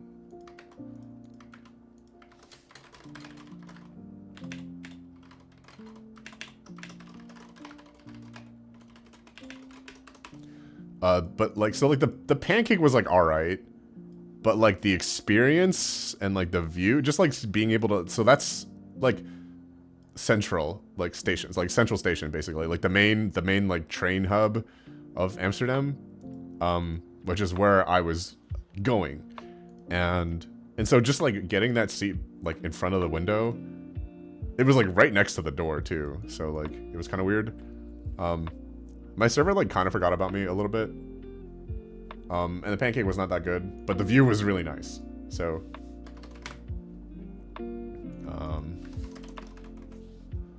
let me figure out what this place was called. I should be able to just find it. It's literally called Pancakes Amsterdam Central. Central. Okay.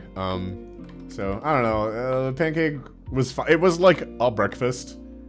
It like got me through the time that I like. It like was calories in my stomach basically. It wasn't bad. It wasn't, but like compared to the other pancakes that I had eaten that trip. Oh, also, is this Doxy? Let me see. Is my face in this picture?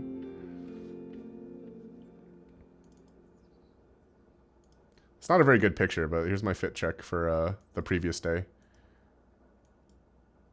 It's not a great picture though, so I'm not gonna keep it in there.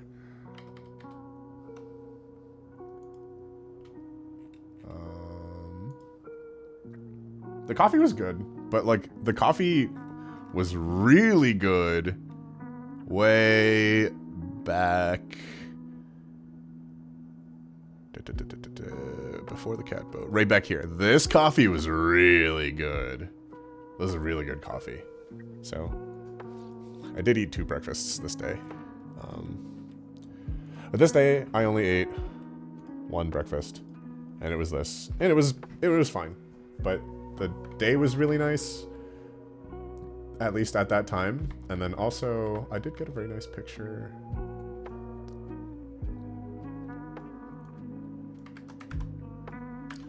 Let's do this.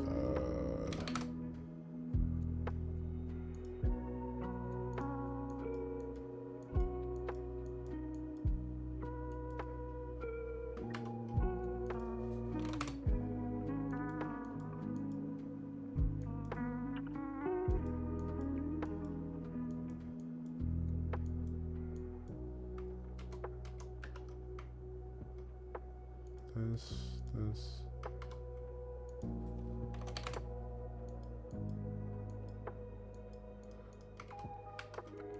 Here's like the same kind of like place. It was just facing in the opposite direction.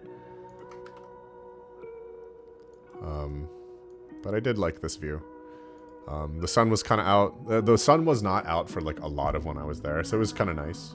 Did I stay only in Amsterdam? I stayed, as in like I lodged only in Amsterdam. But this day, why did I choose Amsterdam? I was just Googling for like places where it's easy for like a solo English speaker to go to.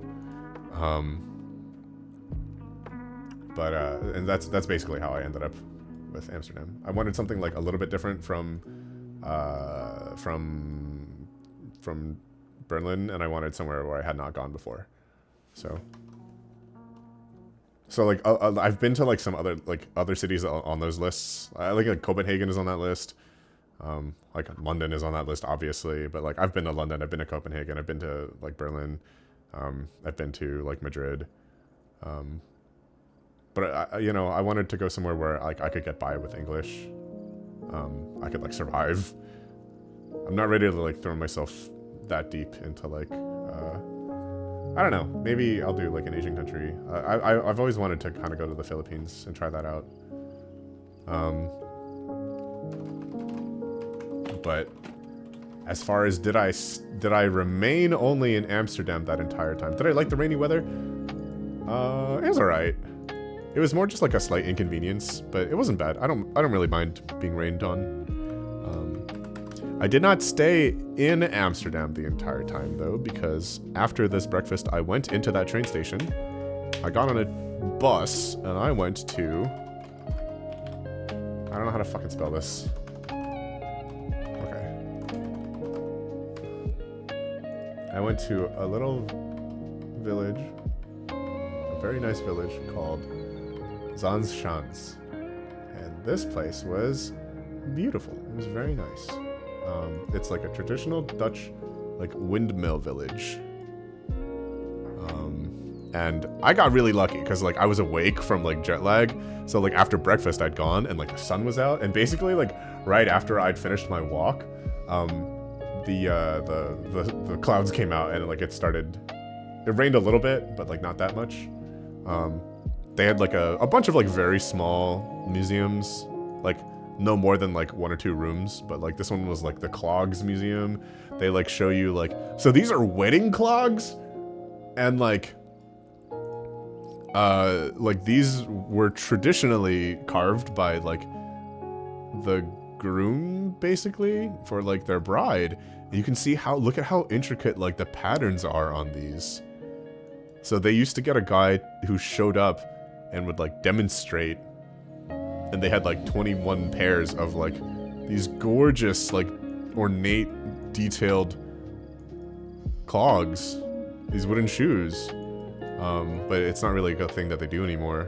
But it was like I was really impressed with the artistry on these.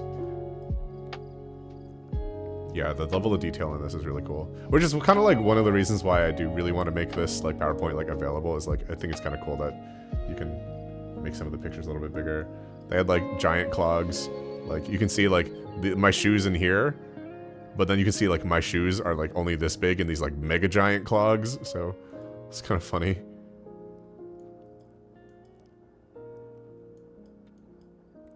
You know, the picture doesn't really do it justice from there, but like,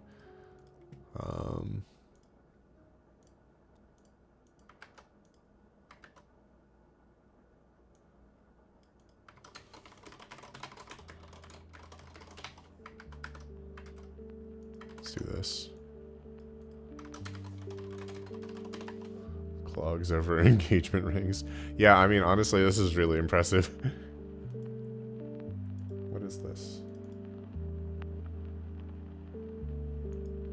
Oh yeah, so they also had a cheese museum with lots of cheese samples. So I walked into here. They had a pretty poster of a pretty lady. I did make sure in this one, right? Yes, I was very careful with reflections in these pictures, so this is safe to share. But there's a pretty lady on the cheese poster. They had a ton of cheese samples. So it was kind of a great country because I got to go to 2 cheese museums. I feel like that's very noteworthy.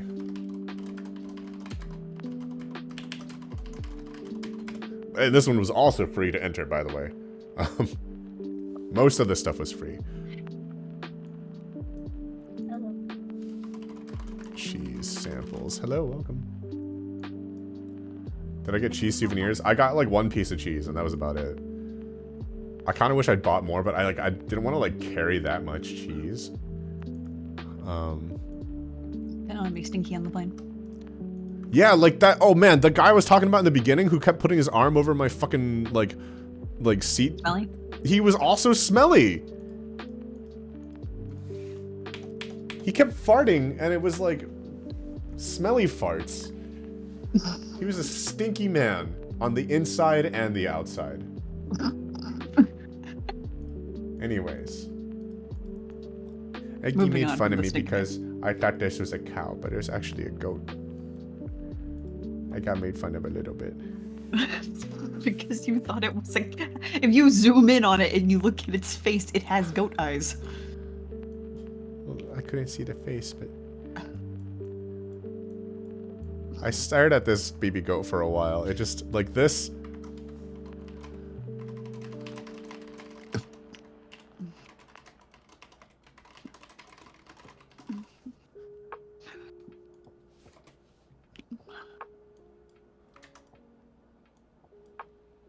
You know what? I want to make this bigger. Whatever.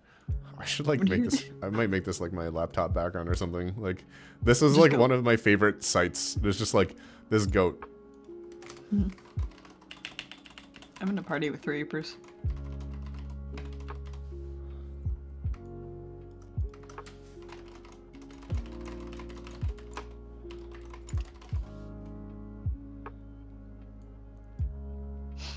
This was so. This was just like very zen. Like I liked this. This is a good one. I took multiple pictures of this baby goat. Like this baby goat. It is so fluffy. Like there were other goats, and they were also cute. But like this just brought me peace. Like I felt like I was just like everything in the world was just like fine.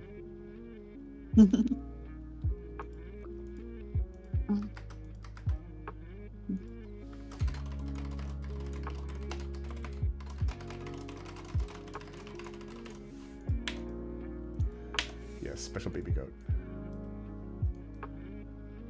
Yeah, so the sun was out while like I was walking, which is very lucky because like afterwards it was like very crappy weather. You kind of see like on my way back, it kind of started to like get like really dark and gray. The Zans Museum was pretty okay. It was free to get into with the Amsterdam card.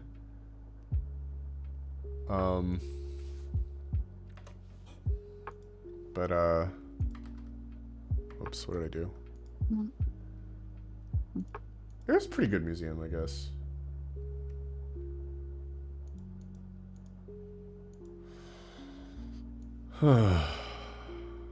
Yeah, it kind of got like a little cloudy afterwards.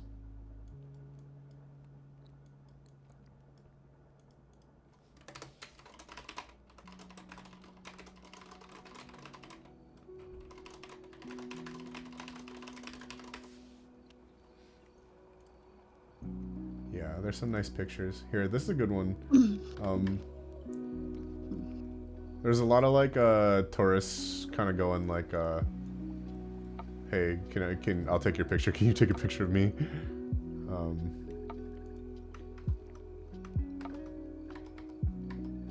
Here, I guess this one is kind of worth sharing.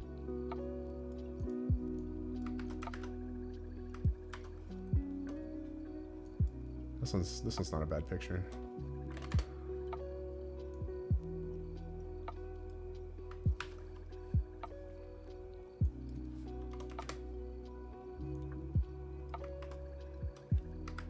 Let me just make sure I properly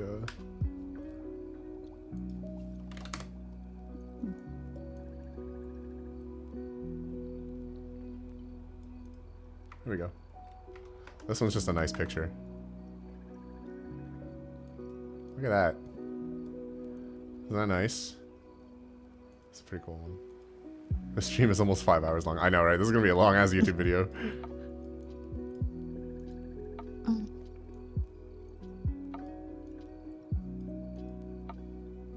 Time isn't real. Yeah, I do need to go to bed soon. But this is cool. I got a very good audio idea from the museum.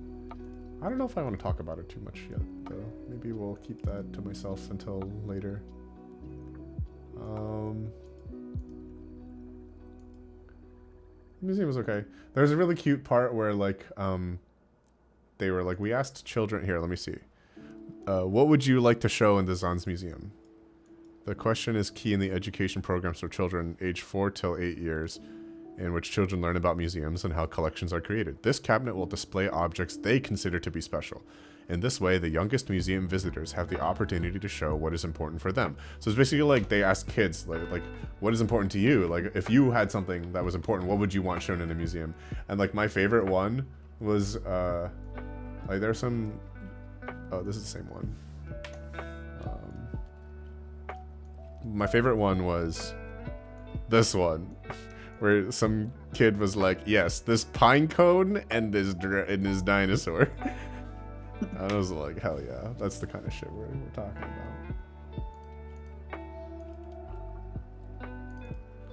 Let me make sure I don't think my reflection is in this.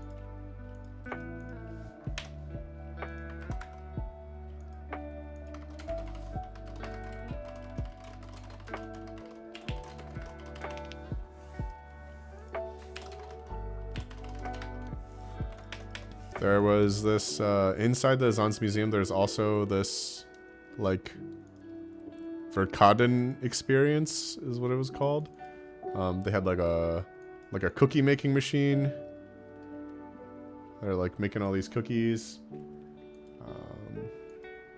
They have, like, little games that you can play. What is this? Where you can like drag these little biscuits into like a into like the tins to like see if you could like work on a factory, if you could handle factory.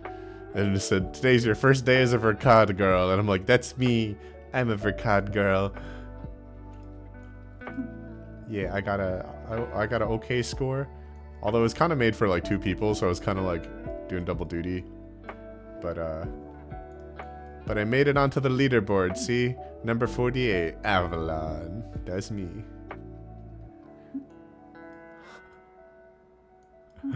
So, I got that going for me. Oh my god, so many Nya redeems in chat. Nya nya nya nya nya nya nya. Nya nya nya nya nya nya nya. Nya nya nya nya nya nya nya.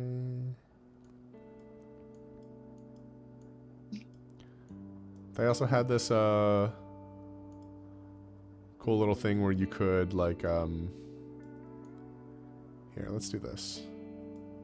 I'm gonna do one of these.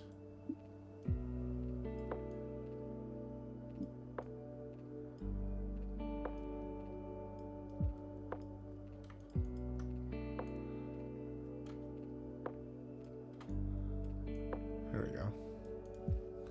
They had like a little thing where you could make a little chocolate wrapper.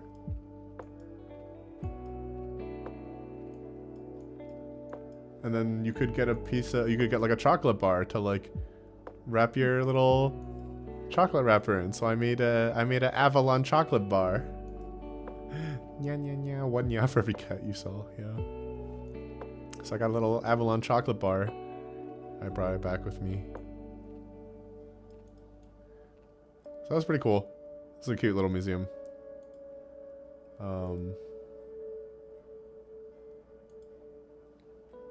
There's like a cocoa factory like by the bus stop to get here, and like just the air just smelled like chocolate. Did the prison bit live up to your expectations? It exceeded them. The cats were very like shy, but there were a lot of them, and the blind one, even though he was very shy, he let me pet. So it's pretty good. Yeah, Av art stream. Yep. Team visual. That's me, famous for my art skills. Where'd you see the Habsburgs? I have no idea. It was in a museum. I don't know. Do you remember what day I messaged that to you? Which one? What? Not you. It's I don't think I messaged it to you. It was just like a little it's from it's like a royal family that is mentioned in a line from a musical. I mean, the Habsburgs are more than just a line in a I know, musical. but I sent it to Livy because we like the musical. I know that they are not from Spring Awakening. I know that. It's just like that was the... They're also known for incest.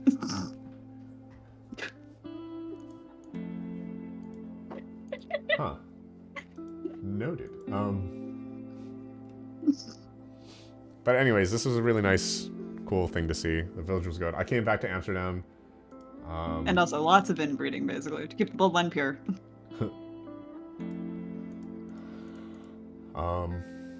It took me a while to get back. It was the morning of the 13th.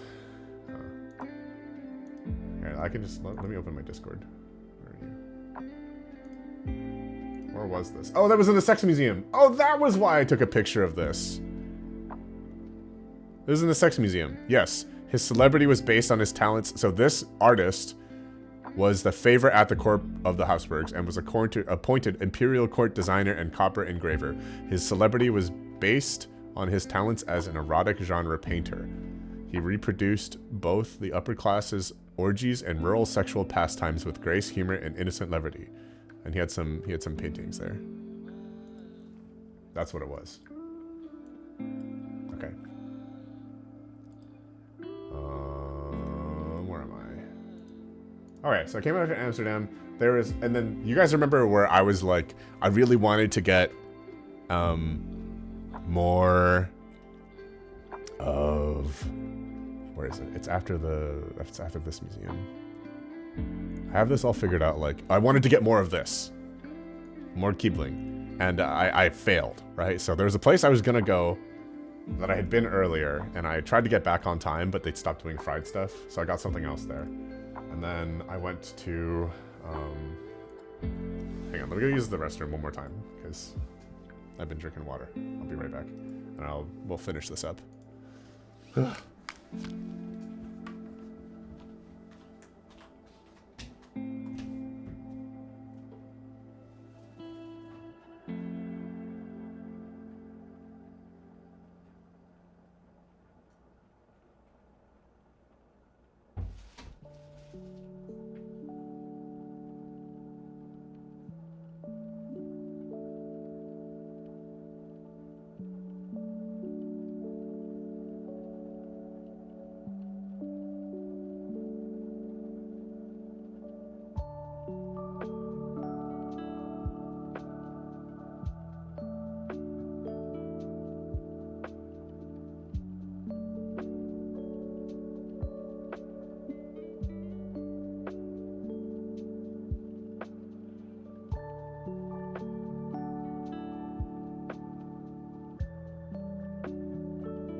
Okay, I'm back. Okay, let's finish this. I spelled Verkad wrong. I went back to Amsterdam. I missed Kibling, but it's fine because then I went to Eat Salon.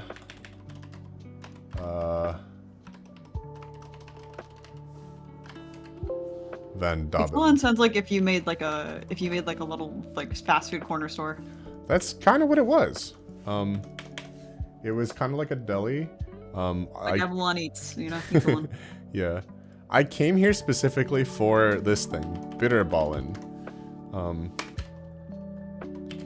Little croquettes. You were bitter ballin'. Damn. Delicious. Beef. So these were like little beef like croquettes. They were really good. The mustard was really good also.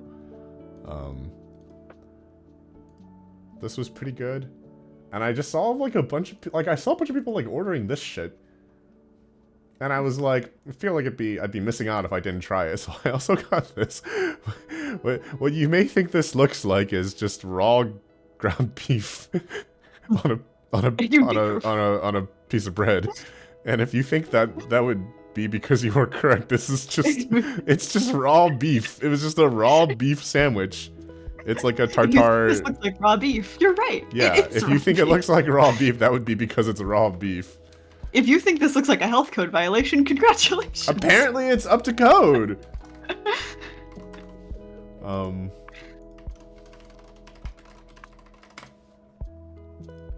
Yeah, no, I was like, am I gonna die? It was alright. It kind of just tasted like I was eating raw beef. Like, I wonder why.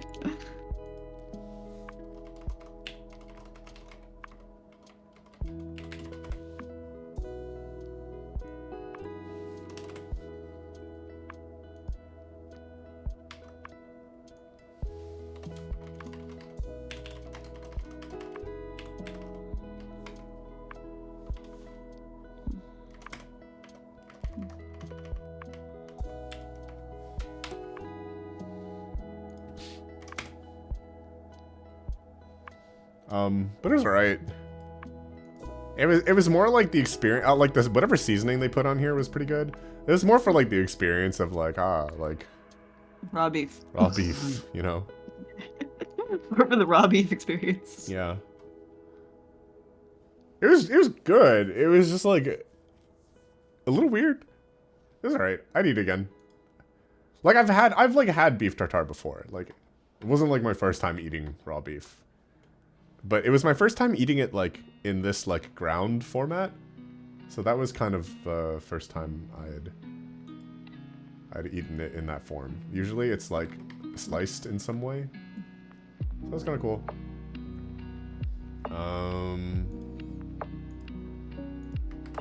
I got this. Ground beef tartare, better known as a raw, a very rare burger. There is this little tart shop. It was pretty good. I got a citron tart and I got an apple tart. It was pretty good. Not bad at all. It was a good little dessert. I didn't eat this until like way later, but I picked it up. That was like the order that I went in. And then I went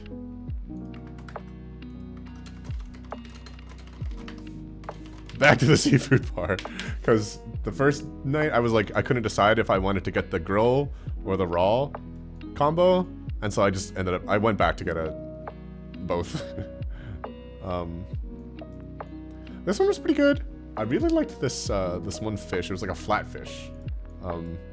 Here's my fish bones. I'm pretty proud. I know how to eat fish off the bone. And I got like a I don't even remember what drink this was.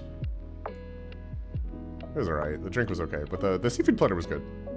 The grilled seafood, like, it was like really flavorful. Like whatever this like zesty green shit was on top of it, I really liked that. It was like not quite spicy, but it was zesty.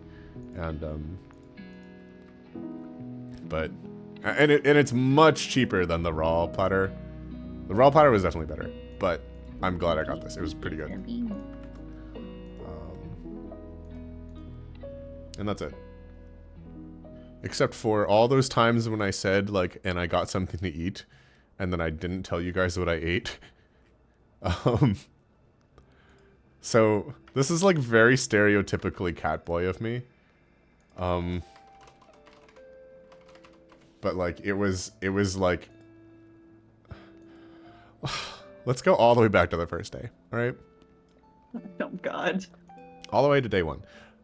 We got nachos, I went to Amsterdam, and then I went to the market. Before I went to the market, even before I went to the hotel, there was a space here where I was like, and I got something to eat, right? 4 hours ago, 4 to 5 hours ago on this stream, where I was like, I got something to eat, right? So the very first thing I actually ate when I arrived in Amsterdam was... Let me make sure I spell it right this time. Bruges Haring. Herring sandwich. Okay?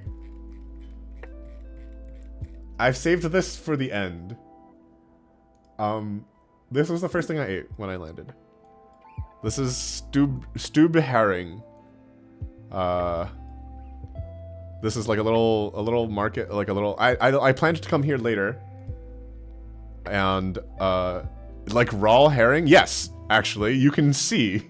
It is just a raw fucking piece of herring. It's pickled. It's pickled. It's pickled herring. So it's not like sushi raw. It's pickled fish.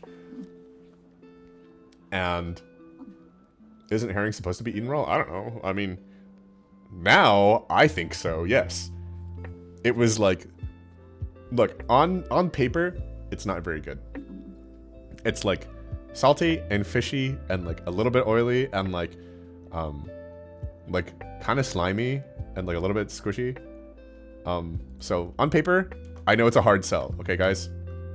This was the fucking best shit I ate. Like, I could not stop fucking eating herring sandwiches. I was just this fucking, like, cat boy running around Amsterdam. Like, every single place I found that had a herring sandwich, I would stop and be like, let's get another one. Let's get another herring sandwich. Let's get another one. This shit was good. Like, so this was day 1. Bruges Haring day 1, okay? This is I feel like every other activity you had, you were calling us. Like, literally, like, I said another herring sandwich. Every other thing I did, I was like eating one of these. It was the herring sandwich. Yeah. This was the first one I had. It was good. Alright? And it's served with pickles and onions. And so every single time I got it, I was like, well, I gotta get the pickles and onions. How many did you eat total? I don't even know. We're gonna count now, okay? So you will remember, you guys remember way back, like 5 hours ago on this stream, when I went to Vishandel Aberquip, right? And I asked them for a Bruges Zam. The reason I asked for the Bruges Zam is because I was like, well, I've already had a Bruges Haring at Stoops, right? This is my first day. So I was like, let me try something different. I'm gonna try the salmon, right? But it turns out, hang on, where am I in my PowerPoint? Here. Let me see. Scroll. Do you guys remember after I went to the cocktail stuff in the Van Gogh Museum, I went back for the Keebling? So on my way to the Keebling, I stopped by that same shop where like they were like, oh, is that a little bit too much for you? And I stopped by there and I got the sandwich there also. So I got another one. Day 2, Vishandel Aberquip. Okay? It's pretty good. Pretty good. The herring was pretty good from this one. The first one, the stupidest one, I like didn't really know what to expect. And I was like, whoa, this is fucking good. Day 2, I came back here and I was like, this is good. This is the most cat human food I've ever seen. Yeah, this is cat boy food, okay? The next day was very, very strategic because I went back to Stube Stubbs herring, because in the distance, you can't really see it, but in this distance, maybe in this picture, I think it's this building right here, or that boat. That boat is the cat boat.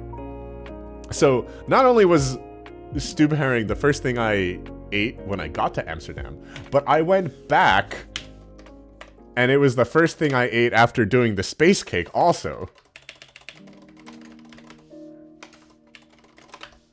So I went back to the fucking fish stand and I got this, because my strategy, right, is I've just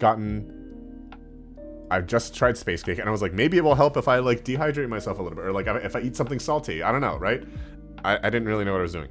But the other part of the strategy was it was close to the cat boat. So my strategy was I was gonna eat the herring and then hopefully I was gonna hope. No. These are I went to 2 different places at this point. So no, they didn't recognize me because I'd only been to Stubb herring twice. And it was in I alternate only days. twice in 2 days. Twice in 3 days. It's day 1 and day 3. So I was like, my strategy was like, I got it on not a sandwich, but I just got like the raw herring on like some paper with pickles and onions. And I like ate it with the toothpick, but I also kind of ate a couple pieces like with my hands, because I was like, my strategy was like, oh, so that I want my hands and my breath to smell a little bit like fish, so that the cats will smell the fish and they'll come over to me. So this was a strategic stop for herring, okay? And then on my way to let's see, on my way to the cat museum, I passed by another place, and in my itinerary I wrote it down as it was a fries place, but I fucked up. It wasn't actually a fries place, it was actually a Bruges herring place. I think I saw Friends Haringdale, and then I thought Friends like fries, but I was wrong. But I was like, well, I'm here, we might as well get another Bruges herring. Because that's what they had. I was like, either that or like the Keebling, and I was like, at that point, I was just like obsessed. I was like, I fucking love this stupid herring sandwich, so I ate another one. Okay. So that was on the way to the cat museum. Okay, let's keep scrolling through my pictures. The day I had and then later, after the red light museum, I had that ham sandwich, which I said I was like, this ham sandwich like could have taken it or leaving it, and then I got a kebab also. But in between the ham sandwich and the kebab,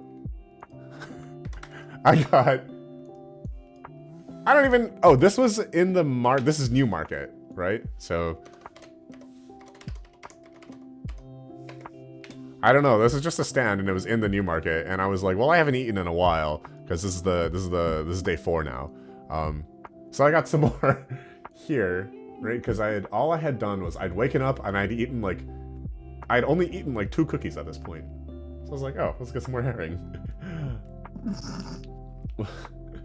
And then on my way back from Zanschans, you remember when I was like, I really wanted to eat more Keebling, I really wanted to eat more of like the fried cod. So I actually went back to Friends Haringdale because I knew they had Keebling and they closed at 5. And I was like, if I get on the right train, I can make it there at like 4:30. But the problem with this is, similarly to Vishandal Aberquip, they also stopped doing their fried food like a little while before they close. So the only thing they had was more Bruges herring, so I got another Bruges herring there. So this is day 5. Friends Haringdale round 2. God. So in total, I ate 6 helpings over 5 days. I averaged more than 1 herring experience per day. Over the course of like 4 days, I ate it 6 times. And I wish I had eaten it one more time.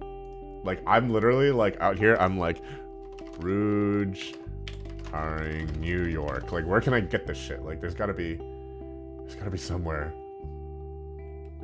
Can New York be a great herring town again? Yeah, like New York is like locks, you know? We don't have herring, I feel like. Oops. Just minimize my whole screen. Okay. But it was like such a catboy coded food. Like I was like, I'm just running around eating raw herring. Like, but it was so good. Like, I just felt so happy while I was eating it. All right, so this place is good, right? This place is like the bench line. Vagina Adbequape I think was pretty okay, but I kind of was hoping to get, I was actually kind of hoping to get some more like fried food here. This was kind of like a circumstantial Bruges Haring. It looks like the food you eat when you have no money whatsoever. That's the thing, is it's cheap. It's like $3.50 for like the fucking sandwich. It's not a big sandwich, but it's cheap. And then the second time I went back to Stube Herring, I just got the herring. It's pretty good. But I liked the Newmarket one because they give you 3 herrings for like 10 euros. They give you 3 of them. So this was like, this place gets like best quantity. Like, you could get 3 herring for 10 euro here. I like the quantity per price, right? Because that's like 3.33 for like a fish. Like, that's pretty good. I liked this one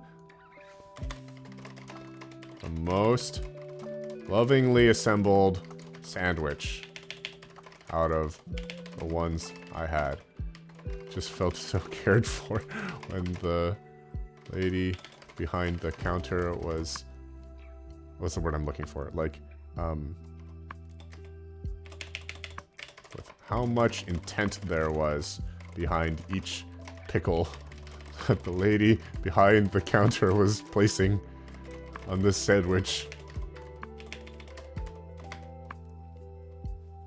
10 out of 10. It was like I felt like the love in this sandwich, you know? Like, you know like how sometimes like you could tell like when a meal is cooked with love. Like, this sandwich was assembled with love. 10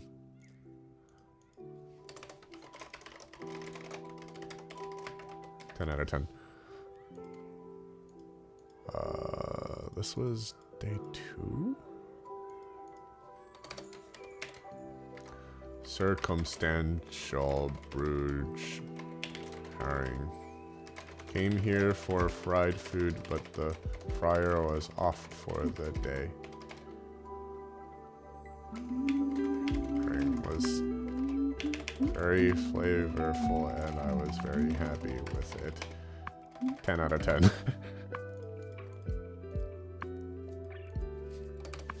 Strategic Bruges Haring. Ate this with my hands before visiting the cat boat in hopes that the smell of fish would entice cats. 10 out of 10. Yeah, it was very salty, but I really like salty foods. So like this was like perfect. 10 out of 10.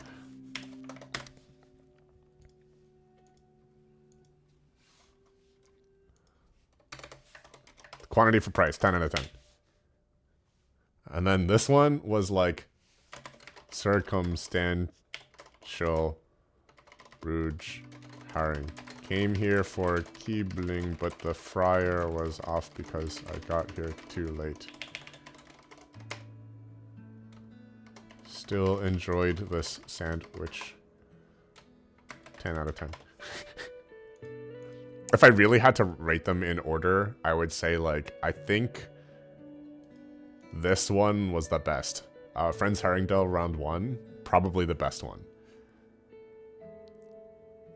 Second best one, probably both Stube Haring ones.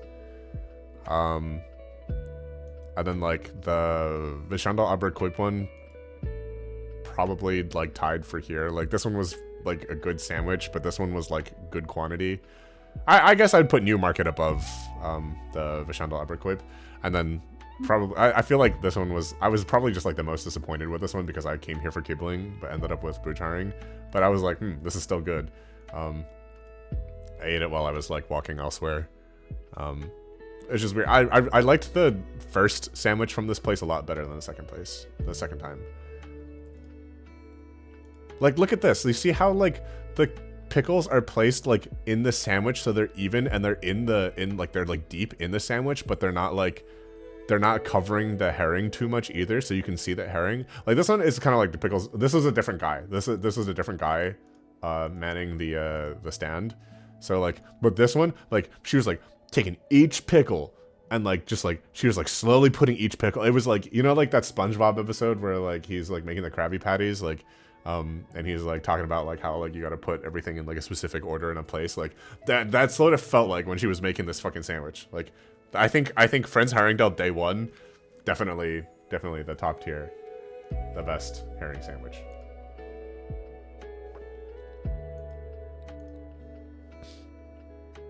Sandwich cut the way it kind of looks like a vagina. Oh my god. I think this is the only other noteworthy thing I have to show, which is my 30 times speed time lapse of takeoff from the Netherlands to go back to New York. Oh, hang on. So I left my phone at the window for like 5 minutes as the plane took off. But I was clever about it because the window slides down, and I basically used the window and I slid it down. I used that to like wedge my phone between like the shutter and the window. So I just read my book. Something I thought was kind of cool is along here you can see. Hang on. It was a while in. I was pretty surprised to see them, but they looked really cool. Oh, they're really hard to see in this resolution. You can kind of see down here, you see these little like white streaks on the ground. There was like a ton of windmills, like wind turbines, like for like wind power. They were all like really spaced out, but they looked really cool, kind of like dotting the landscape. But